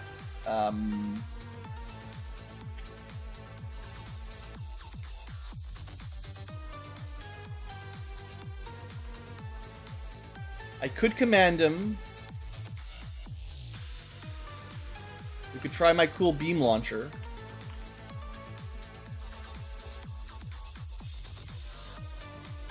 I do have a frost bomb, but I don't think I can get close enough. Maybe next turn as an emergency. So I think we move to full cover. I'm definitely very concerned about the Purge Priest.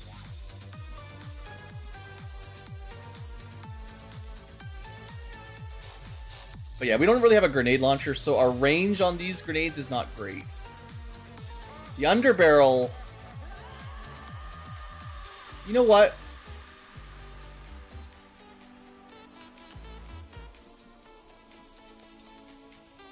I might have been able to set up a pretty sweet Overwatch build. You actually can't see from here. I didn't check that either, but... He's got a pretty good Overwatch. The thing is, he doesn't have to move. The priest can just cause trouble here. If I had a smoke grenade, this would be the time for it, probably.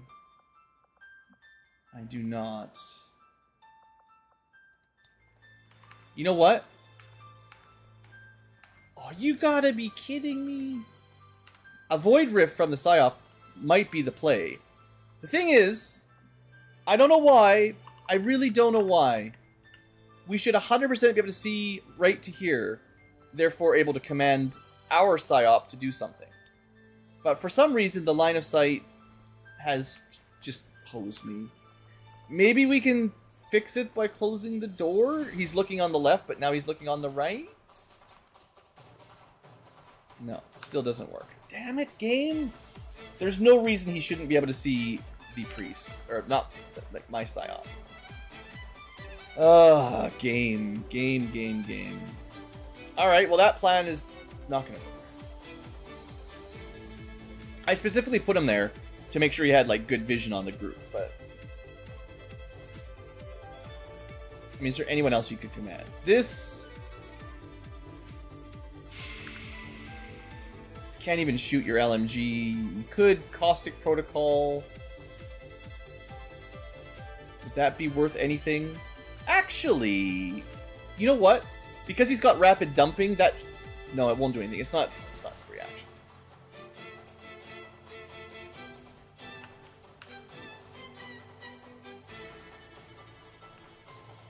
Wait. 10 defense. Is that worth it? Probably not. Here, you might be immune to acid, but you're not immune to melting... Or you might be immune to fire, but you're not immune to acid. I won't be able to see it happen, but... yeah. Alright. They're both afflicted by a status. It's better than nothing, at least. What do they do? What do they do? Psychic... I don't even know what that is. I've never seen that before.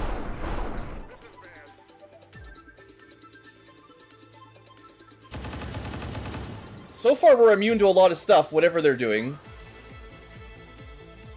Of course, we can't see him. Oh, the line of sight. What a cheater, man. He doesn't... Oh, no, okay, we can see him. We only know where he is because of tracking. He's hiding behind... not even in full cover. He's just in a position where we can't see him because of the way full cover blocks line of sight. So dumb.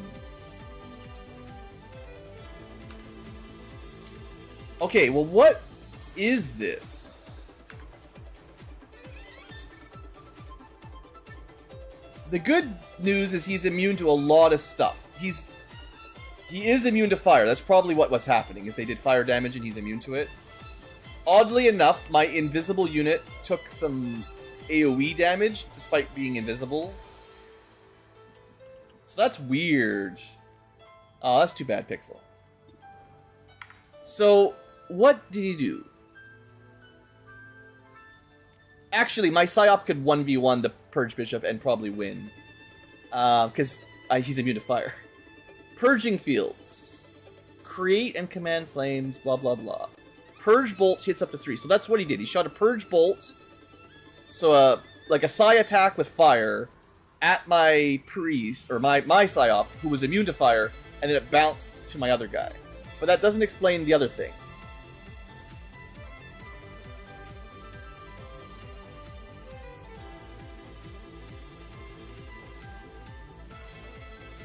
I don't know what it is.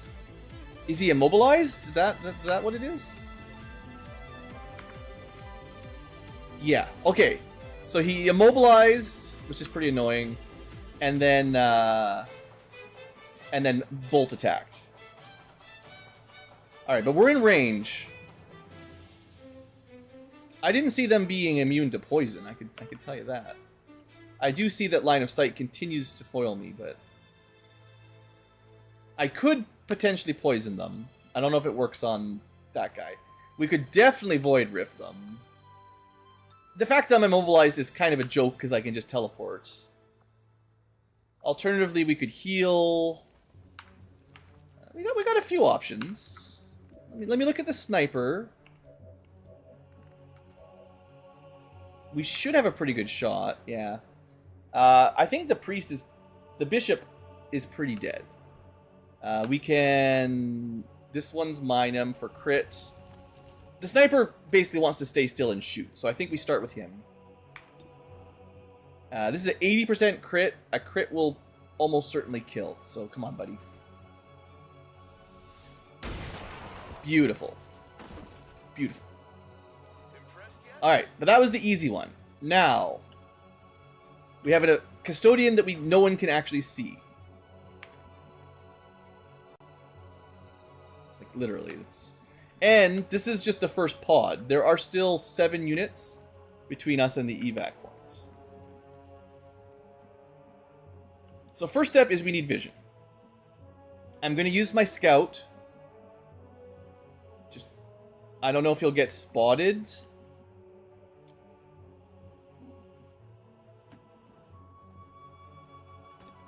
Alright, good sneaking. And you can see him from here, so you could hollow him. And that's fine, we don't need to do anything else with you. This is still very valuable.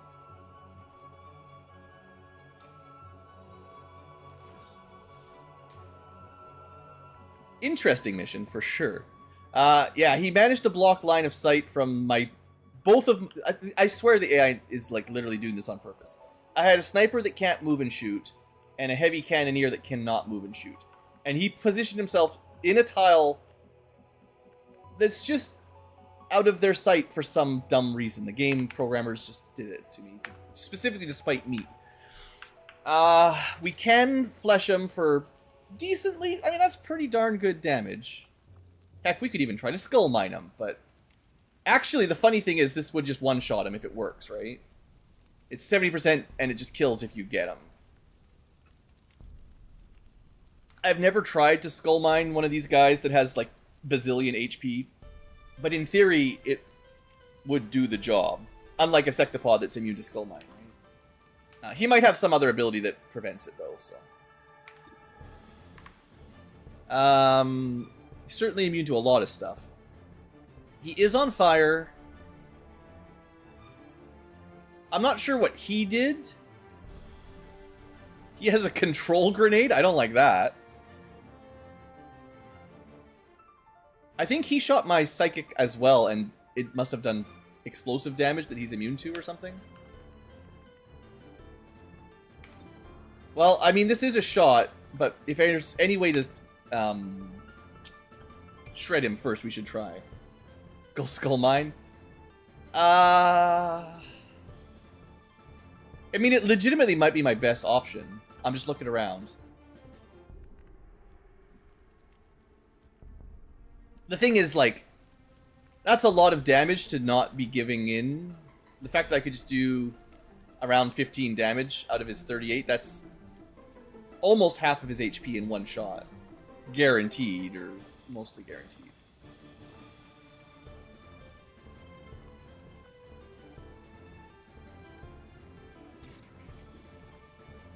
Alright, chat. It's on you if he dies. That looks good. He's got a pretty good, a good chance to avoid the hack. He's actually got more tech score than we do. Well, we'll definitely go for the safe one. The roll is good. I think this just kills it. You can only do that once per mission, but yeah, see, that's the problem with melee, guys. That's the problem with melee. We got him, but at what cost? Oh, no way! You don't get a whirlwind off that? That's bullshit.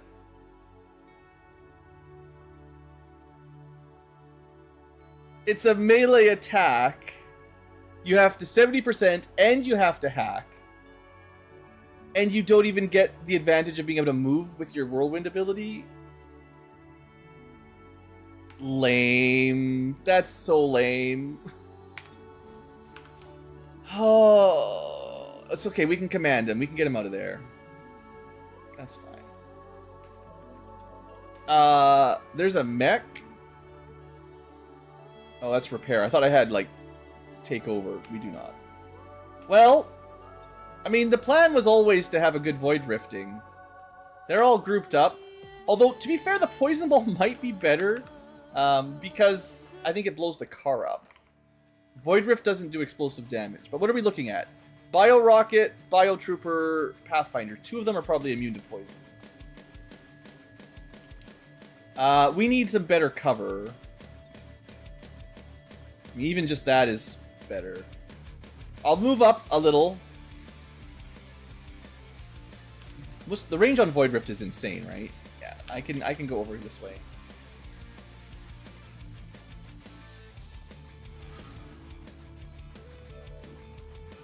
Come on, Void Rift. I believe. Everything panicked. I mean, it didn't do very much damage, but they're all ruptured. Let's see, what do we get? Of course, one of them turns into a faceless. Honestly, good deal.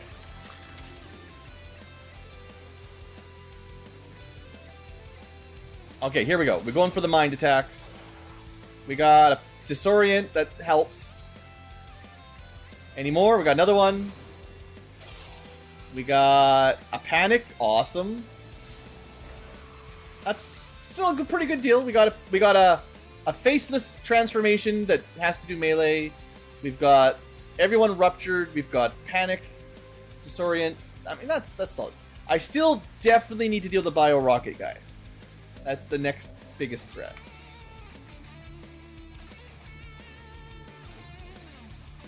I mean, I can jump around.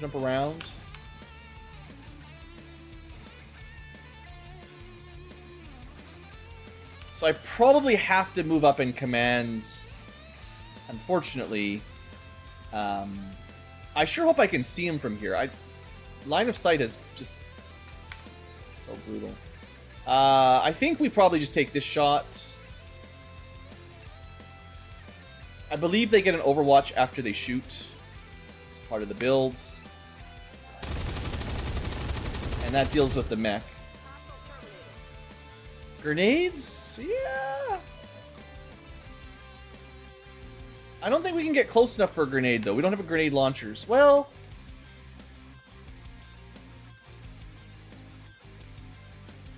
Do you think the beam launcher will do the job? Do we just leave that guy standing there out in the open and just hope that this is so strong that it blows the car up and kills them all? It probably has damage drop off, so you want it right in the middle. Yeah, that should be pretty good. Alright, fancy underbarrel. Spent all the money on this bad boy. I mean, that works pretty good. What a slaughter! What a slaughter, guys!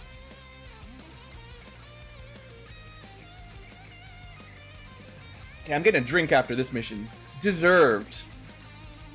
There are 2 enemies remaining. Practically wiped this entire map.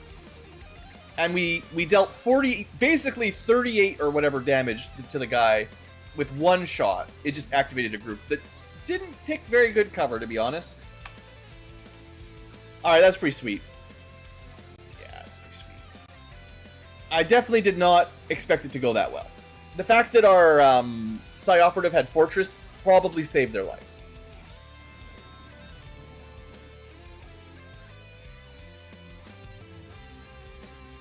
Alright. Looks like we're all good for a turn. But yeah, this is why I definitely tried to take it as early as I could. Fortress is just such a powerful ability. Like, most of the time, it does nothing. But every now and then, suddenly grenades, fire, whatever. This car's also going to explode. Watch out for that. Except it wouldn't matter to him. He could stay behind this cover and it's fine. Yeah, the ability to just ignore explosions and fire and stuff. It's not all statuses, but it's, you know, most. Now, to be fair, he actually wouldn't have died because he's got the armor that gives him auto-sustain. It's very hard to kill these guys. So there's a reason I bring a lot of Psyops. But, I've never even used auto-sustain. Well, that's why. It says reduce wound recovery. It's the armor itself is removing wound recovery time to my Psyops. No wonder they never seem to get injured. He's also got a mine shield. Yeah, this guy is cracked. Right, I gave him, yeah, the mine shield. So he's, like, just these two together, right? He's immune to fire, poison, acid, frost, explosion.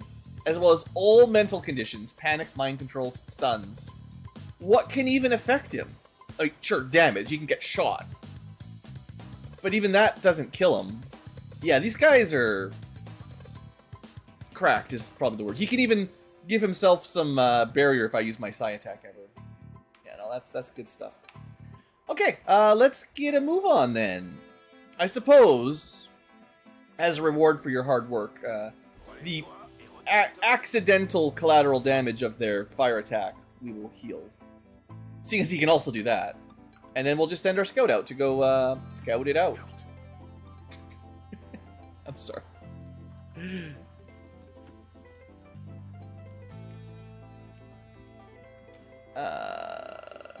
So just 2. There just could be a couple drones, possibly. I'm gonna guess that there's 2 enemies, like, on top of this roof. Maybe under, but one or the other. I can handle that. Seeing as we don't care about explosions. That might be too close to explosions. So you're not stealth, so hold on for a minute. Let's just wait till everyone catches up. Let's not activate whatever's left. You know, there could be something dangerous. Also, maybe I should grab some corpses.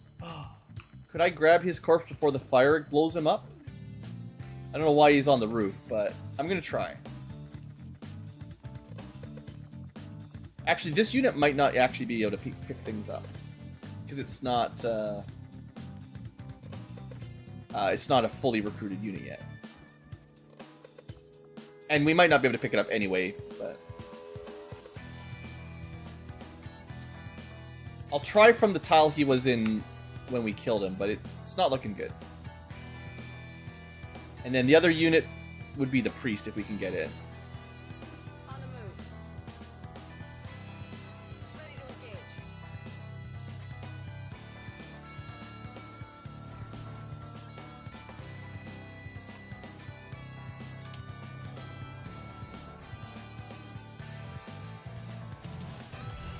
Ah, don't worry about explosions. Okay, for science, I don't expect we're going to be getting this guy, unfortunately. Oh? Oh? Is that an Advent Mark II Custodian corpse? Alright, we're taking him with us. Gotta be a little bit careful, but maybe I should have done my scout first, because there is still some enemies.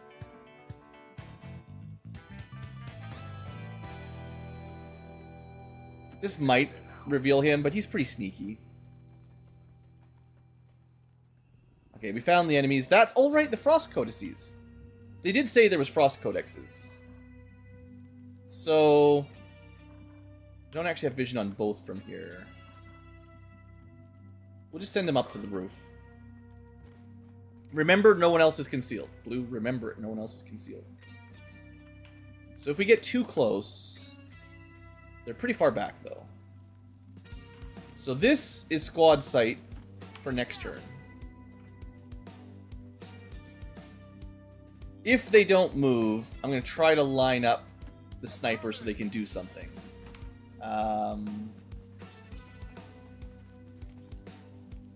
Try to get my melee guy close enough that he can help. I'm going to see about trying to grab that priest. It's possible this guy was just in the wrong tile to get the custodian. I'm still sciencing that out. And at least one overwatch if they do run at us. Certainly we've got a few explosions going on. I can drop them if I need to and fight again, but... Valuable corpses. We love them. Alright. Yeah, I'm pretty sure we would be able to pick up the corpse from here. No. So the mech is available, but not the Purge Bishop. That's unfortunate. Alright, do we just open... I think if I multi-target, it'll hit them both, even though I can't see the other. So that's easy. We learned that codices cannot be haywired, but they can be EMP'd. I'll save that for an emergency.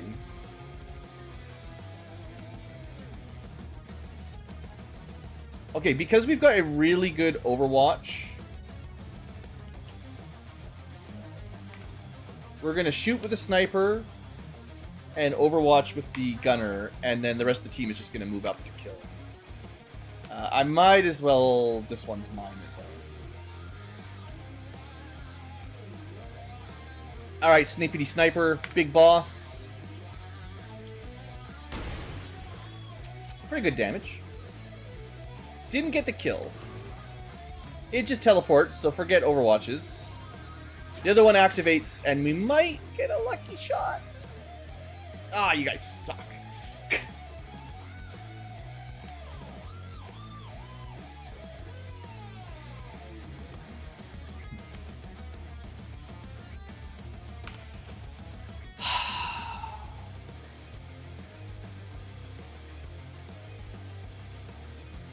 We should do it.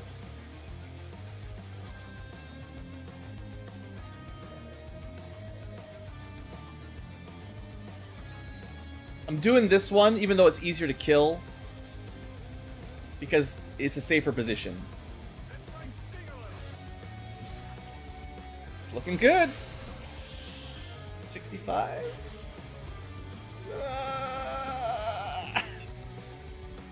Unauthorized access. Doesn't seem to matter. No extra intel. Well, you wanted the mission to be even more fun. Oh, we got the Overwatch! At least we did that! At least we grazed him. Alright. He actually took more damage than we saw. I don't like how many units are already done, but we're gonna put you down for later. You could just throw him down. You don't have to be so gentle.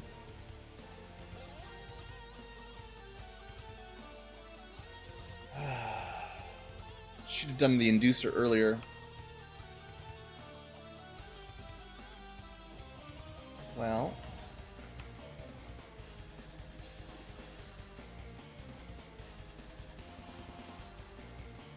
This codex somehow managed to avoid my rapid targeting, so I'll do that.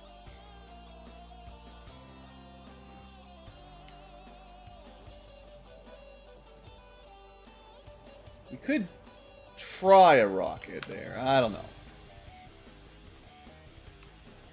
Man,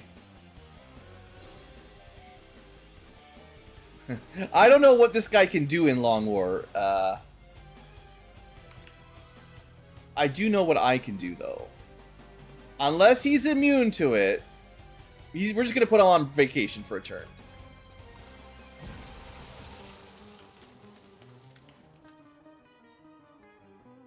I think he's immune to it. Dang it!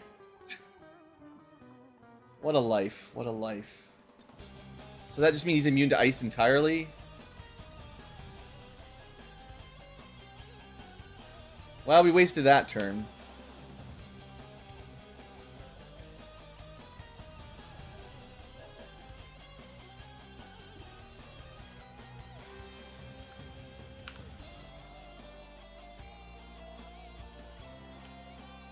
Okay.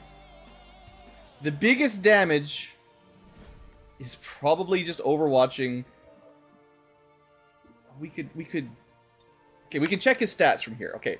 When damaged, teleports. Immune to flashbangs, immune to blind, immune to mental. That doesn't say he's immune to ice. He's definitely going to be dimensional rifting or null lancing, trying to mind control. It didn't say he was immune to fire. I'm going to try. It will disable so much stuff if we can light him on fire. Okay. So, the game, as always, doesn't explain itself good enough. I hate it that it never does that. It doesn't say it says he's immune to flashbangs, blind, you know, some of the stuff you might do. But he's also immune to ice and fire. Which means I guess he's probably immune to poison too. It's just, I guess maybe he has the fortress ability. It should tell you. Because if he had fortress, I would be like, okay, so he's immune to all this stuff. But I don't know that, so I just wasted, like, 2 actions.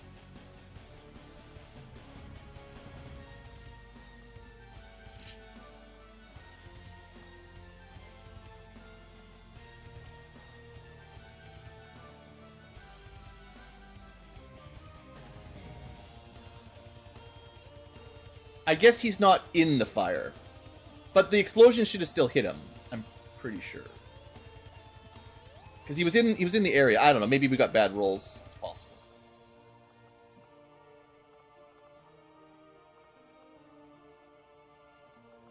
I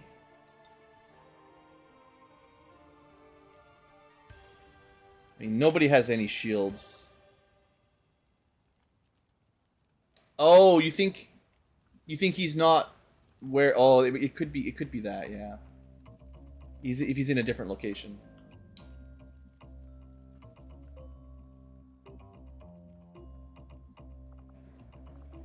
I'm gonna just recharge. I want my Void Rift ready for next turn. It's not much, but we can't hit him with anything, I don't think. At least, I don't know.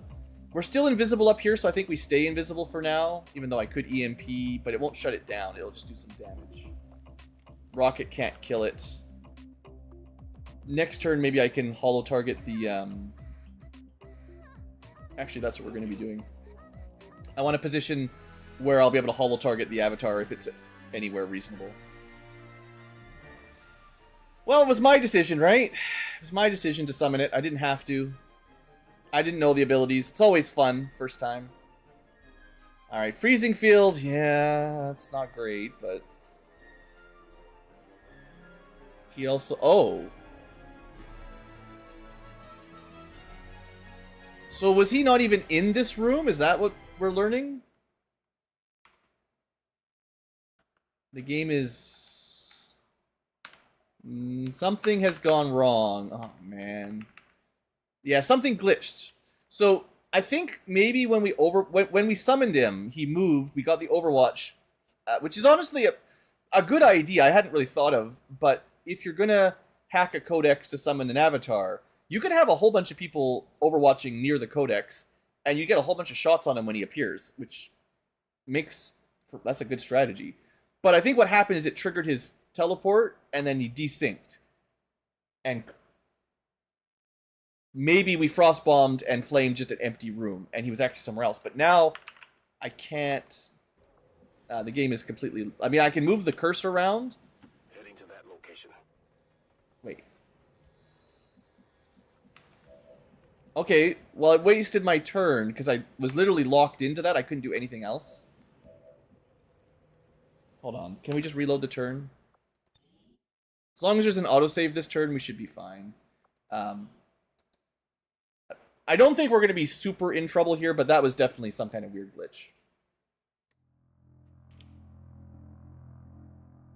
And I definitely don't feel like I'm cheating when I reload for, like, glitchy behaviors and bugs.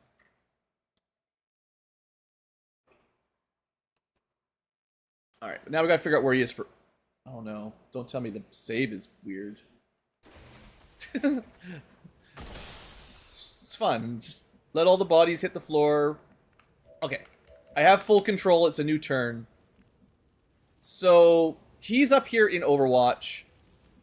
Maybe he wasn't in here at all. Or at least not there. So that's fine. I mean, I did waste a couple actions, but he didn't do anything. The Codex is pretty close. It is still hollowed for another turn. So ideally, we just try to get vision. This would be a great flanking shot. Although I don't think anyone's going to be able to take advantage of that. Where'd my music go? Oh. I hit, everything was going crazy, so I hit skip, and then Understood. I hit pause, or stop instead of skip. My bad. Alright, I think the hollow target is still the best bet, although if we damage him, we get rid of his Overwatch, but he's got that Psionic Reaper weapon, same as what we built. It is good, but I think the hollow is still... We have ways of damaging it. Hollow will be worth it. He's got 33 hit points, you know. Okay, so you are chilled. You have to move, which sucks, because, you know, like always. The sniper is safe, though. Yeah. And can actually see him? Oh. Oh, honey. You didn't block line of sight from the sniper. That's 13 of your life gone. Where to next? That way? Alright. Well, so much for my flank. What about if we skewer him next? Not a kill, but we're getting pretty close. Just depends on where he teleports, but...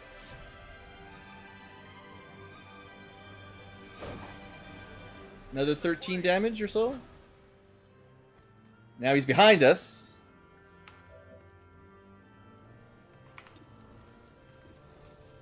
Yes, I'm definitely ignoring the Codex for now. It's way lower threat. It's definitely a threat, but comparatively very low.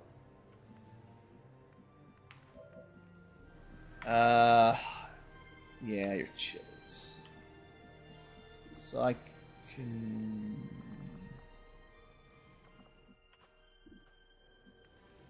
I mean, we could find out.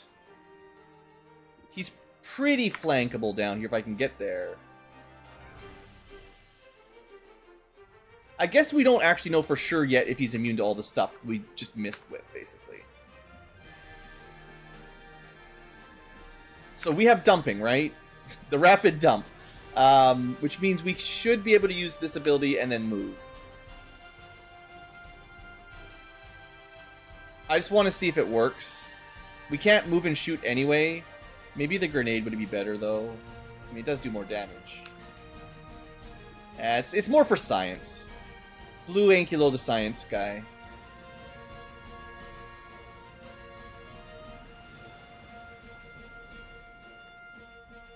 Okay, it hits him at least, and... Come on, game, let me see. He definitely is inflicted with, acid burn. Okay, so he's definitely not immune to acid. That much... Maybe I should have just shot him from here anyway. I don't know. 61. Before I move, I'll... Wait, I thought... It's a cold... I could have just moved and shot. I thought this was a LMG. Usually, in the old days, I used to always give my my overlord the LMG weapon, but... You're immune to ice, so you can just stay here. Ice is nice. Not that you necessarily want to. I've never used Evil Gaze. Looks cool. It's definitely a contested check, but... So far it doesn't do very much damage. Is Evil Gaze turn ending? Yeah, of course. So I can Insanity for free, but... He's only got 6 health. Yeah, it's not good enough. We don't...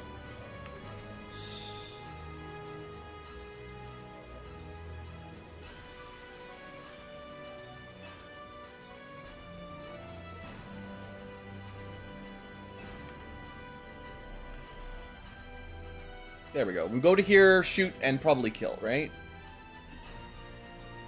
It's flanked by the Codex, but we'll probably be able to deal with the Codex. As long as we can kill the Avatar. Now, do we need to bring the body with us? Or do we just get it? Like, I don't think we need to pick him up, because Codexes you just kill and you get their brain. I'm pretty sure, because it's plot relevant, you don't have to pick him up. You just get it automatically. So that's the Avatar. Now for the Codex. We're not killing it this turn. Heading out. Is it immune to stun?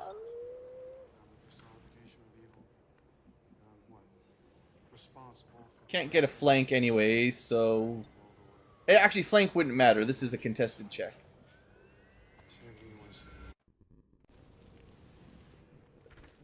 Okay, we got the disorient. That's still decent. Did it push her back? No.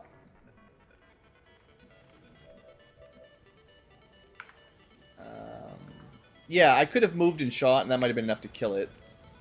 If we stay here, we get frozen, is the thing, but...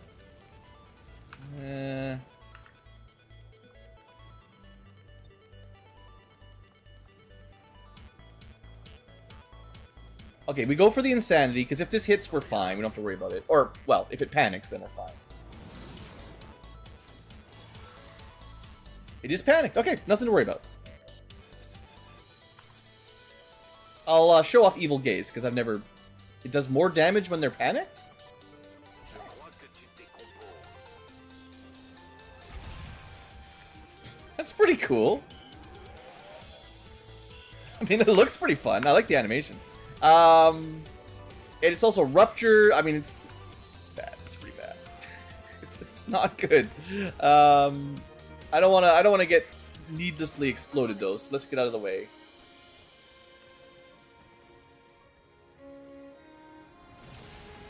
Yeah, nice try. Disoriented, panicked. Just remember that it explodes when I kill it, and we'll be fine. And we do need to get to the evac in 6 turns. Don't forget that. Is there a staircase back here? Yeah, we can climb that pipe. Does anyone like need a level up?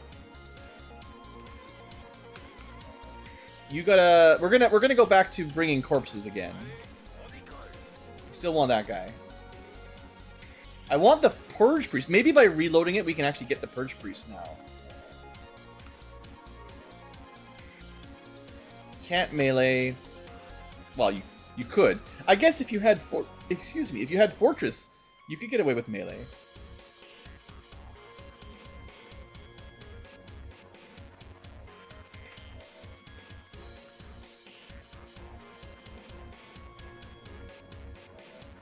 Okay. I've decided the coil cannon is the way to go.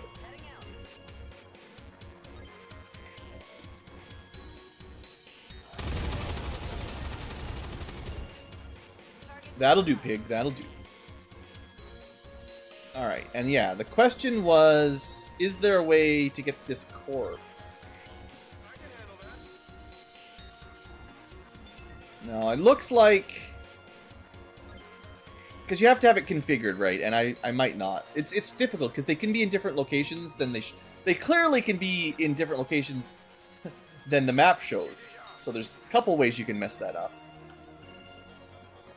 Yeah, we'll pick it. This guy's pretty fast. He can just go wherever, like a ninja.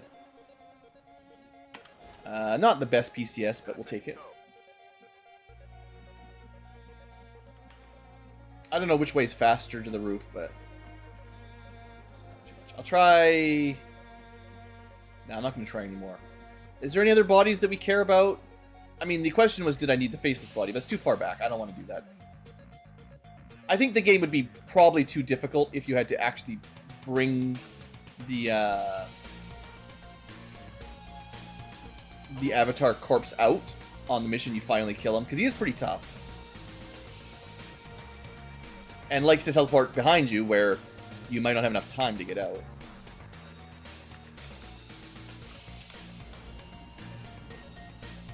Is there still enemies? No.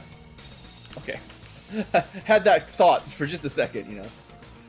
Alright, it looks like there's no way to get the priest. So we'll get the whatever his name was. The big chonker dude.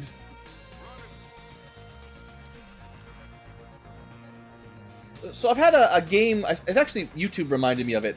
There's a game I used to play ages ago. My uncle had it on the NES, and eventually I got on emulators and stuff once I got at my own computer. Even my mom's computer, but it took a while before I found it. But it's been in my mind. I might actually consider a Let's Play just because it's kind of fun. I don't know if it's very popular. I think someone I remember in high school knew about it, but you know, NES games can be pretty niche. But I was thinking of either streaming or playing it, mostly just for nostalgia, really. It's Destiny of an Emperor, which is a RPG based on the book Romance of Three Kingdoms, the old Chinese sort of historical but mostly fantastical story. You know, Lu Bu and Do Not Pursue Him. There's a Dynasty Warriors game, probably more popular, that's probably even less historically correct. I've definitely had some fun with that too, actually. But no, Destiny of Emperor is like old NES game where you're like armies fighting armies with all the historical figures. There's actually 2 or 3 games. I only ever really played the first one. The second one is very similar, but also on the NES, maybe better. I don't know. Can't remember the differences exactly. But I was thinking that maybe that would be something for my channel. I don't know how many people have even heard of it, actually. I do like the niche content.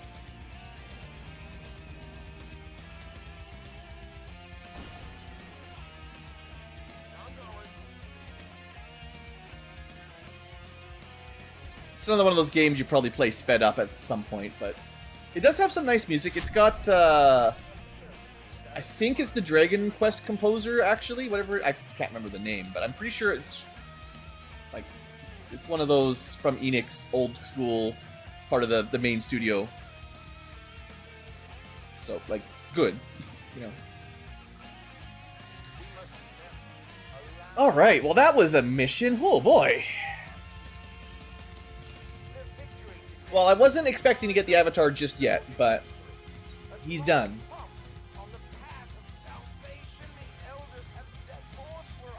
Honestly, the speaker dude should be really mad.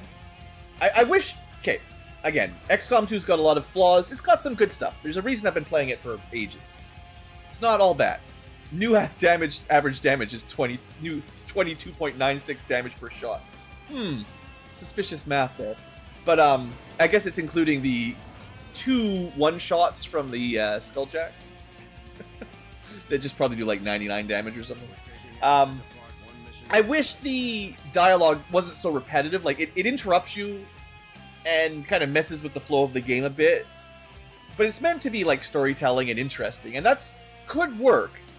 But like, it doesn't react to the things you do much, right? Like, they should say something about, it's just propaganda, but maybe after you finally summon the Avatar and kill him, the guy's like, alright XCOM, that's enough. You've crossed the line, we're coming for you now, right? Like, instead of just telling the public, don't worry about it, it's nothing, which they've been doing for so long at this point. Once you've crossed some threshold, they're like, alright, guys. And you get, like, tier 2 or tier 3 of the dialogue, right? Like, if it kind of evolved based on your actions, I might not hate it as much, because it'd be different. But he says the same thing every time. It's just like, yeah, we got the corpse. Thanks, Tygan. Yeah, I did it. You're welcome. I got a cool new soldier, a cool new corpse. I even had the custodian corpse. We got it all. Like, that was a huge score. New objective added. Yeah, we're not in a rush, but it's good to have. Yeah, you're welcome. You're welcome. Reduce Avatar project by 3. Yeah. You thought I was worried about the Avatar project? Not even the slightest. Alright. Well, we got lots of stuff to look at. We'll do that, and then I'll take a little break, because so much to do. So much to do. So, eventually, we will be doing an autopsy. But you have to finish everything else first, including the side gate and the Forge mission that I haven't even done yet. So, we can't actually do the end game. We're not ready. But we're actually surprisingly close, if we wanted to rush it. One mission, and then research, a couple research, and then we'd be done. Before we had plasma. Did I get a PSYOP level? No. That's okay. I wanted to check what the custodian unlocked. I don't have the money for it. Dang it. So Mark II gets me a flechette gun. Regular one gets me a Medion auto shotgun. I don't really know what those are. Custodians. Any other custodians? These are going to be all the... we haven't even seen, like, half of the Requiem units. Advent Exalted Custodian Powered Armor. So, we found a Custodian Mark II. They are not exalted. This guy's even stronger. And look at how much this costs. 190 supplies, 35 alloys, 10 crystals. That's like... double or triple a Warden armor. Takes 2 exalted corpses. Man, that'd be pretty sweet. Just Muton destroyers, yeah. There's another custodian corpse. So automated weave, but not the Mark II version. Custodian master. We don't have one of those either. That's really good armor piercing, like super AP rounds. Custodian Master gives Destroyer Kens. That sounds cool. Alright, it doesn't seem like he unlocked very much, but still glad that we got him. Let's do the promotion party, and then we'll look at the new unit. So we have a new Master Sergeant. I think... we missed some of the shots, because I think they must have shot more than once on Overwatch there. Advent is not taking the death of an elder lightly. And in turn, See there, they finally say there's something about that, right? stages of their avatar But it's just the council. A plan is now in place for the rapid processing. Yeah, please shut up, though. of essential human life. It's great, but you don't shut up. Immediately. I guess it doesn't say they get multi-Overwatches.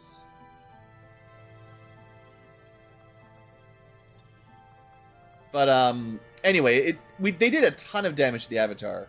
It was half damage after the Overwatches, half HP somehow. So one way or the other, they did do a lot. Just not sure exactly how. They could have done an Overwatch crit. That's true. Anyway, final level. Cyclic Fire. Killzone. I haven't given Killzone to anyone. This is someone who has Squad Sight and can have a very high ammo. Or we could just do 2 more damage.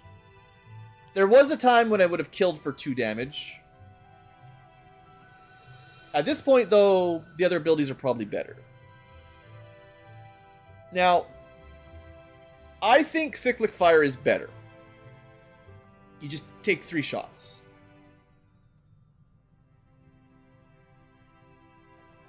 And you could do this with an LMG where you just always spend 2 actions anyway, so you're not even really losing anything. But,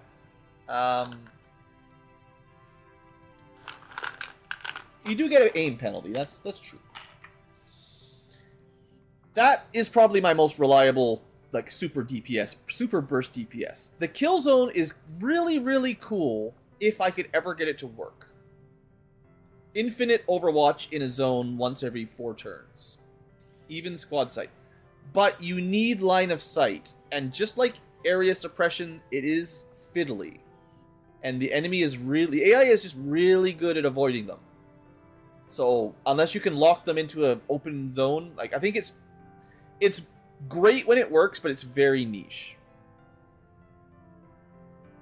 Their aim is spectacular, though. Oh, that's a tough one. Like...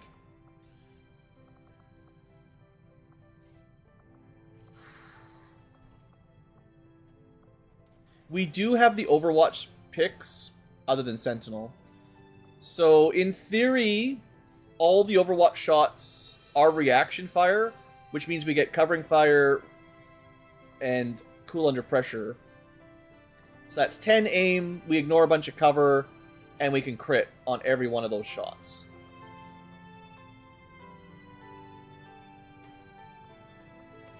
Oh man, they have so many abilities that are cool. Heck, I'd like to give them Electroshock. Or just some more damage. Even this is amazing. That's so good. This class, this one specifically with these abilities, but in general, this is a great class. I don't even think they're overpowered. They're just really good. I should be pairing them with mechs too, because most teams don't need a repair. Yeah, the cannon on their own is very strong, and you throw in some powerful gremlin abilities, they're great. So, here's the trick. Locked On works great with Cyclic Fire, right? 20 aim and 10 crit for successive shots on the same target.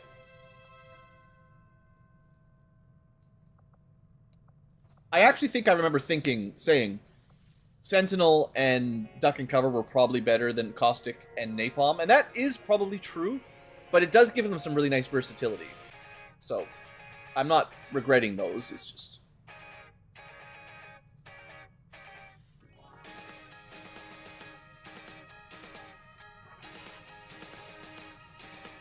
They're mostly Overwatch. I will take Killzone.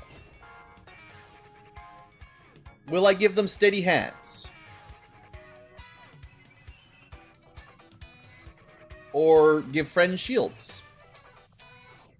Or zap an enemy? Another good gremlin ability. Or just +1 damage. I don't think it's that good anymore, but... Even, like, Avenger can be pretty nice when it works.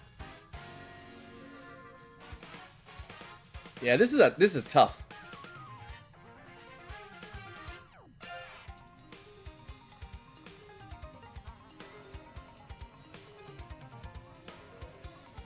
Because they have Squad Sight super range, Steady Hands is likely to take effect if you didn't move last turn. 10 aim and 10 crit isn't bad, especially with all these Overwatches.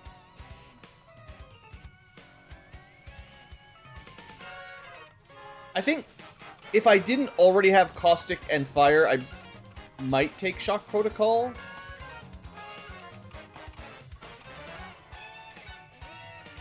What do you think? Guaranteed damage. I'll take in the shock. There's so many good abilities. In fact,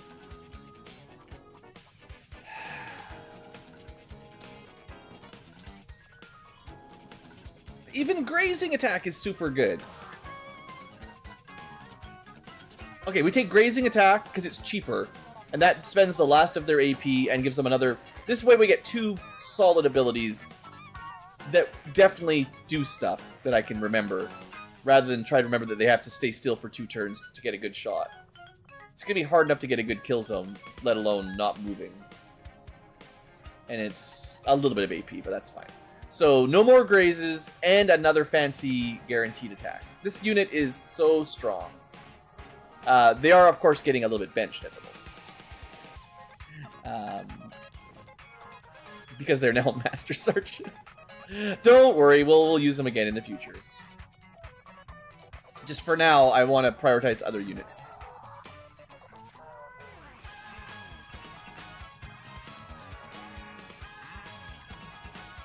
But yeah, this guy, Overlord might be one. I mean, I've got a lot of favorite units right now, but top 5 for sure, right? Very fun. Probably the best cannoneer I've got in terms of just cannons. Well, there's that one, the Overseer, the other Over, that does like the hollow targeting and then extra shots that might get more shots out for more DPS, but they're finicky. The Overlord with the super range is just very easy to use, very reliable. And our Frost Colonel, another Master Sergeant, worth it. So this is another really tough. These guys have so many good abilities. This is tough. I'm probably going to go by my command, because I think I saw this and went, that means he should be an officer, and he is an officer, and he can do some good stuff like command. Now, I also gave him double shot and all kinds of other amazing abilities that he doesn't have a lot of opportunity to use his command option. But it can refund an action point now. Now,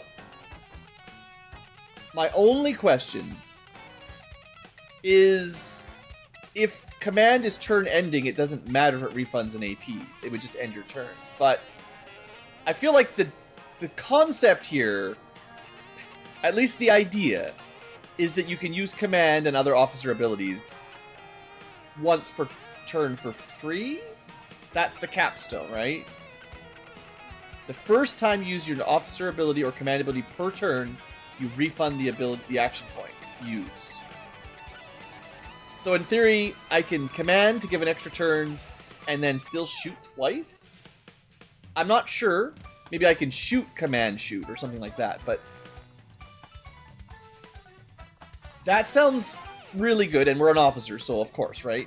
There might be some other picks in here that would synergize, like get down. Not much else. I guess keep your head down technically counts. Alternatively, Bitter Frost Bombardment would be great. This is a super huge, anywhere on the map, like area of effect bombardment. Applies chill twice, so that's pretty solid. I don't know how much damage it does. It does have a large radius and shreds armor. It sounds great. And then like +2 damage, you know, is always solid, of course. But yeah, I'm gonna try command. Hopefully it works. I really hope it works. And then with his last AP, maybe we take Get Down? Hunker's not that good, though. I mean, it's okay. To be fair, Improvised Frost Bomb is broken as heck. Usually Frost Bombs, I mean, it didn't work on the last mission, but usually they're just crazy good. You only ever get one. And, basically completely nullify an enemy. So being able to build them during the map is kind of silly.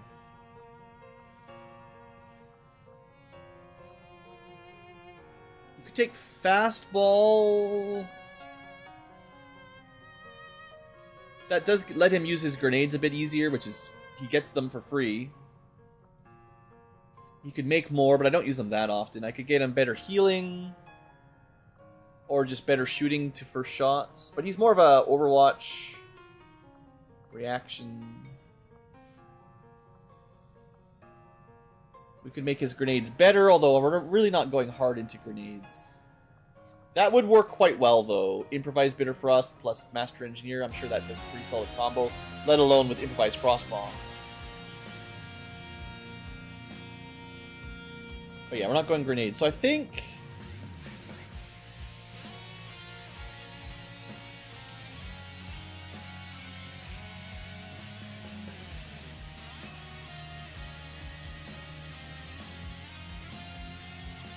yeah, none of the cheap abilities are super important.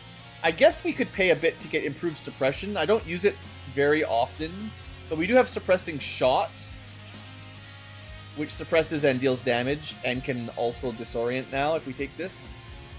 I know I don't use it very often, but we do have a guaranteed hit if we do it, so I have to like force myself to remember we can do that. And maybe by my command, I'll be able to like shoot, command, shoot, and suppress, and then get a free hit. Like, that sounds really good if it works. I don't know. Anyway, that's a Frost Colonel. We also need to get him trained up now. That'll be our first... he needs to go the officer training as well. So I'm going to unequip his personal gear. And I want to send him to officer school, because he can be the first, whatever it's called. It's not soldier abilities, officer abilities. The first field commander. What does Banish do? I forget. The name on its own isn't enough. I don't think I've seen it, though. Maybe. Mad Jack also got a level. Nice. Alright, so he's the melee hacker. He does have Whirlwind. He did a great job, honestly. Double hack. Killed a very powerful unit and then summoned the Avatar. So we can give him a arc melee attack that unleashes Mad Jack's Havoc. Whatever that is. It doesn't tell you.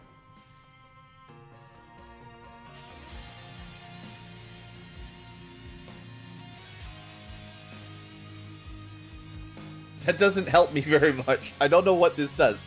An AoE melee attack I'm not really impressed with. But Mad Jack's Havoc... I don't think I want him to be a scout. Everything he does... almost everything he does requires revealing. Dedication... maybe. Melee attack that reduces hack and will defense.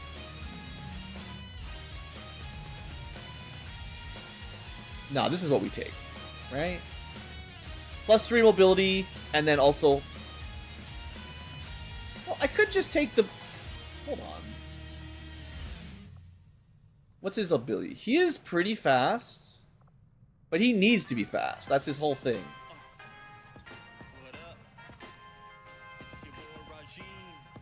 So I think because he doesn't have a way... he's gonna start rapping. Or what it's called, lightning reflexes.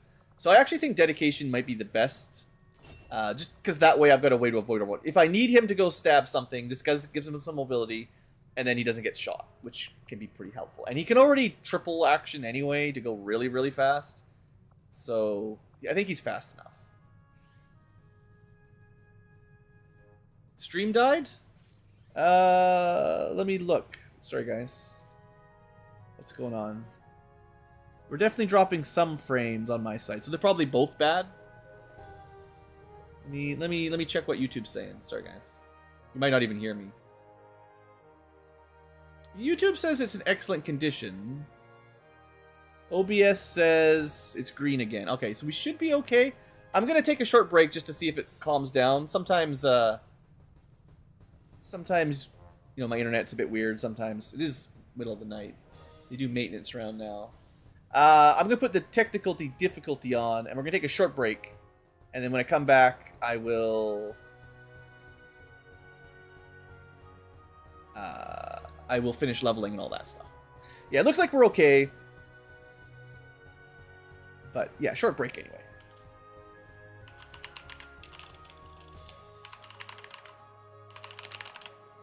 Alright, see you guys in a couple minutes if you're able to hear me.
Okay, Blue is back.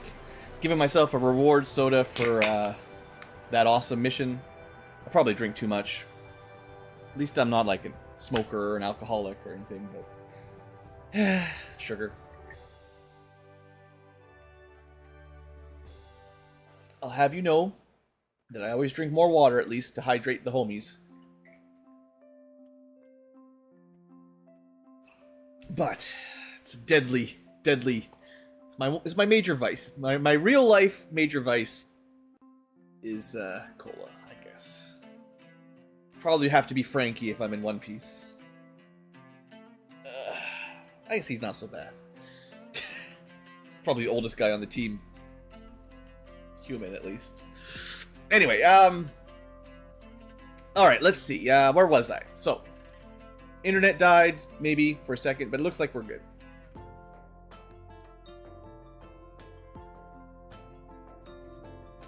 Banish. I'm gonna look it up in a second. Once I was just finishing my leveling up phase, but yeah. Okay, so all I was saying was this guy took a cool ability to try out, and then I give him dedication because it probably will help keep him safe. And then I gotta see if Banish exists, because that was the plan. And we gotta look at the new commando in a second too. So Reaper, I don't know if they've got that for sure. It may have been renamed. Ah, there's Banish. Fire at target until you run out of ammo or it dies. Each shot has 20 aim less and 1 damage less than the previous. Also reveals you. If that's the same as vanilla, then that's fine. If not, I don't know, it might be different.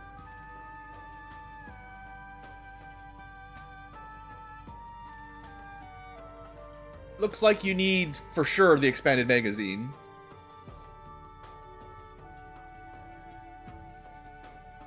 I'm not sure I like the minus 20 aim per shot. At least, like, the ability doesn't end if you miss. It just keeps shooting, but each shot is worse and worse. So, like, if you had 6 ammo, which is probably the max you can get, 6 shots, the first one at your base aim, let's assume it's somewhere near 100. The upgrade is gone? I don't know what the upgrade is. But like 100 aim, give or take, you might be able to pull off. The enemy, assuming you're like flanking and everything. But we'll assume perfect situation, you know, 100 aim. Let's say the sectopod doesn't have defense because you frosted them or something. I don't know, whatever. First shot, nearly guaranteed. Second shot, 80%. Third shot, 60%. Fourth shot, 180, 60, 40, 20. The 6-shot doesn't matter because it's minus 100 aim. So unless you're just crazy cracked, I would say 3 or 4 shots is as good as that matter anyway. You're going to go base aim, minus 20, minus 40, and at that point, 3 shots in, you're going to have a hard time hitting much. That's assuming really ideal scenario, too. So, like, I don't think... At least this version doesn't really impress me. There might be some other ways to make it better, obviously. You know, there are things that give you, there's like the hyper-reactive pupils and stuff that give you accuracy after a miss, and locked on if you can get something like that. There's definitely some ways to help, but... And, like, theoretically, it could be holo-targeted, could be marked. There's lots of ways to boost aim. So, like, you know, it could work. But I think 3 or 4 shots is about as good as you could get. And 1 less damage per shot, too, is a bit rough. Yeah, you can do it in his Discord message. Anyway, I think it's okay. I don't know if it's great in this version, but... I also don't like Reapers very much, so that's not enough to convince me to bring a Reaper. I know lots of people swear by them, but for me, eh... I will swear by my Raptor Commando. Alright. So, we have ourselves a new sniper. I'm actually quite happy to have a new one. Technically, he's more of a Reaper than a sniper, I guess. I know I just said I don't like Reapers, but he gets a Vector Rifle. But it's a fancy Raptor Vector Rifle. We'll build a better one, but it does come with base aim. I think it's very much like a normal Vector Rifle, to be honest. So, we'll see how he does at actually sniping once we get into the game.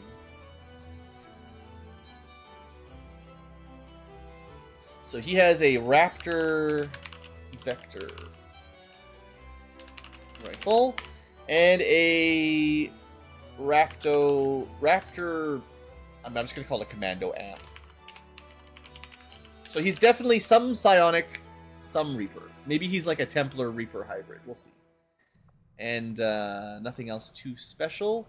The armor doesn't give him anything special. I think something gives him auto flight, but that's not the armor or weapon specifically.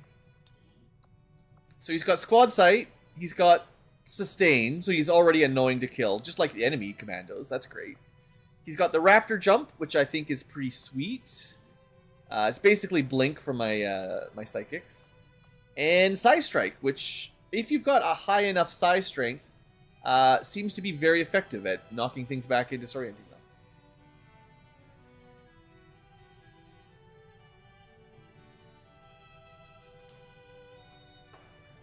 I will have a quick look. We're pretty late in the stream. Oh no, I closed Discord. Right. Try not to have too much stuff running while I'm streaming.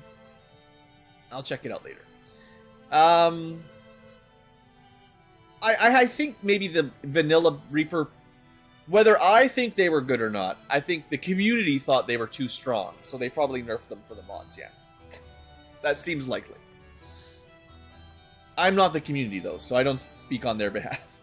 I don't know why they did it. Okay, so top... Well, hold on. We got some notes to take.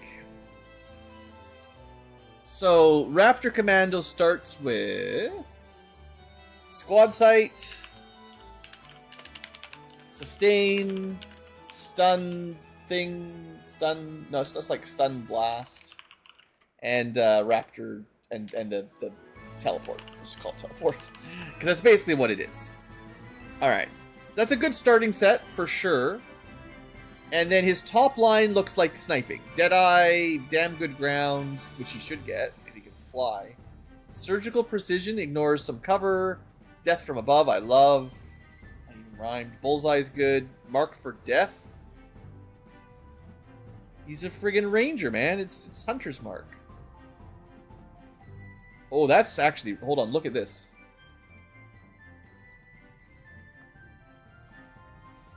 Designate a target for death, causing your shots against the target to refund. Isn't this just flat out better than Banish? I'm assuming it's just one action, non-turn ending. And then you just shoot him until he run out of ammo. And you don't have aim and damage penalties. And you're doing it from above, right? So if you kill him, you get your action back for that too. And you can use abilities rather than... Well, it just says shots. It doesn't say standard shots.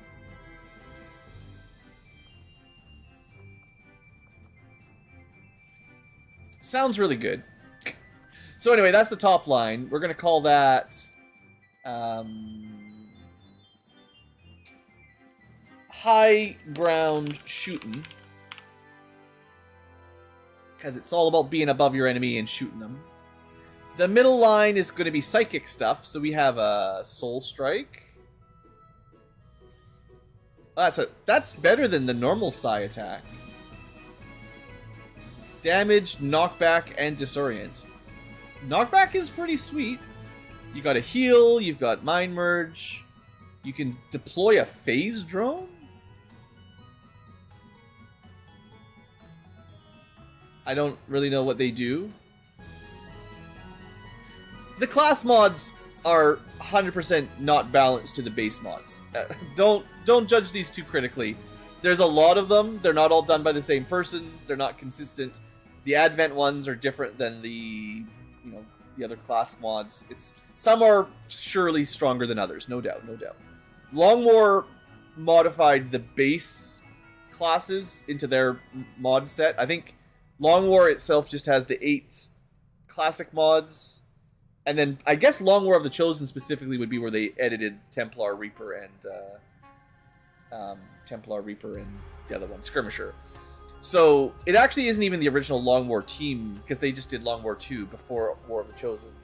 Before there were those 3 classes. So I don't know. I expect it was probably just community feedback that they thought those classes were in some ways too strong. I'm assuming. But yeah, phase drones, inspire. That's pretty good. Bonus action. Squad sight. Probably doesn't end your turn. Doesn't say it does. An aura of aim. That's very small aura. And more phase drones. I'm not sure I'm in love with the psychic branch, but that's definitely some psychic stuff in there. Psychic attack / drones? Question mark. I'd love to test it all out, but we can only really pick one line or so many abilities. Maybe I do pick a phase drone, but it is competing with some good stuff. And the bottom line just looks like crazy Overwatches, right? Long Watch, Under Pressure, Sentinel, Flanked Damage, which is something they're pretty good at. Shoot and Overwatch. And even Dead of the Night. That's another really powerful ability. Plus 100% crit if they cannot see you. And that counts squad sight. I think. I'm pretty sure.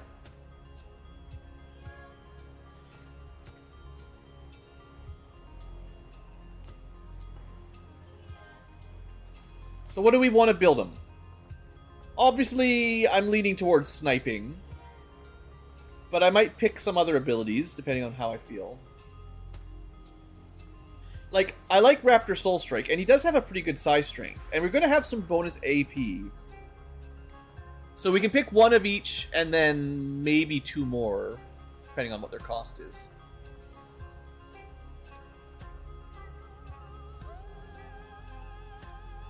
Okay, Deadeye, if you're going to be sniping, is very good. I think someone who can raptor jump around is very likely to be on the high ground. Surgical position? Questionable.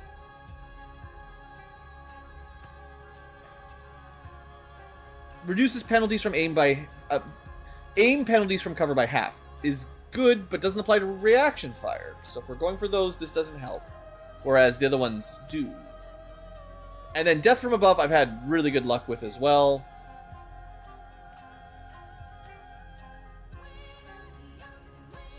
Also decreases long range penalties, which helps him do squad sight shots. I think it's half of it is the kill gives you your AP back, and the other half is getting the distance penalty reduced. It's really nice.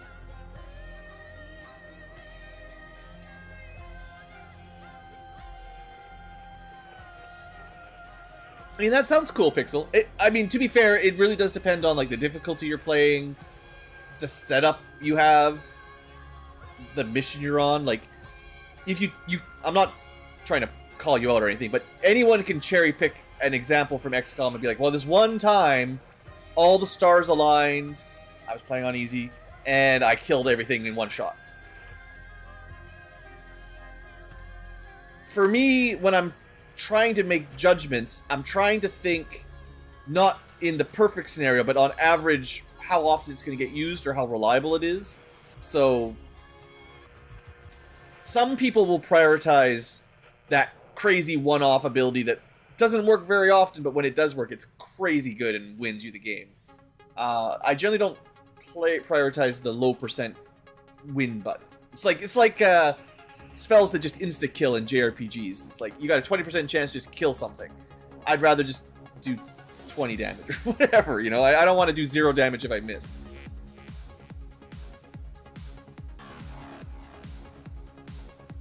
But, like, you can't change ammo mid-fight, right? So you just happen to have the right ammo equipped for the right mission. And I guess the Shadow Chamber is probably more useful in vanilla, so you can prep it a bit better. Anyway, I gotta focus on my level up here before I get too distracted. So these abilities are pretty cheap. I don't like Mind Merge that much. Long Watch I don't use very often, especially given that we're gonna have, you know, Vector Rifle aim, but maybe aim and crit against flank seems really good for him. We can make the Overwatches really good, and we could get a drone. You know what? We're going to get a drone. I don't even know if it's good, but we're going to test it out. Then I want to see... I think Soul Strike is good enough. We'll take that. And then my final pick for now... I mean, low profile actually works pretty good. Cinder Mass is always strong as well. Man, they're so good.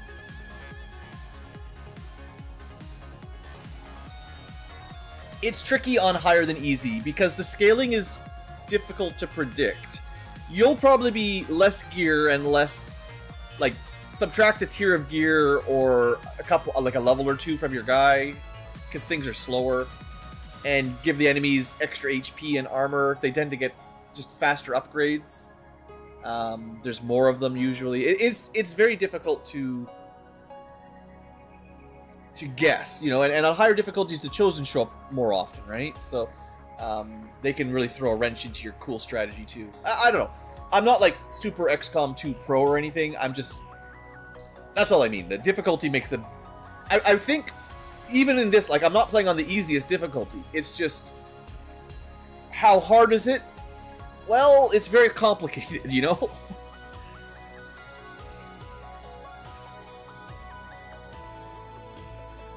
I'm actually just gonna... I don't know what I'm gonna do. I guess we're not really going Overwatches at this point. I've invested in the other stuff so much. Low profile is pretty good if you're flying to somewhere in the high ground, because most high ground doesn't have full cover. Other than that, like, damage is always good. How's his aim? His aim is pretty solid. Maybe not crazy good.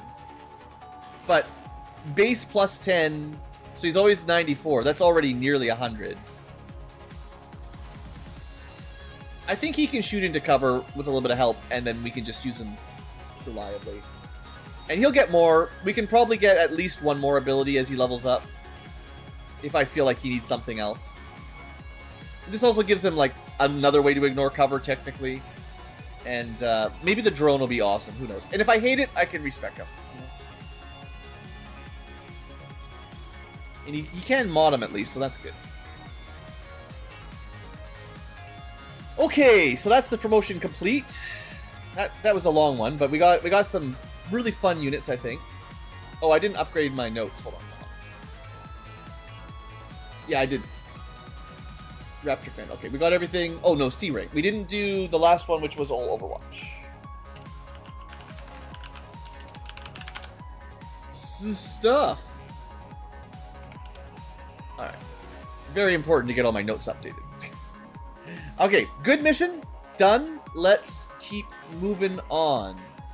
That was a big old mission for sure.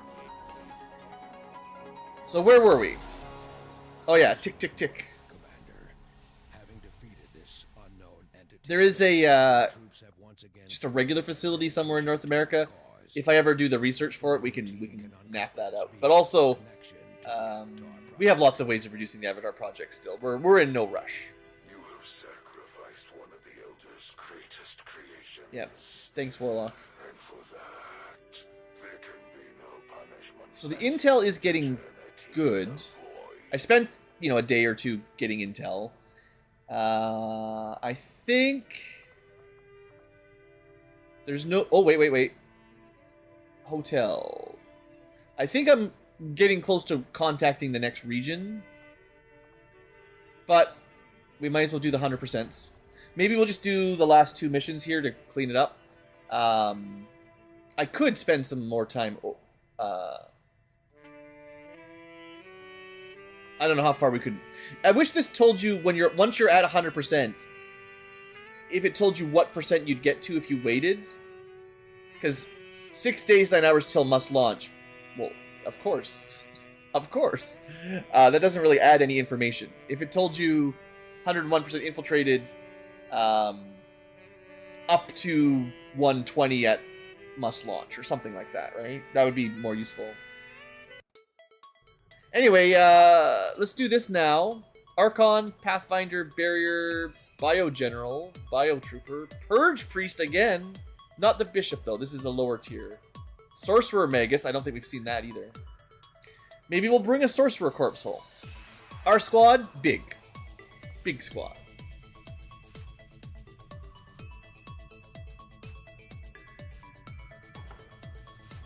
Big squad.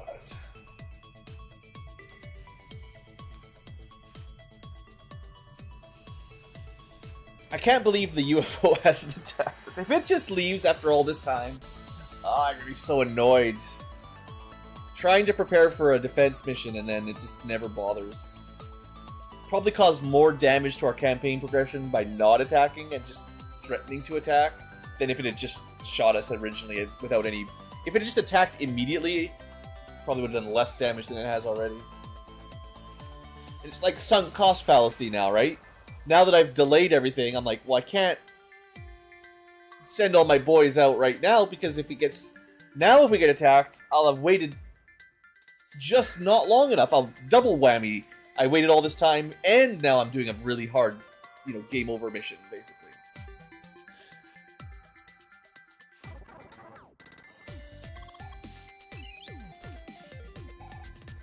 All right, we got our Buccaneer. Woo. Harley the Quinn. Menace 1-5. We've got a bead on the advent data vault near your position. All right, yep. Self-detonating charges are in place at the target. Move to disarm and extract the package before its contents. Okay, so this is our corner. We've got some high ground, some train. We've got to get into the train. That is nicely exploded. Makes you... I do like these kind of maps where it looks like some of your resistance guys set off a bomb and then now you're trying to get in there or something. Like, that's nice. There should be a door, yeah, right in there, I think. Quick squad review. We have a heavy with mostly mech grenades. We have a buccaneer with swords and sawed off. We got the Tesla Trooper, tricky. We got the Blade Dancer, great. 2 sword units, awesome start. We have a scout. This is my stealth unit or my sniper, but not both. Pick as we go. Executioner, short range SMG and knife, another sort of melee. The Titan has the no move LMG finally, but they can move. They're actually built for the sawed off. Oddly enough, they've got a spray and pray for range and sawed off blast for close quarters. And then finally, Santa. With a bunch of acid mines. that you can throw like 2 inches. I just wish miners could throw a little bit farther, and I think they'd be really good. I don't even think he's... I think his mines don't set him off Lucis' concealment, but like, he reveals he does not have Phantom, so he doesn't stay concealed easily. Maybe these guys need concealment, like the Phantom ability. Well, for now, we'll take the high ground, obviously.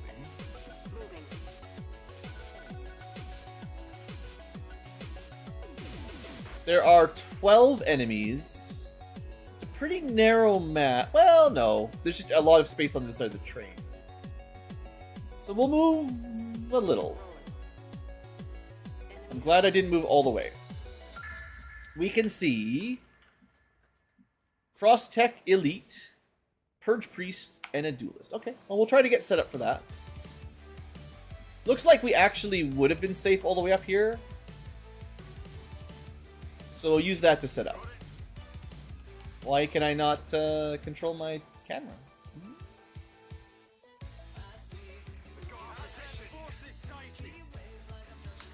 Nope.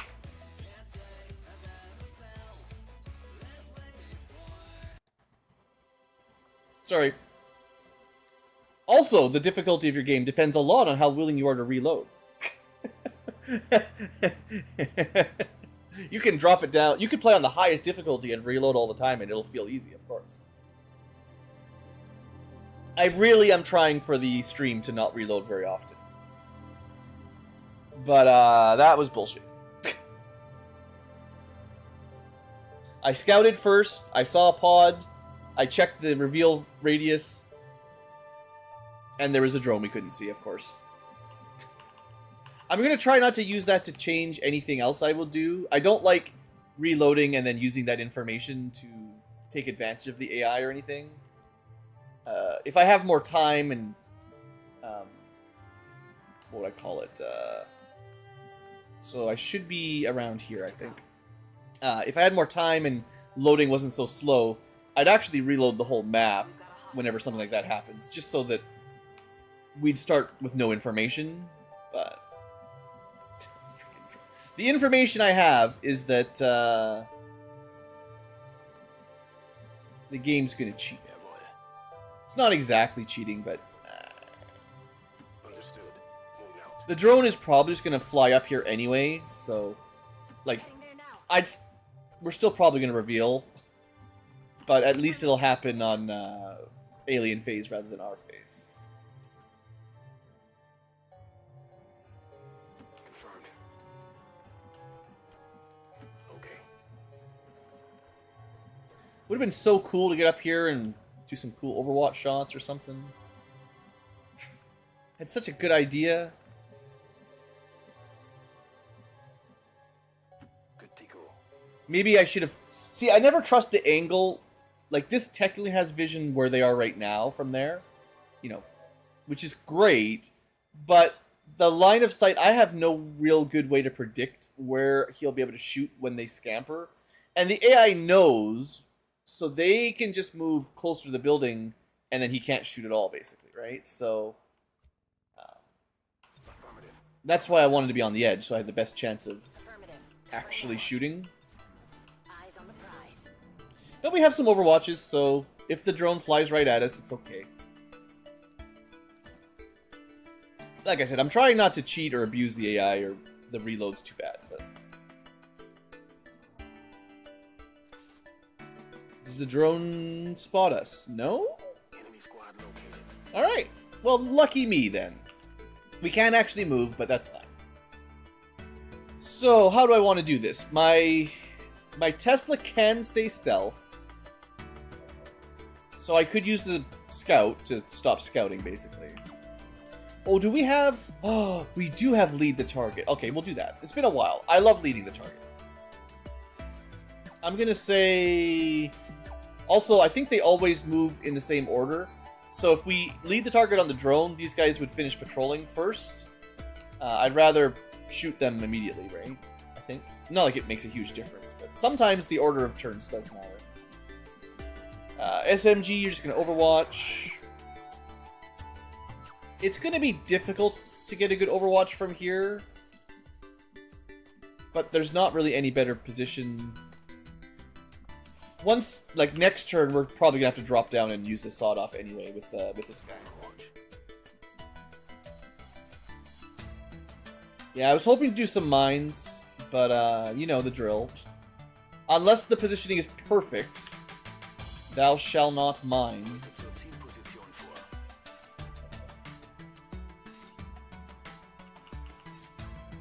Oh! I can get one of them. There we go. I really think he needs a little bit more range on those mines. Like that.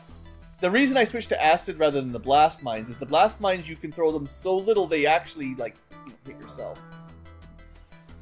Maybe it's intentional for you to leave the mines and then move out of the way, but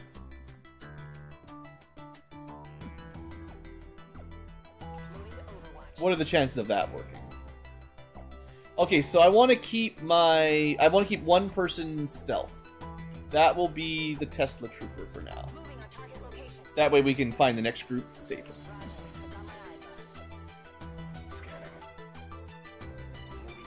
Alright, let's do this thing. Blah, blah. Technically, the mine went off before the shot, but that's okay.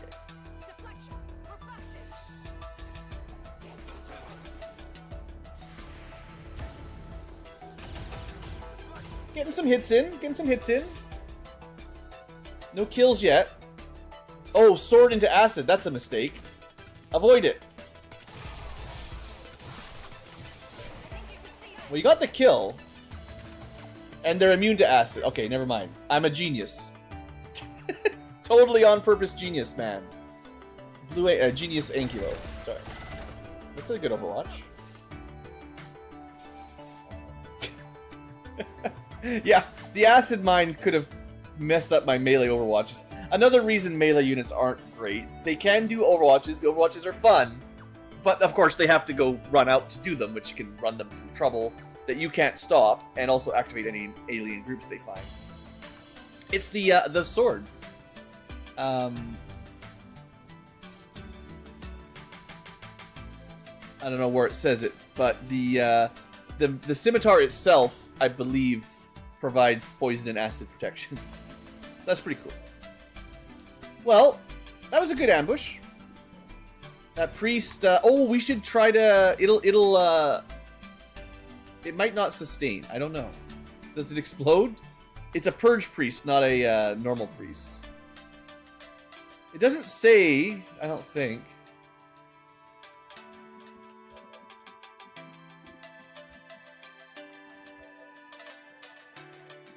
Santa Claus. He came to town. This could reveal another group, but I think we'll be okay. Nice little flank. It's a good shot. Not a kill, but it's a good shot. Also, it's a duelist. Is that the guy that gets the return fire if you shoot? He gets quick draw. He does not get... and lightning hands. He gets a bunch of pistol shots. He's actually very powerful. He's got a lot of pretty good pistol shots if they ever use them. There's one of the guys that looks similar that gets return fire. If ever I do anything, they just shoot back.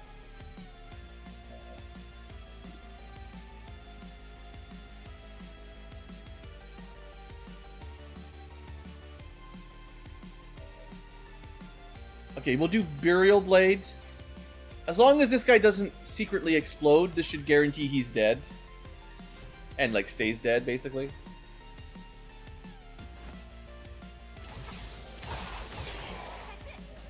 Pretty swordy. And... although it's possible... we could just move to here and do another stab. It's possible we'll activate something, but... of course. This is why we can't use melee. At least I got a secret reveal on another group. Anyway, we Scourge cut her. And then she can still move. Are you... We could just continue chaining trouble.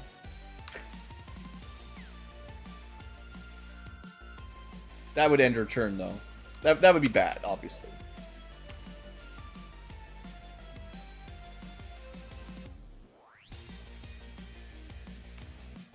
I think we can... Wish I had a better position on my big gun. Yeah. Oh, the mech! The mech! Should I bombard? 5 to 6 damage. Or I could use one of my cool grenades. Oh, we have a regular frag grenade? Where did that come from? Oh, well, we can see why Bombard is so good. The range is actually crazy.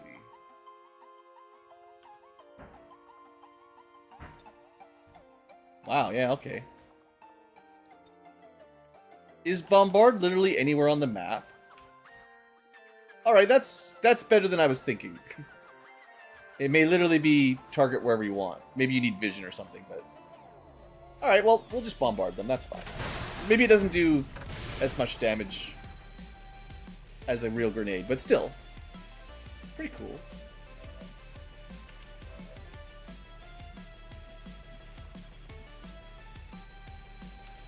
Yeah, the Tesla hacking is not very good at hacking. So I want to get some more vision while he's stealthed. And... Okay, I think now that we know there's a group, you know, there and there, we just pull into cover. Okay, I'll go.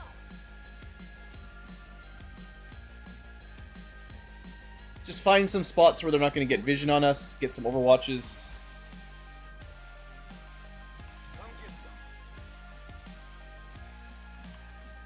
Unfortunately, I moved my LMG guy up a little bit early, but this should be fine. We're also spread out in case they have any kind of explosives. I think this spot will be okay. Oh, you can actually see him from here. Oh, I didn't expect that. Wow, we actually had a spot where we could have taken a real shot. Line of sight is a mystery. Well, at least we hunkered. Oh, like... Wait, he moved and then iced us. And then froze us solid. What kind of crap is that? Not good.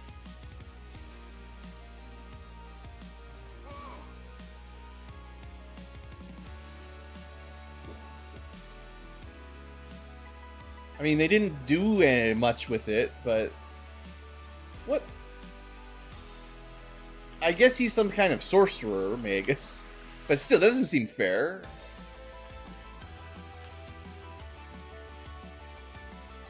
I'm just gonna reload and shoot here.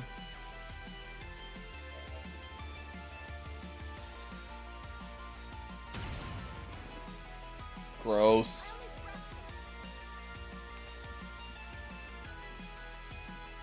The acid is gone. I guess Santa can be a Reaper. I always forget. I've talked about this lots. I don't like the Reaper ability all that much in this specific mod set. Position bestätigt.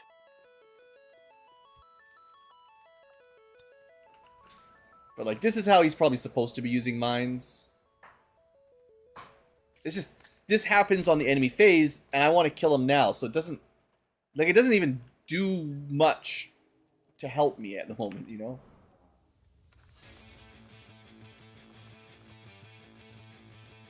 And if he doesn't move, I don't think it even explodes. We're gonna activate if we go over that. kind of just hoping we can kill these guys without having to activate another group. At least we got that shot. Well, you can't see Santa. My ice guy is probably just going to get shot. Let's find out if Gremlin Heal gets you out of ice cubes. That's pretty good. That's a good ability. I'm sure I've mentioned that before, but yeah, it's good. Are you... That got rid of it all. That's Chill, Bitter Frost, and Frozen all gone instantly. So he free action Frigid Whispered us, and then Glacial Tomed us, I think. At least he didn't... I mean, to be fair, he has Void Rift and Polar Ray. That's probably the least of the bad things he could have done, to be honest. I guess I shouldn't be too upset. Also, we can just destroy the cover here. At least some of it. I don't know if that was really a great idea, but that's a pretty cool ability to just destroy the cover. Is he still getting full cover bonuses, or is just half? Yeah, we actually did increase our odds of shooting him.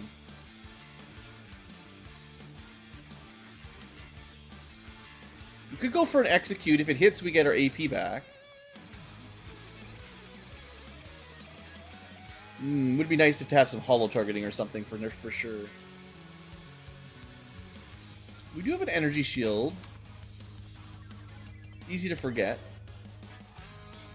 All right, let's just reload. Go for the execute. 63%. Unfortunate. Well, I don't want my sword guys moving up. I think that's a bad plan.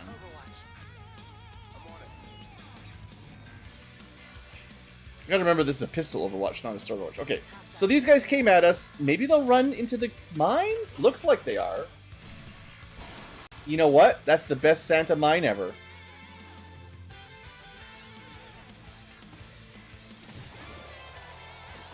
And then the Overwatch sword actually got him after the activation. Pretty sweet. What? What's exploding? Why is there just explosions everywhere? Cool. Is, I guess one of them's a Bio General, right? Bio Trooper. It looks like it didn't kill him. I thought the sword killed him for sure.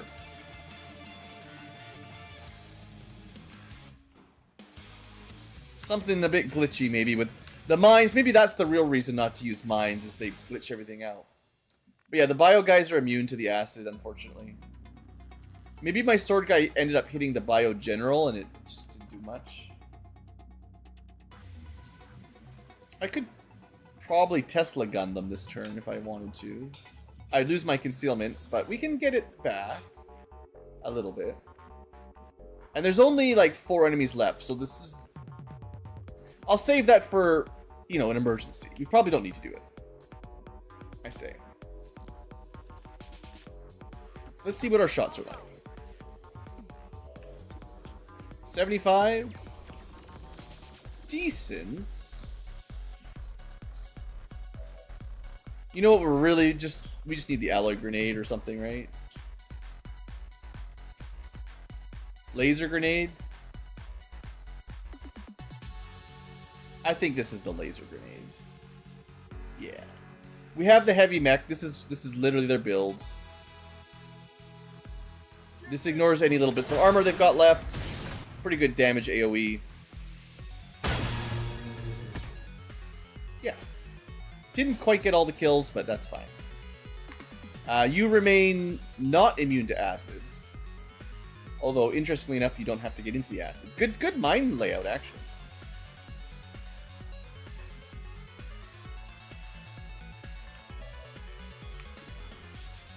Alright, well, we didn't quite kill the Biotrooper, so I think we take the 75, a Graze will kill. Just shoots the ground. That is not good. It's not great. We can guillotine. The guillotine's a guaranteed kill. And then I'll see what I feel about the other one. Bio General seems pretty tough. Oh, I should have checked for Blade Storm. High level enemies, you know, you never know for sure. 17 damage. Whoa. Brutal. Yeah, I mean, that is the maximum damage you can do. I don't know if I should just stab him. Actually, I think I can, because we've got a lot of action points. Stab him. I mean, yeah. Pretty good. Alright, that's the Executioner. Just executing everyone. Pretty happy with that. Yeah, that was sweet. Okay, well, that's most of the map cleared. Santa is invisible. Good old Santa. Let's go take a look up here. I do see something. Alright, good scouting, good scouting. Now, I think he loses his Reaper at the beginning of the next turn. And yeah, we're not gonna be able to get much. So I think we pull him back and that'll be okay.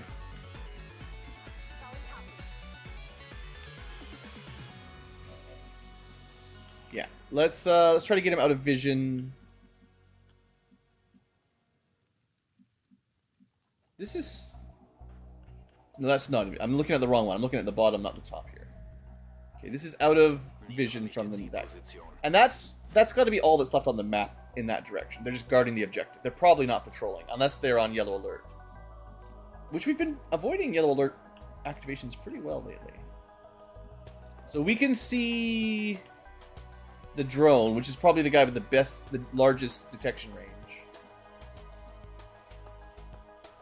So we might just stay where we are.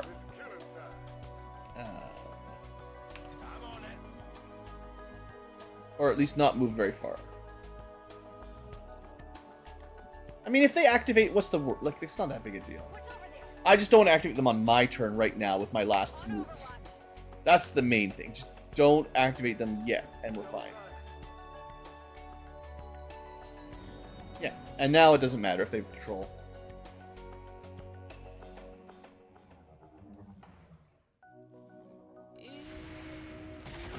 Nice. I'm pretty happy with the, is it Titan? The shotgun.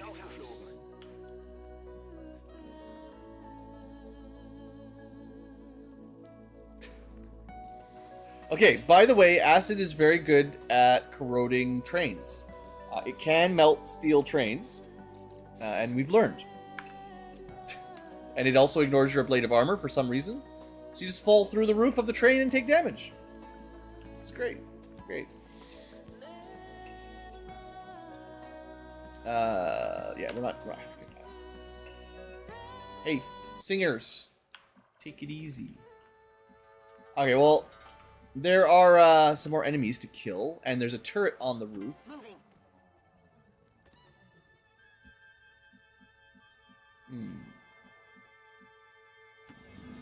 Not sure this is safe, but we're doing it. That was pretty safe. Sweet. So, super heavy turret. We can technically squad sight shoot it, but it's not going to kill it.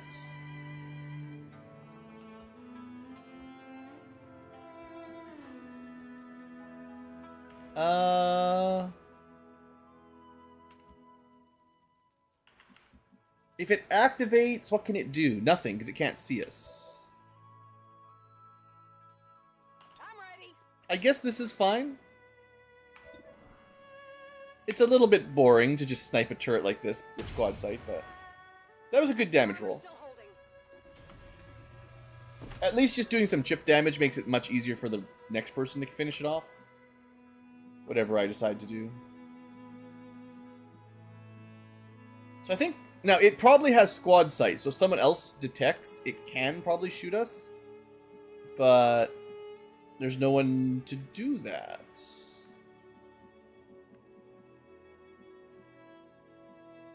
And according to my information, which can be wrong, you can't see us from that truck.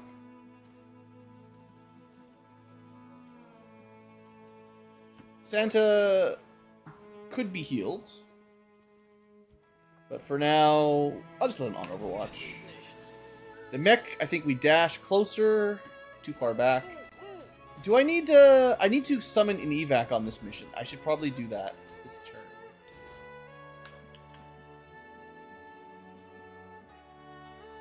Yeah. It's going to take some time for the evac to show up. And we're getting pretty close to the end of the mission, so... let's get that started. Yeah, 4 turns. That's free slow.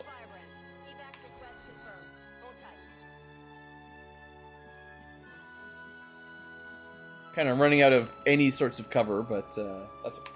Affirmative. Covering now.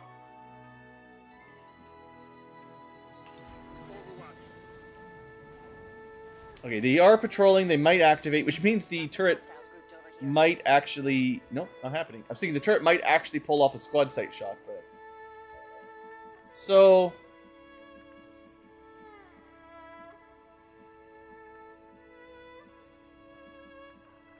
I lost vision on them.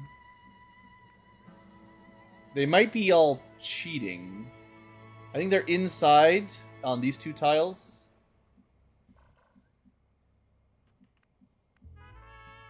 Which is not where I saw them. Which is why I sort of consider that cheating, possibly. I'm trying to think if there's a way... like, obviously I can just kill the turret. That's easy. Is there anything I can do while we're stealthy?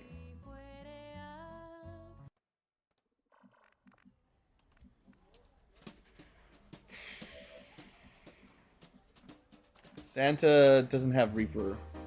Yeah, the cooldown on our Shadow, I think it's just too slow. Like, that's one of the things. It's just not very reliable for these short missions. We might be able to just...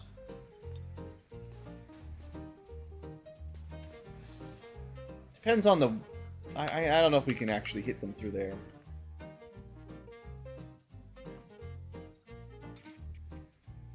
It's not enough damage.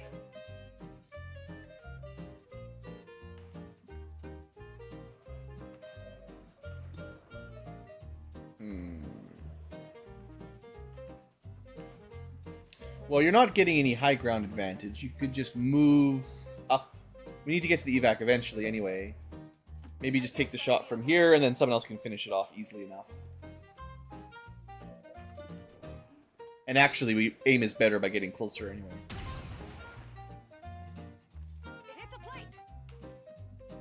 Alright, so now we take one of our melee people, and Burial Blade should be a free kill. And if we can activate from here, we'll be ready to go.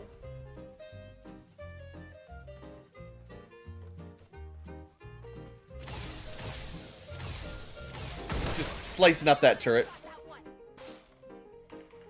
Okay. The Archon is sort of cheating.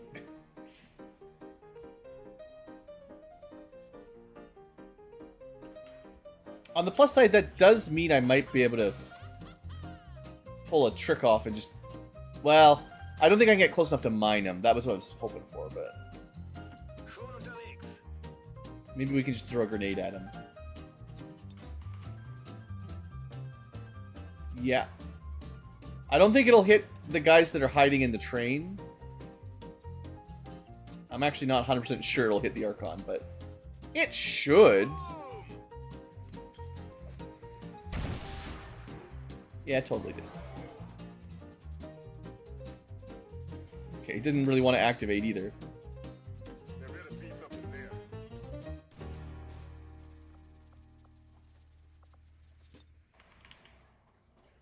Well, if you want to play like that, we'll just keep dropping grenades on you through the train.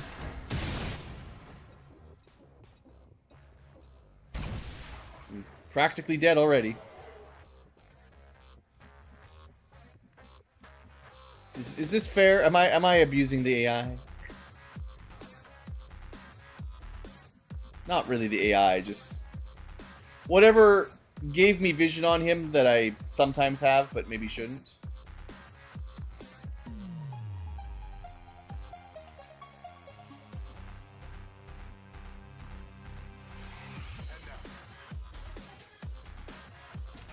I have to assume they're gonna move this turn. Like, they have to be active by now, right? So we'll take a couple overwatches, see if they run at us. They get their reinforcements.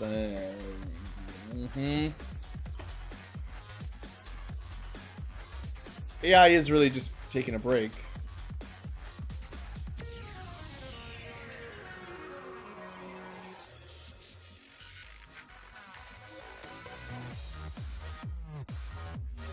Yeah, I'm pretty sure the two enemies are still in there.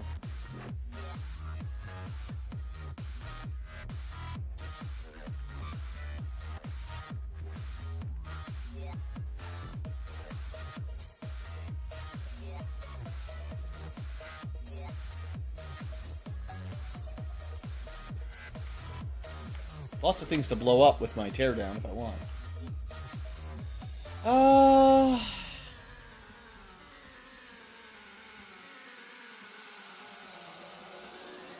Sadly, the best option might just be Overwatch the reinforcements. It's really boring, but...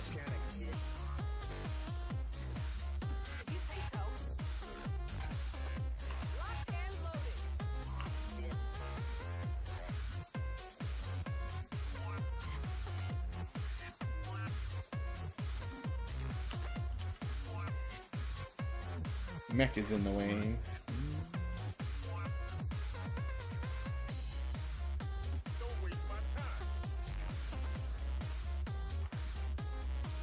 Alright. If they're gonna give me reinforcements, I'll Overwatch for them, I guess. It's not my preferred playstyle. Bit too turtly, but... I suppose getting more people on the high ground would have been ideal, but...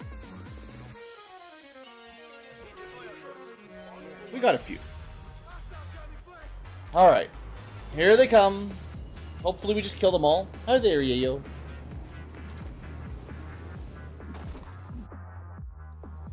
Yeah, sneaking is hard for him.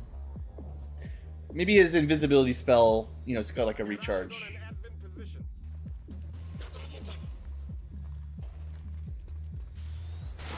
Oh, wow, splattered. You know, that was good. That guy's very, very lucky. Holy cow. I mean, his luck might be running out. No? Wow. And he spotted my Tesla. But the Tesla got him. And may have done some friendly fire. And then it activates the last group, maybe? No. Okay, no friendly fire, so everything worked out. I think. No, we did take some friendly fire. I think we lost our ablative, but that's okay. Must have counted as a graze or something. That was an interesting one. The Titanic Blast, you know, sawed-off thing really completely melted the first guy. The other one, though, had some crazy luck dodging. Okay, well, Santa's ready to rumble.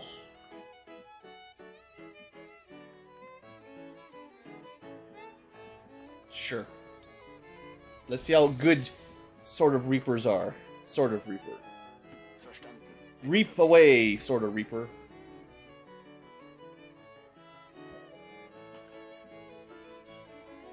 Their bio barrier means his acid grenade is not very good. I guess I keep thinking acid grenades are great. They're really good early game because bio troopers don't show up until at least like mid game. And now they're very common, so acid grenades are, well, not as good.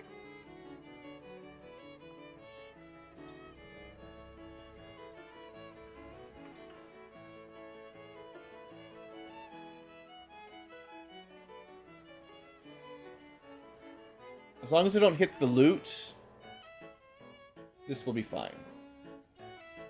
It's half effective. And then you're gonna reload and probably shoot. And I know I could. It's one action. I actually just want to activate. Do I? I need to get the. I can't really wait around. I have to get the loot like next turn, or soon anyway. So if we kill these guys this turn, we should be able to pick up the loot next. No, that's the evac. But yeah, it'll be okay. We do have the gremlin here, which will make it pretty easy. Not that they're good at hacking by any stretch. It's just they'll be able to get it. All right, see the Archon activate. This guy moves. They explode a bit.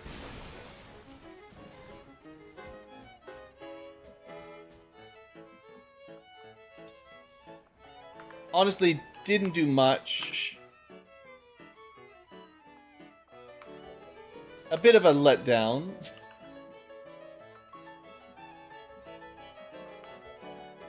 Anyway, we should be okay here. You cannot really move and shoot easily, so take out that flying punk if you can. Of course. I suppose the mech also would have been good at that.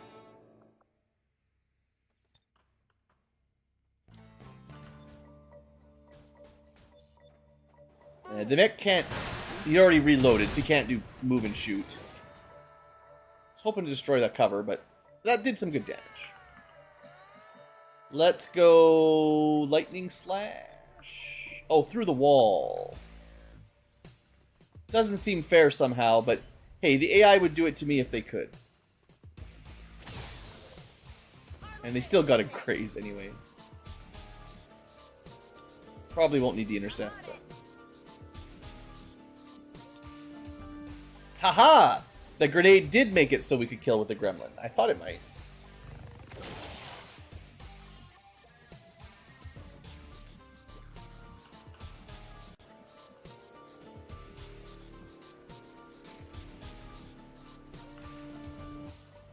I don't want to accidentally go through the acid that may or may not be there invisibly. It says it's on the roof, but you never know. Never trust your eyes. Okay. That wasn't too bad, right? That's not too bad. Do we want the bodies? Bio barrier? Sure. I mean, I don't know. At this point, I feel like Santa delivers presents and also takes presents back home with him. I feel like whatever this guy was, it's not where I clicked video game.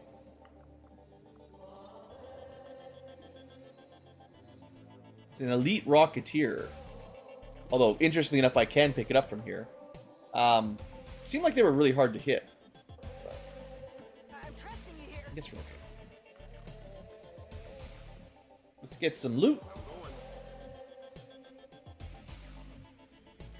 Double Illyrium Core. Mmm, yummy. And probably an Archon. We'll take it.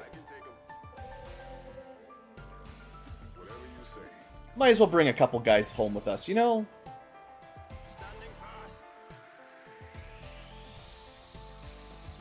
Train's gonna light on fire and collapse soon. We did another acid grenade, so Time to go. pretty good at melting. Double check best hack. The mech has got 60. The Tesla can do it at range. So we actually maybe just use the mech. No, we'd have to wait another turn.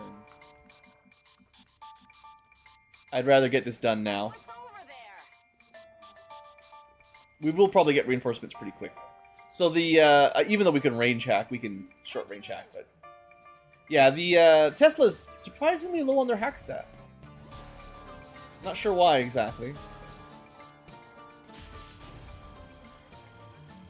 Yeah, what a tease. I suppose this is a very highly advanced crate, like 160 is super high. So no one would have had a great chance. The charges are inactive and the package is secure. All right. Eliminate any remaining hostiles near the AO. If there's any bodies, there's no bodies I care about. Let's just get out of here.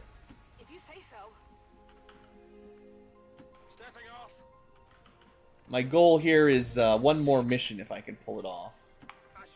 So, we'll see how we're doing after the timer when we get home. It'll be okay. See how the oven's doing, if we left it on, in the Avenger.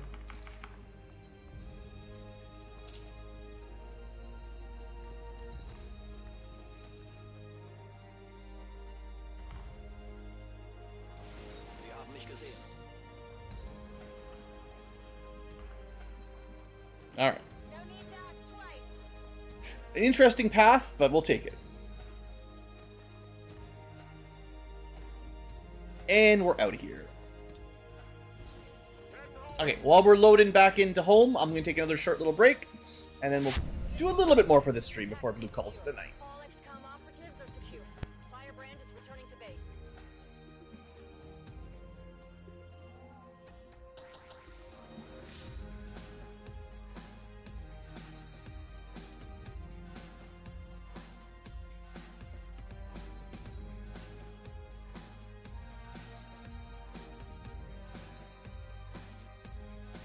And despite the destruction left in their wake, XCom refuses to let go of the ways of the old world. They will continue their wanton and reckless crimes until the entire world burns around them. We are grateful to the elders for their support, ending this menace once and for all.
Alright, Blue is back, y'all.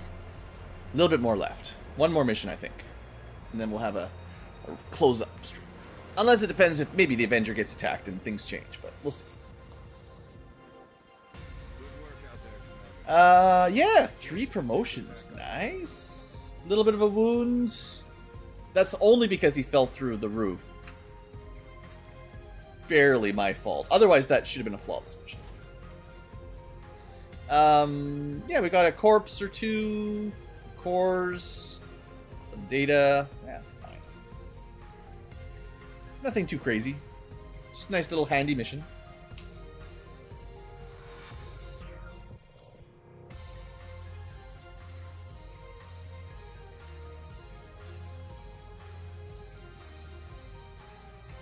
Okay, Executioner. I was pretty happy with them. Their sword damage is getting good. The dervish is pretty fun for guillotine and execute. So what do we go with? Melee attacks ignore biological armor, also crit and more crit damage. If you hit, if you kill, which is something he's trying to do, you get a guaranteed dodge. Or you're better at killing things that are almost dead. Ranged attacks specifically. So you've got melee or ranged or sort of defensive. It does look like I was mostly building him for melee. I think it's because I don't like the SMG all that much. So I figure if you're going to be up close anyway, you might as well be using your sword. Yeah, because I didn't take... Yeah, okay. So that makes the choice choose. I didn't take... This would make your SMG at least as good as a rifle, I think. If you took Professional Killer. But Keen Edge is like the same thing for your sword, so... Yeah, we just make sword better. Although, I will say, with Keen Edge, you ignore 4 armor. So ignoring biological armor doesn't do much. This is mostly just crit chance and crit damage. So maybe untouchable?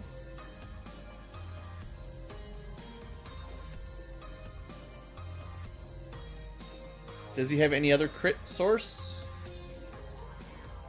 I don't think he gets a lot of crit, so...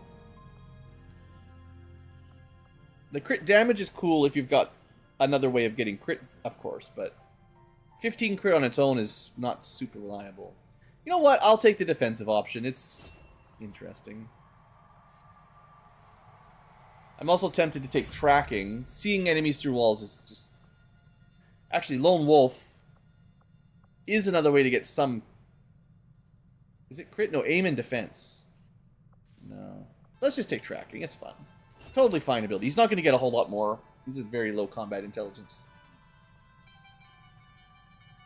Could do a challenge run where we only bring the best of the best. Anyone with less than very high combat intelligence just gets deleted.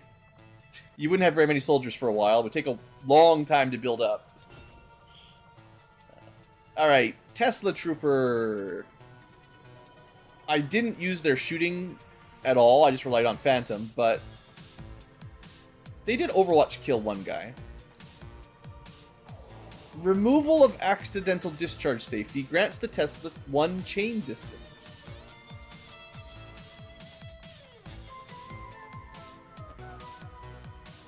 Or Gremlin drags target ally to your side. Or heavy weapons guy. Yeah, I don't care about that too much. Heavy weapons have not impressed me much.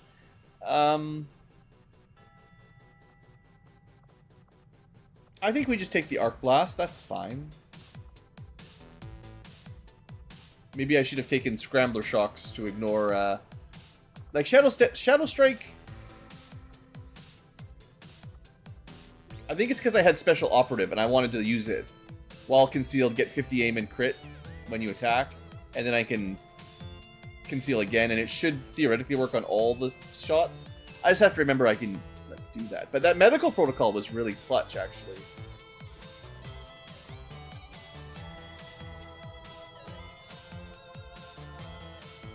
Alright, let's take Arc Blast. And with his 10 AP, we probably just save it.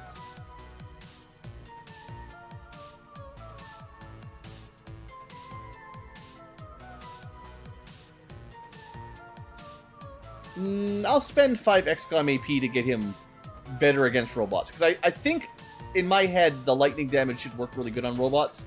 But he doesn't have any way to do that, actually. So... Crit chance is not that important. Lost are usually not that deadly. Although that could be really nice at clearing out a wave of loss. Maybe we'll get that later if we can. I think holo targeting is also very tempting, because you might... You know, with a chain, you know, AoE kind of attack, you might holo a lot. I'm not sure it works like that. But being good against robots, I think, matches my concept of this unit better.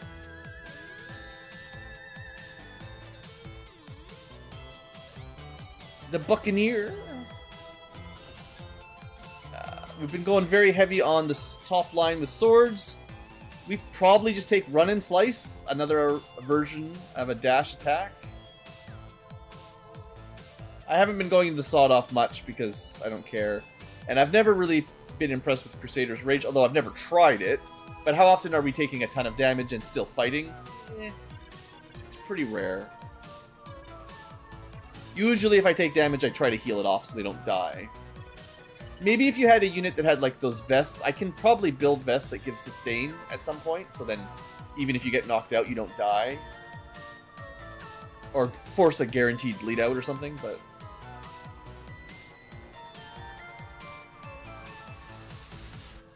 I'm tempted to try like Dogpile or something too. There's definitely some stuff in here that would have been cool to try out, but... you can only pick as many picks as you pick. You've only got so many level ups. You can respec, but it does go pretty slow. Alright, that's all that done. Next, I think there's another mission basically ready to go.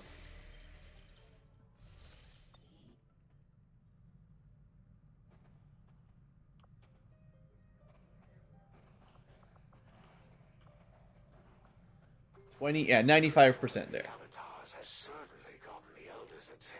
Our intel's good, our supplies are low. We do have a supply drop coming up fairly soon.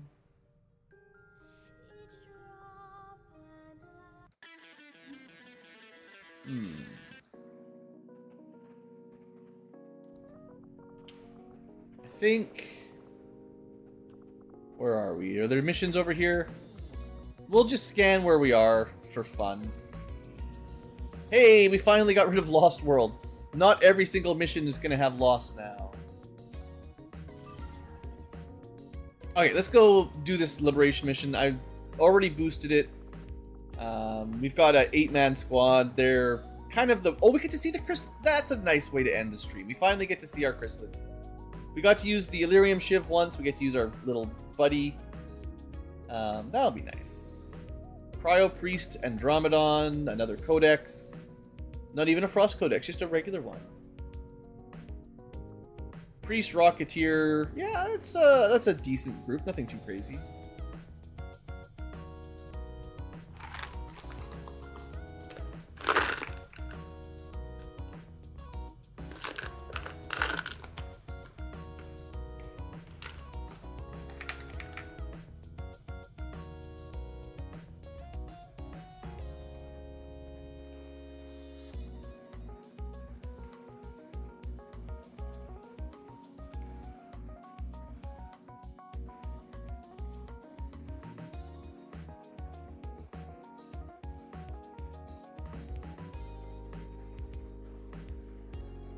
I can't believe we had an entire stream and a half, and these are pretty long streams, and the UFO never attacked us.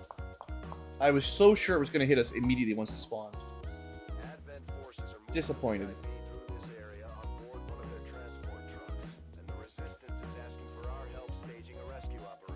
And some time has passed. I don't know how many in-game days, but at least a few.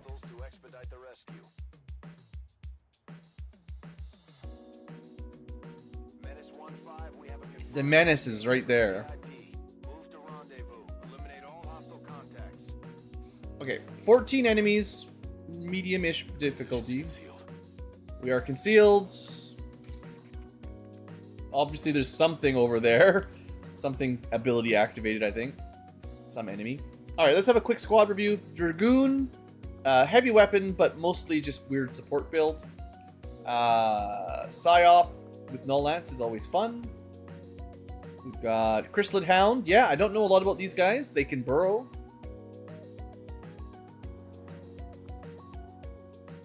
That's something. They have a run and gun option. They have Snarl, right. They can panic like one unit. They have a dashing attack. Poison bleeding.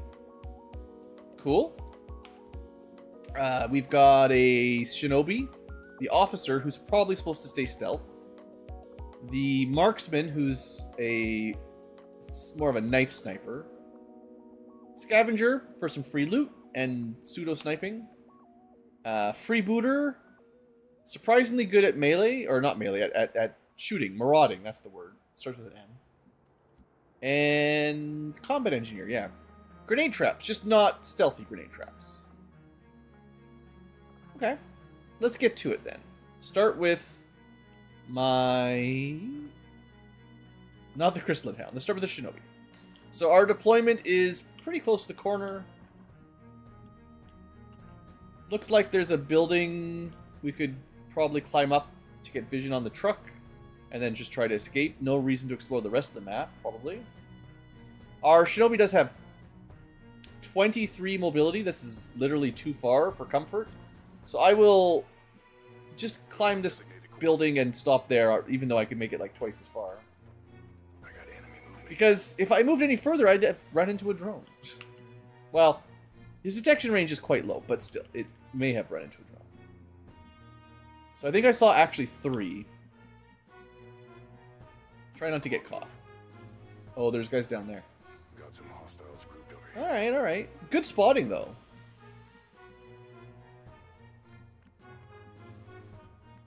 Okay, so I'm gonna Position confirmed. not attack this turn, but try to get people into good cover spots.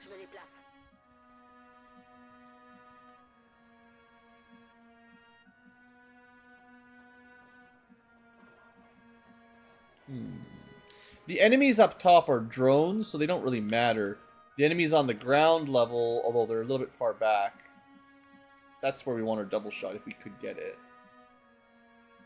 I don't know if I could safely move to here, unfortunately. This would be a good spot, but inside the house there. It's possible I could also get... Like, I could... If I have time, I might be able to set off a trap for them. Not quite like a saboteur, but...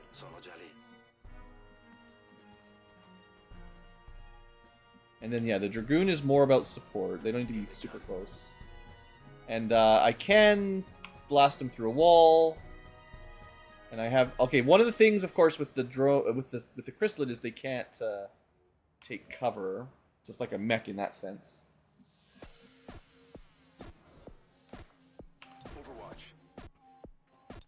We'll make sure we get at least a little bit of equipment salvage out of these guys. A little bit of bonus loot.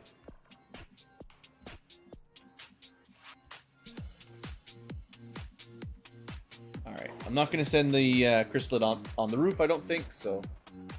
This spot should be pretty solid. Actually has vision on some of the guys. Actually, that's really nice. Yeah, so I probably could have gotten my unit right here into full cover if I wanted to. The PSYOP doesn't even need to do that. I'm putting them in half cover, but just somewhere central, so that I can hopefully aim an awesome Null Lance next turn. And then, yeah, the Chrysalid... Honestly, try not to get spotted so you can attack next turn. So, Robo Chrysalid definitely looks pretty squishy, but we'll see. You could burrow. I guess you could try to burrow him closer and then... I didn't think of that. But, like, if they patrol towards us, it might work like an Overwatch. I don't know. I should have tested it. Okay, that's a 4-man pack, Bio Barrier, Commando, Bio Trooper, and Cryo Priest. But they're all kind of grouping up. It's good for us. The drone might find me, but I tried to take decent cover. Definitely says no stealth today. Okay, so we can do whatever we want.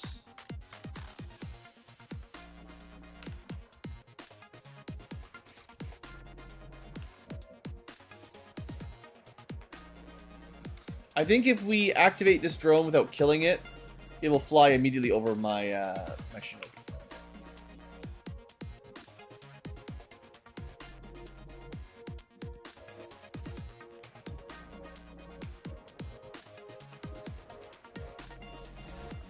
I'm tempted to open with that shot, with maybe some Overwatches.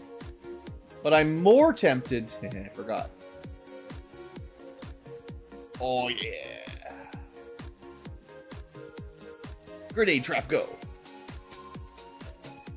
Okay, that's how we open.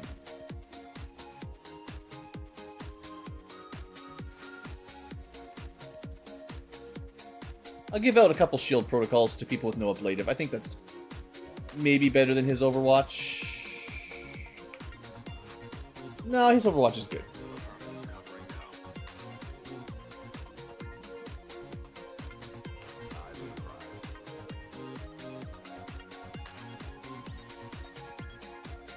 Okay, I'm gonna put the Chrysalid as close as I can get him. And then I'm gonna burrow him, and we're gonna see what that does. He just digs through the floor. It's pretty sweet.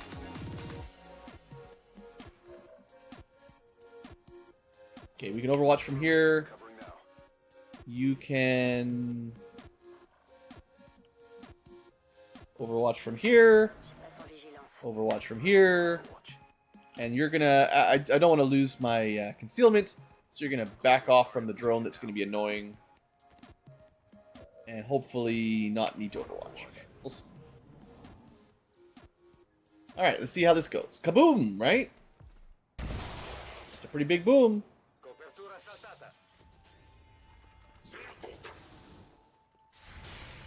Get him.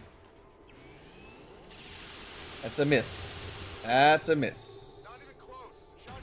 We all... Well, we got one hit out of 3. That's pretty sad. 4 shots. That's good. That's a kill. That's a kill, boys. That's a kill.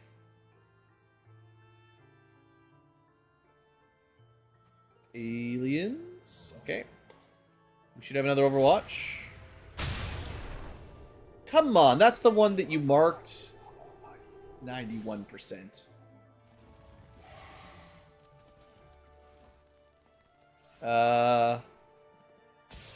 That's unfortunate. Another group patrols right into us. That's very sad. I don't know what my Chrysalid is doing, or if it did anything. I can't really tell. I did... Okay, it tried to do something. You can see it moved. I think it attacked the drone, but missed. It's technically there. You just have to reload. Something about melee Overwatches definitely can glitch things out, I think. Like, they work great some of the time. Or, I'd say most of the time. But every now and then we get these weird position interruptions. It's like, too many things are happening at once, and the game doesn't do it in the correct order. It's, probably just, you know, modding. The vanilla behaviors aren't... The vanilla engine isn't meant to handle this kind of stuff. That's my guess, anyway. So, 6 active, but they're all pretty dangerous. Except for the drone. This drone up here is not active. So there's a bio barrier guy that's pretty tanky. Cryo priest, there's still a commando there, I think. Unless we killed him. 1, 2, 3. He may have died. I thought there was 4, though. I think there's actually 1 more. Well, let's see. So the bio trooper on this side, just sort of normal.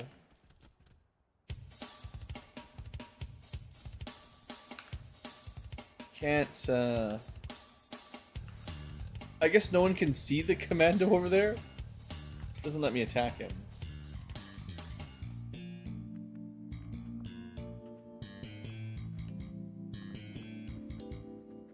I kind of feel like this is way worse than the 99%. How did he miss? I think the Chrysalid Hound is considerably worse than the Illyrium Shift. But maybe I'll be proven wrong. All right, knife guy, you.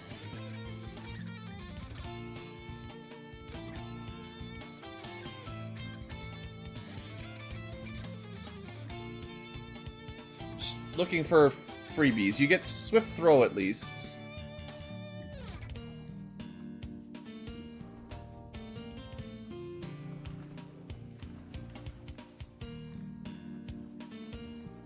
Can't really flank the cryo priest. Probably kill the drone. There's lots of people that'll be able to kill the drone though. So that's not. Oh, if I Thrill of the Hunt, that should do it. Always remember you got a good ability. So then we can move in, flank. That'd be a pretty good kill if we can get it. And I can find out if there's a commando in here. Yes, he's just way back there. Okay, so we go free knife, I think.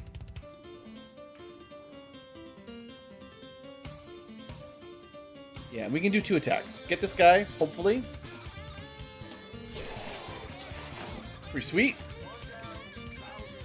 And then this one's mine to give us better chance.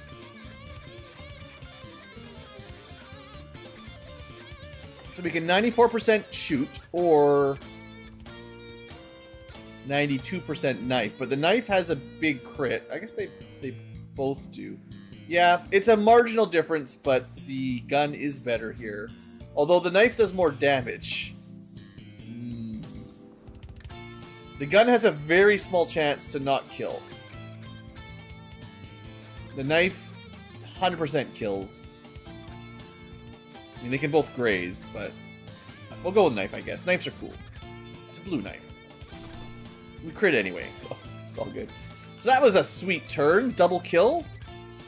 Double kill. And the bio guy is definitely still in.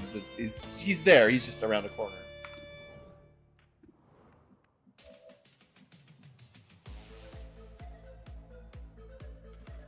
Maybe we just blow up the wall.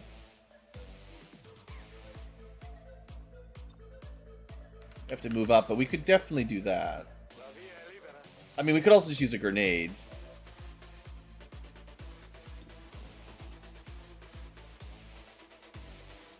I think because he's going to be very difficult to hit,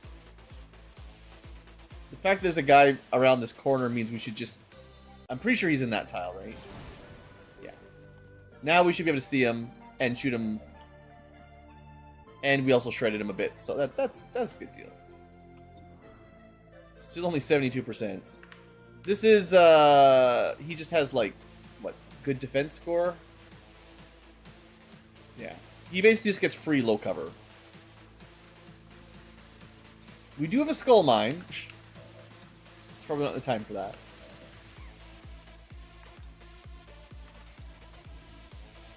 We're not going to be able to kill everything on this map. So the Wraith Commando, yeah, melee resistant Shadow Step. I hate these guys. Okay, so I think this kill into an Overwatch is a pretty good deal for the not Ranger, but might as well be Ranger.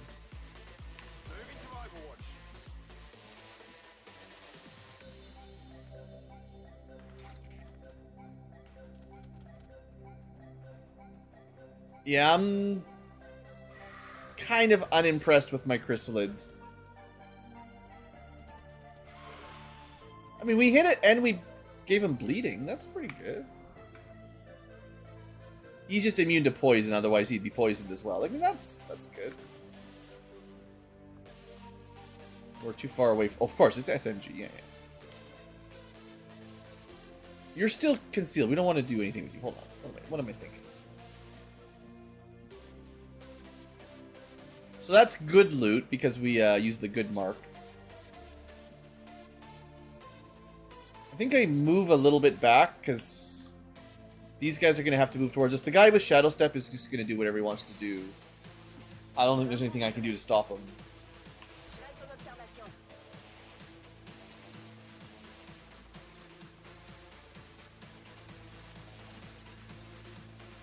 Nice, we can finish that guy off via the power of our minds. If we're lucky, they might try to just hit my Chrysalid, because I don't know if the Chrysalid was a great investment of resources.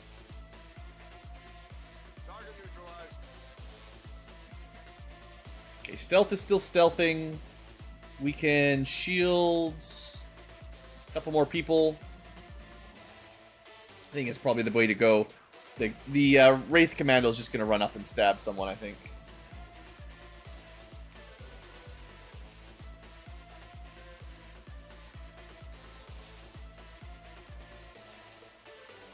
Sure, I'll just make sure everyone's got some shields.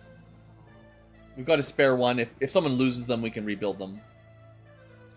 And build them stronger. We also could command if I wanted to. Overwatch, Overwatch. No watch. You got a free Overwatch after you did your attack. You're a little bit flankable.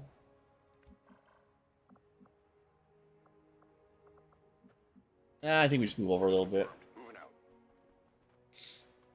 It's pretty likely the commando just runs at us and discovers him anyway. They just always know. Or the drone flies over the roof, you know. Going for the chrysalid, eh? Nice. No. Not going for the chrysalid. Strange. Okay, I was really hoping we'd kill that one, and we got him in one. So pretty sweet. Drone flies down. We get Overwatch. 70% miss. Alright. Anybody else? Another 70% miss. Okay. 60% miss. This drone is immune to Overwatch. Did this guy get like 2 shots? Because it looked like he did. I don't know what would have given him extra, but anyway, it's fine. It's just a drone. Here, let's get some more good loot out of it. Should be a good mission for loot after all this is said and done. Still a graze.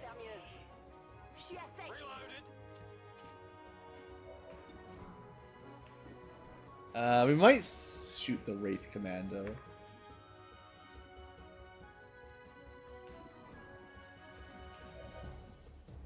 We definitely need a way to deal with the Wraith Commando.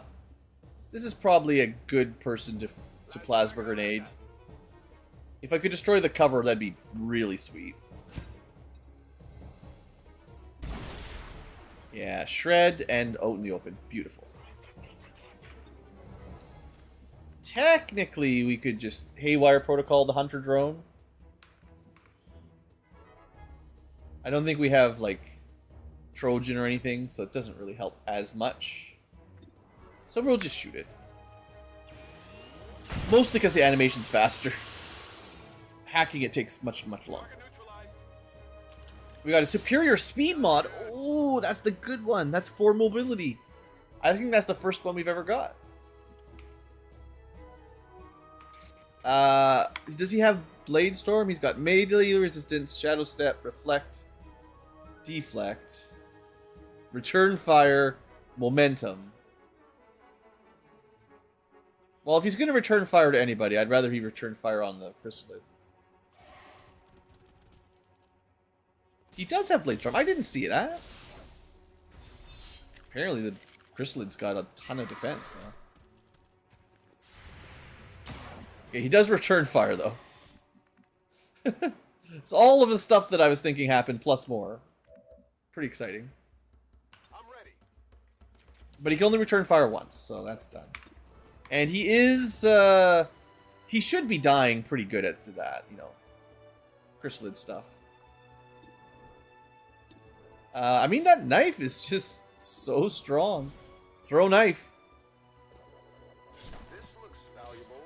19 damage. Woo-hoo-hoo. Nah problem, boss. Just a stock from that one. So the first equipment salvage, a bit weak. Second one, awesome. Moving.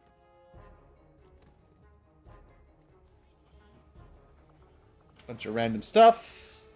Object secure. Scanning. Yeah, let's just move up a bit. We've got 6 enemies remaining, so not done, definitely. Affirmative. Covering. But we've killed, what, over half?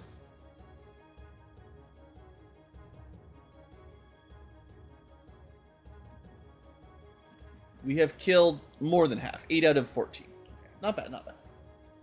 Alright, stealth unit.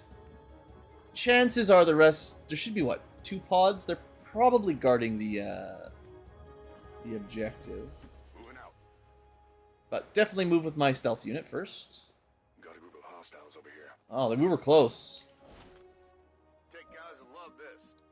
Chrysalid almost in vision there. Wow. Moving to designated coordinates. Alright.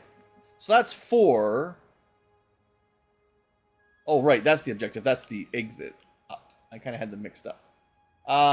Maybe that means 2 drones or just a small pod somewhere around here. In terms of power, we definitely need the Rocketeer to die, and the Priest is annoying.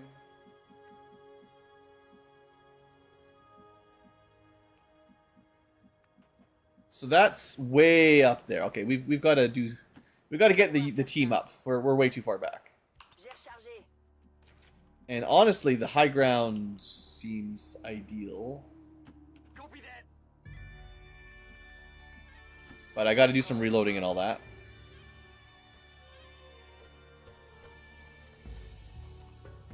Sono di nuovo pronto. Already there.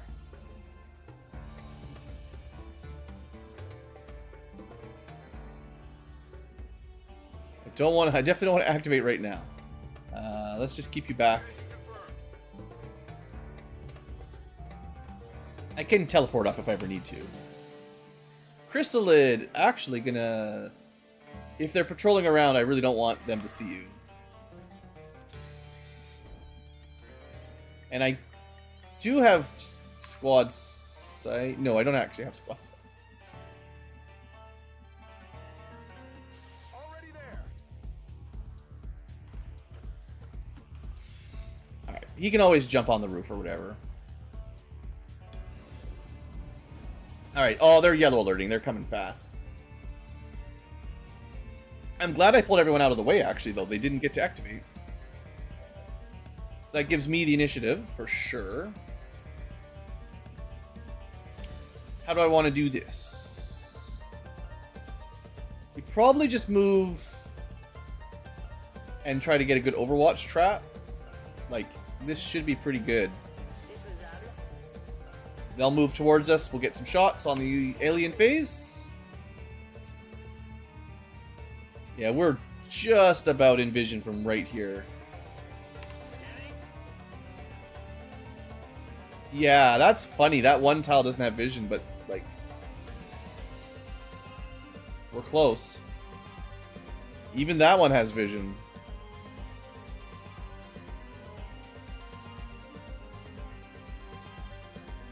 Okay, I'm gonna trust... Oh yeah, you can't move here. Oh, the line of sight is wild. Okay, we're gonna trust it that we can go here. Sono in allerta.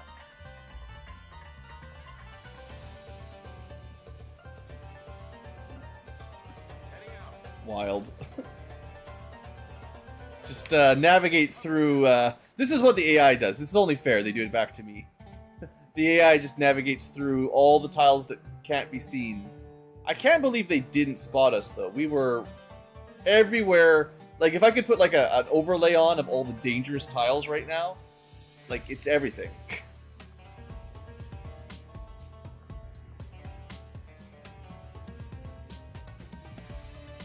Got it covered. I don't even want to move the Chrysalid, honestly.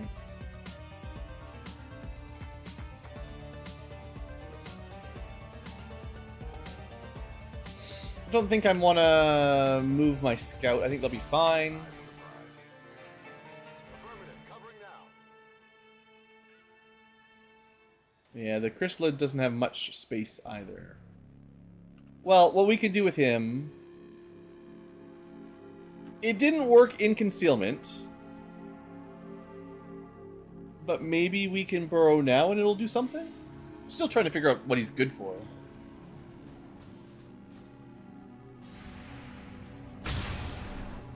Ooh, 68 miss.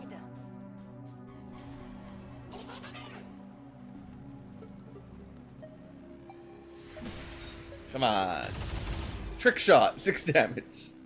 At least he hit. We're not getting very many Overwatches. Oh, another one? That's pretty bad. Oh, shotgun, yeah. No focus shotgun. What? How dare they just get a free shot? They're on yellow alert. It's just how it works. Just gotta work with it, blue. Alright, so they've got 2 more enemies somewhere. We're getting real close.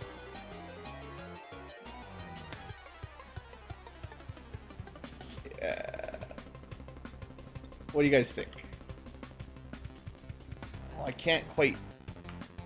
What if I was, like, right here? You think this is a good idea? I'm not even going to think about it. We're just doing it. Can I get 3? I don't know. I don't think we can get... Oh, so close. Oh, I think I'm one pixel off of the triple. 1 square to the left or right would do it. It's still a pretty good flank. Even if we're not getting the mech, he's not too hard to hit. I just got a greed for those triple null lances. They're so much fun. Alright, the chrysalid did nothing. It literally cost you... It says unburrow to move and attack, but it also says end turn. I might not know how to use them, but they also might be terrible. I guess you have to get in front of a patrol. Oh, it doesn't end his turn. What are you talking about? That's fine.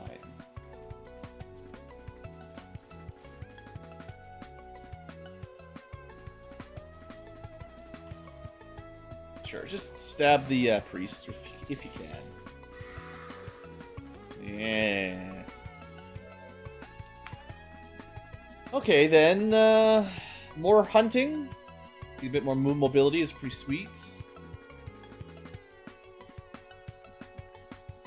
Can't quite get into flanks. Wow, there's not really any flanks to get, but... Well... No, there really isn't.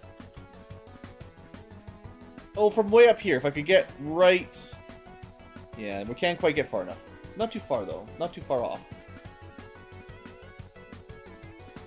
Well, we'll keep the high ground, and maybe we'll get a cool shot from up here or something. We do have Swift Throw again. The cooldown on this is surprisingly not that bad. Let's just go for the mech. Hi, have a knife. And then... Maybe this one's mine, the Rocketeer. I want to try to find a finishing move for the Priest if I can figure one out to ignore the sustain. Alright, a Graze will kill, so we should pretty good odds. Alright, and then we did have a mark, so we should use it.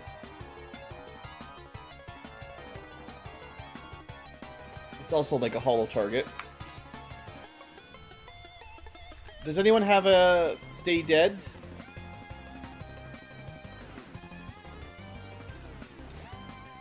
We just need to do a lot of damage, I'm betting, but...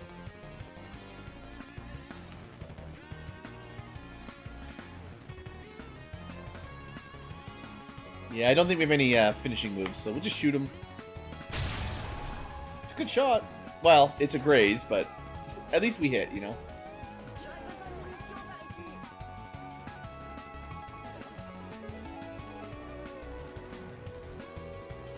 Does anyone have, how about covering fire Overwatch? That's the other backup. The answer is probably not. We have a never miss Overwatch. I will set that up, so if they move, we definitely shoot them.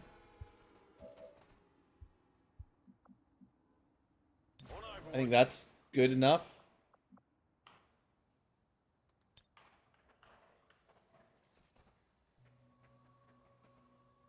Chrysalid, honestly, not helping me very much here. Maybe if I move over a little bit, I can do it. I don't know. I guess I don't really care if it hits the chrysalid, but that may not. Oh, it will.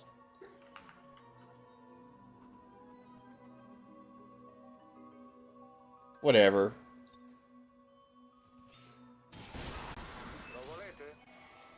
Okay, so that got the kill, and it did not sustain. I think maybe we just got a little bit lucky. I'm not sure exactly, but I'll take it. We could hack for a guaranteed blitz, whatever that does. I think it's like a running gun for the unit. Not really what I need. Okay, well, I didn't think it would stay dead, so that was sweet. 2 enemies remain. Heading there now. Got something new. We do have tracking, so if they're behind the bus, we should find out. They gotta be pretty close. I'm on the move. Probably should have waited till next turn, but that was my last move of the turn. Could have activated and been terrible, but...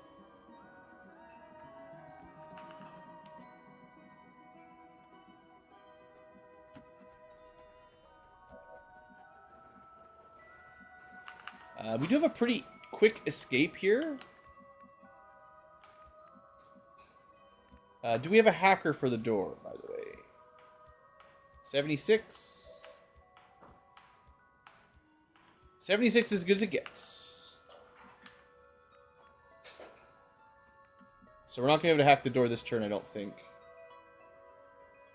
Unless we can see it from here somehow. But I think the tree stops the gremlin, you know. So that's the regular salvage. A little bit of alloys, not much else. Target packet secured. I'm on it.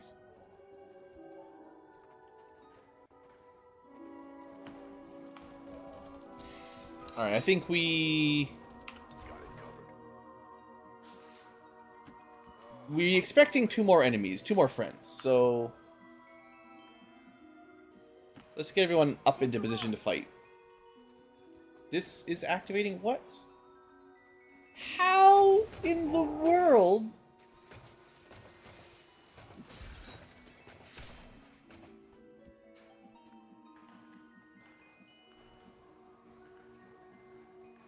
We had a unit right here.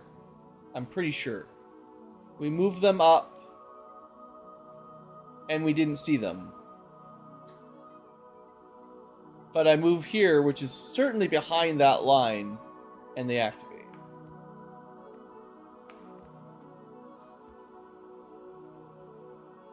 Well, there's... Snarl is going to affect civilians. That's not what I want. We can't hit him anyway.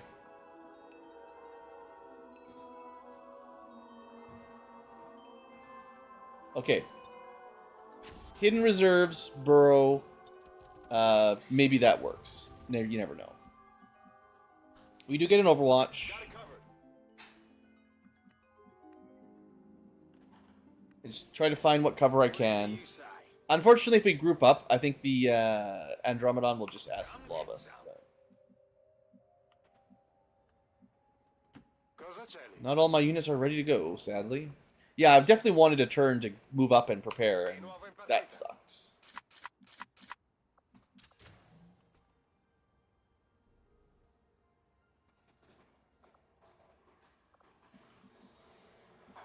But that's the last group. On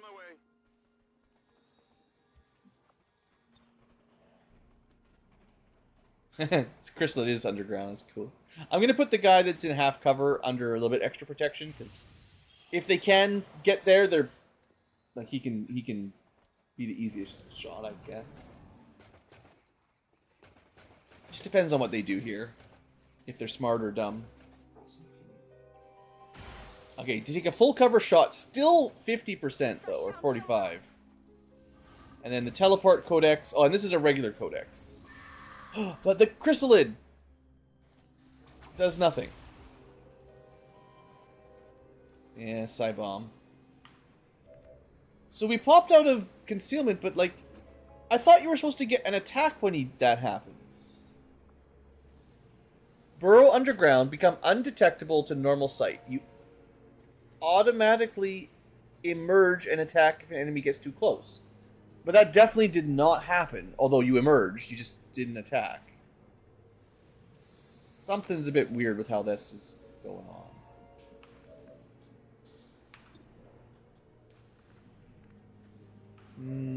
Okay, well, you guys have been... This is definitely when it's nice to have a backup weapon, because the normal psi bomb doesn't freeze you or anything, but it does disable all your weapons, and you have to move out of the way or it should explode a bit. Which means you have to move and reload, which means you can't attack, and it can hit, you know, most of the group. This is where a sword makes a great backup weapon. Now, she's going to split, but that's okay.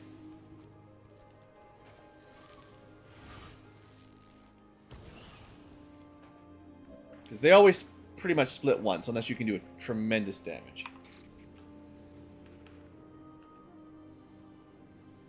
I'll take this. I'm trusting that we can kill the Andromedon here. Impressed yet? Good old Ankylo trust, for no good reason.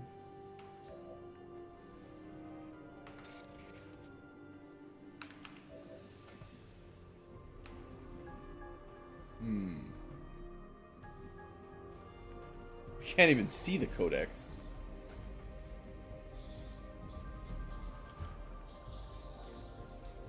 Is this tile safe? It doesn't even matter. Well, at least we can see something from here. Probably the codex. Yeah, our distance is just too big. This is, No, it's the Andromedon. Interesting.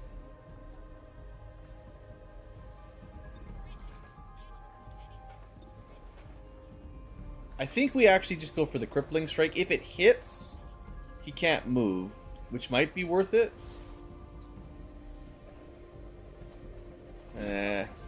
I think ideally you get that when he's in second form, then he can't even do anything.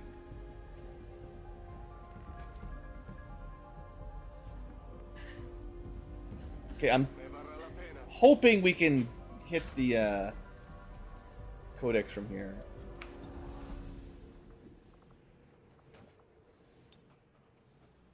Yeah, okay. We definitely did not want her, Is that... Targeting is so strange.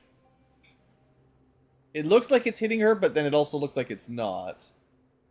I'd rather the yellow square tiles were clearly like that. Up on the tile she is in, so I'm pretty confident it's working.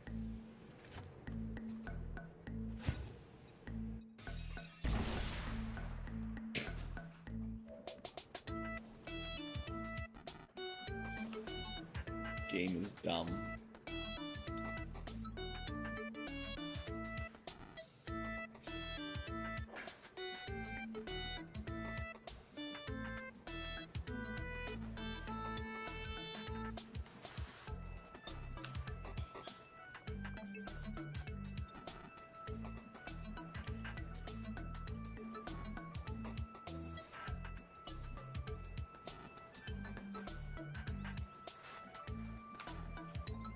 Yeah, you can see him from up there. I didn't think you would be able to.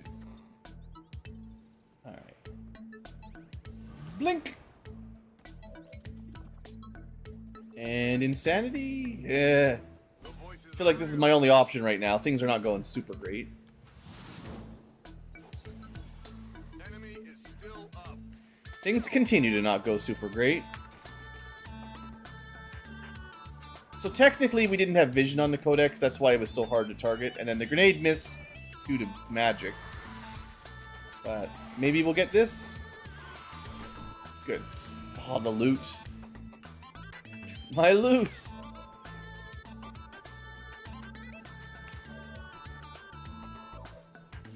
Well, I can still hack the door, I guess. That was the plan. Infiltrating access point. I'm just not gonna be able to kill the Andromedon. Well, the little ones are not that good, so I'll gamble throwing away a little PCS to get a superior at the very least. Because they both have equal chance of being like a mobility one, so might as well go for the good one. Okay. Then we can open the door. Now we can get you out. No, because we can't see him. That's another dumb gimmick of the game.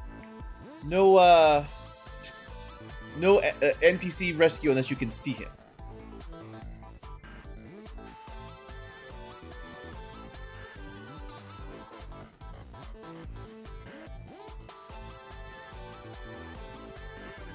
Now we're fine. That what? What are you joking?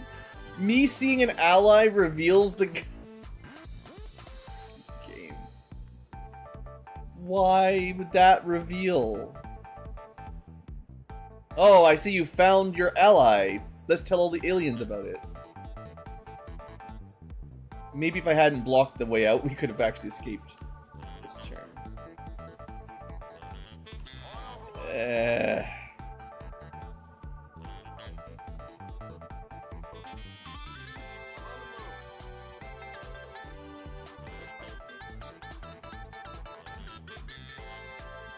Okay, well, this will be out of vision for the Andromedon.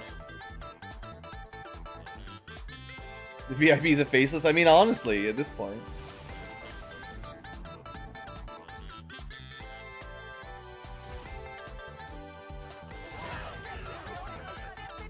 That's a lot of damage.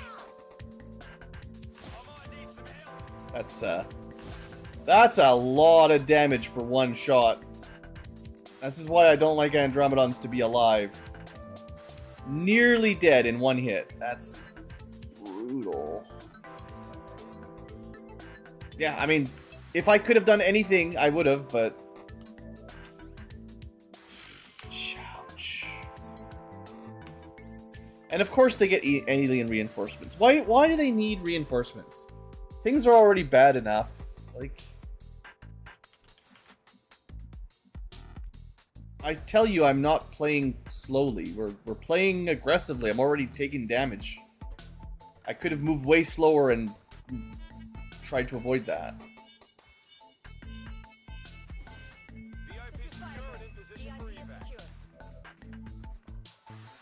I mean, the Chrysalid also can't get out.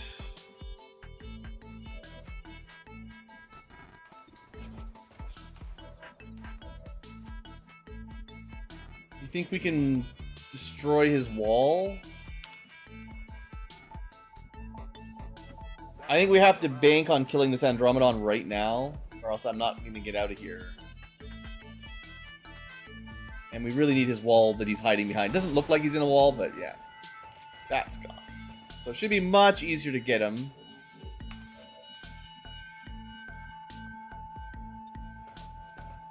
I'll try the insanity again.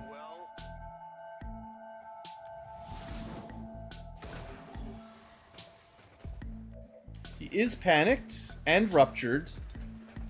Yeah, the rupture's really nice. The schism is making that much stronger than normal. So yeah, our side guy just pummeling them. Alright. Give him the old 1-2 Chrysalid attack. Probably just call him Bitey, yeah. Nice. Good job, Bitey. Alright, it's looking pretty good for killing phase 1.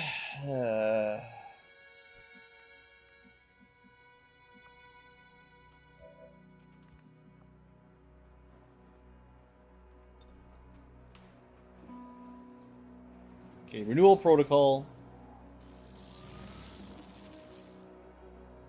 Try not to die. And maybe shield protocol. We're not acid burning, but if we move, we will reapply it.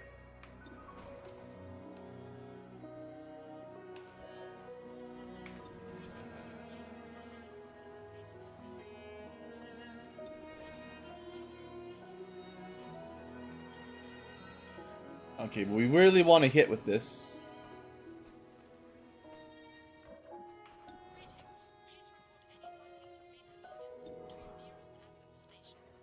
This is my last knife. Okay, we'll just shoot. What's a 2% difference, right? No big deal.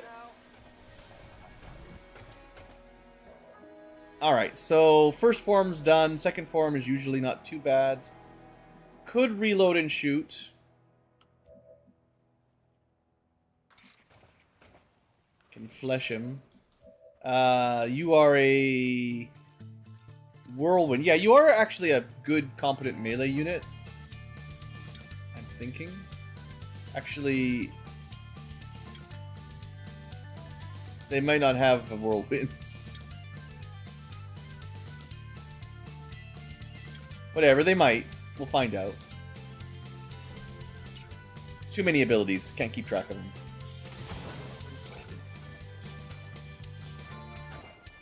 At least we got some loot.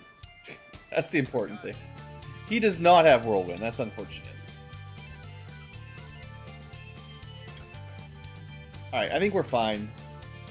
We just have to stand here, and then the reinforcements are going to annoy me.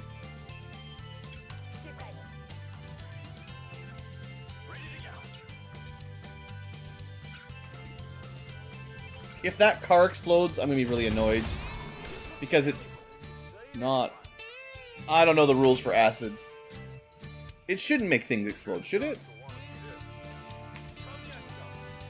I don't know if that's realistic or not. Heck, cars exploding is already unrealistic enough. Pretty rare.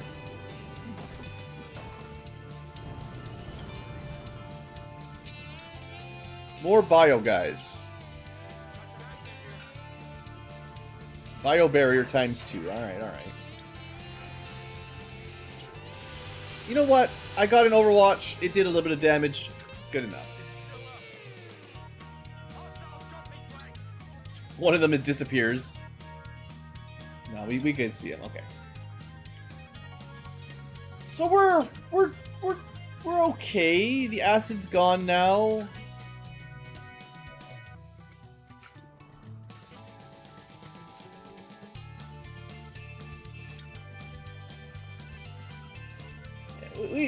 We just need to get out of here. We'll be okay.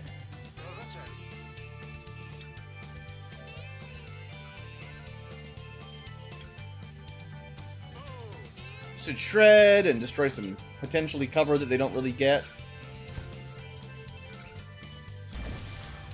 Yeah, that's a good start. I mean, they've got... Of course they've got blast padding, and this guy doesn't lose his armor, but, you know... Don't worry about it. Because we're gonna kill them for sure, and I don't have to worry about standing out in the open because they're the last enemies. All will suffer. Suffer this. I mean, yeah, that did what I wanted it to do. Sweet. No lance. It's pretty good. I've probably said that before. 10-4. Okay, let's get out of here. So other than the nasty acid blob, which does do a tremendous amount of damage, we cleaned that up pretty well.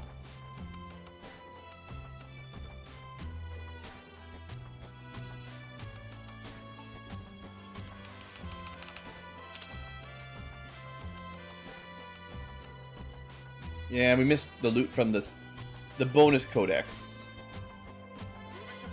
I don't know if that's fair though. The original codex should be the one that drops the loot, not the one that gets split. But I guess codices are weird. They don't follow the usual rules.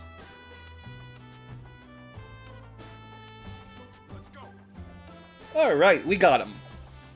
That's another victory for blue. And another, technically, no deathless. Just somehow.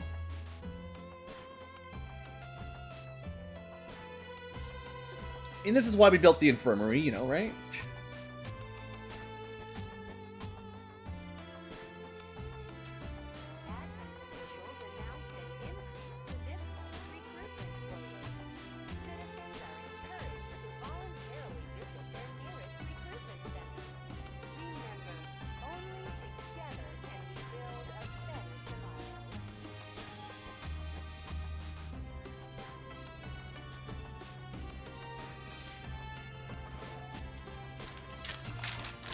Yeah, that's. I'm glad there's a chrysalid in the Sky Ranger on the way back. Just some crab legs there as we fly around.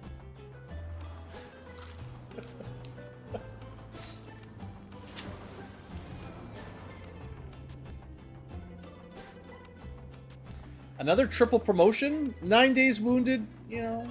23 days, I mean, yeah. Yeah, I guess it's fair. That sucks, though. 1 attack, and I think he had even ablative, right? I think everyone had the +4 ablative armor, I think, at that point.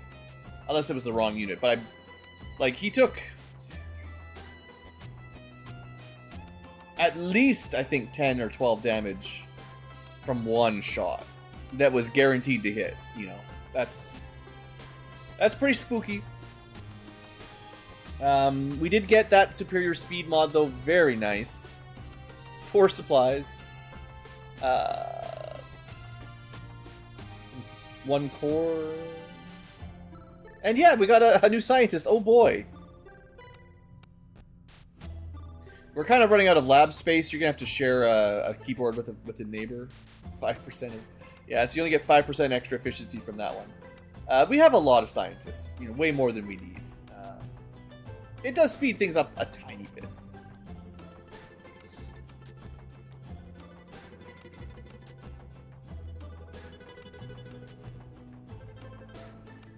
Alright, we got Psy level up. The Officer Dragoon, you know, I don't love them, but I think they're okay. The shields are perhaps what saved the guy's life. So in other supportive level ups, do we give everyone crit chance if I can see something? To give nearby allies dodge and will? Ugh. Or just smaller detection radius? 10%? It's just not very much.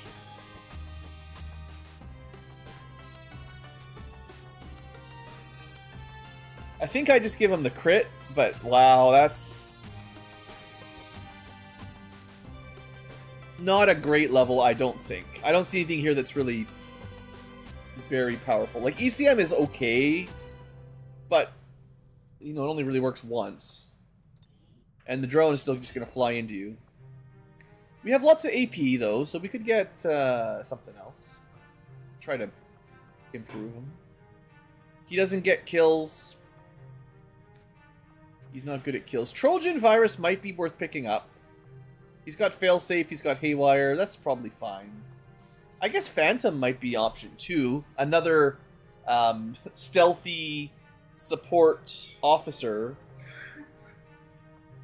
I expect most of his abilities, other than like demolition, work while he's stealth. In fact, I think all of his picked abilities, yeah. Probably should have done that earlier, but I wanted Renewal Protocol, which is definitely good. I think I hadn't committed to, well, I didn't know if he was going to be an officer at that point, but yeah, we'll probably take Trojan eventually, although it's not necessary. But it gives him some pretty good while concealed tricks.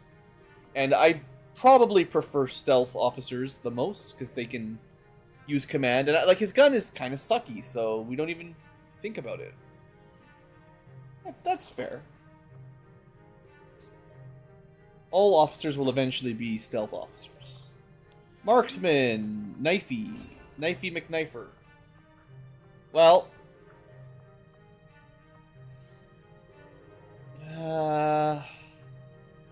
we do get a free Overwatch, so we can make the Overwatch better.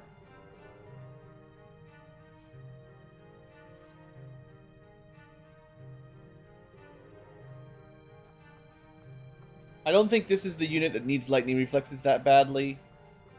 No melee. You know, kind of a sniper. Let's just give them... They get a free Overwatch. Let's try to make it a little bit better. Seems like he missed them all on that last mission, so maybe that'll help. To be fair, you can quick throw a knife again, or shoot your gun again. Get an Overwatch. It's better than average, and eventually you could get 2 Overwatches.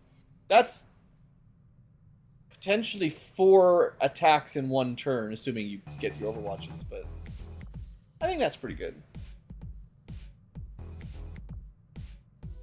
I'm trying to give him the good stuff.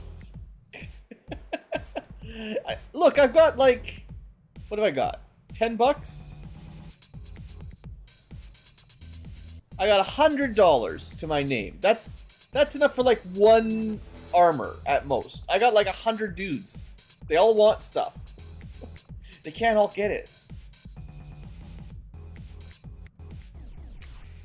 Okay, psi level, that's fine. Maybe we'll get something good here. Alright, what do you get? Axton the Commando.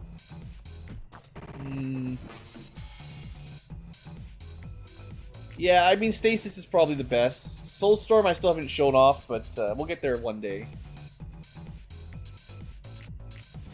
AoE surrounding the Psyop, you know, very dubious. But Stasis is solid.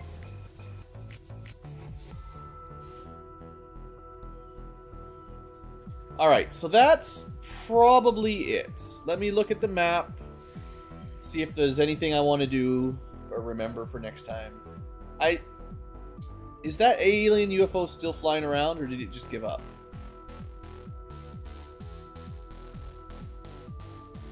I swear, if we just delayed all of our stuff and it was never going to attack us. That's so annoying. We had so many missions, like big missions I wanted to do. Also, another dark event is done. That's sweet. Let's see what the next one is. They're trying to learn Guild of Thieves. Oh no. The black market will be bad. Please don't. They're also trying to get permanent Apex Predator.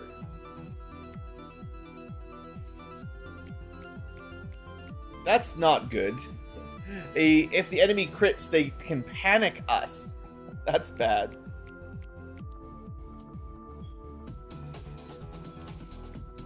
They've got a fair number of permanent dark events. Alright, well...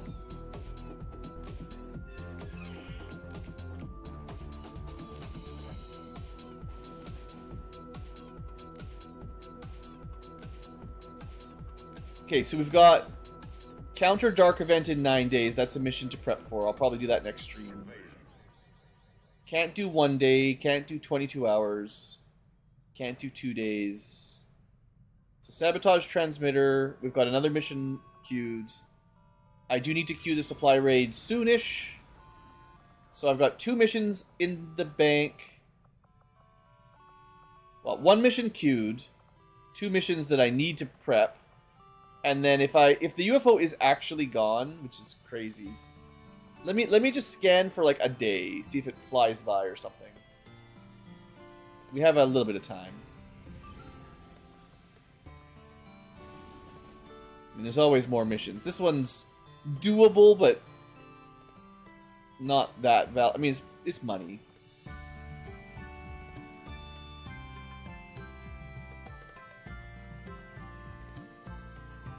Why did it pause? Sometimes it just pauses, I don't know why. So it does seem like the red UFO has just left, you know? Oh, so all the dark events are off at the moment, that's nice.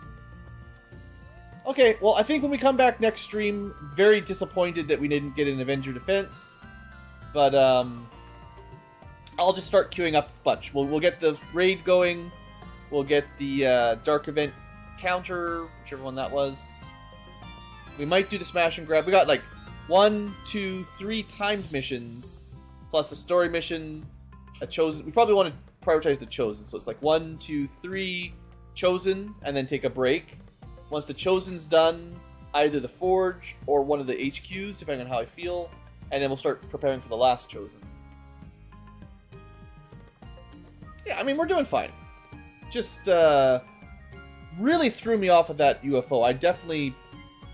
Like, I overreacted in hindsight, but how would you know, right? That it was just going to do nothing.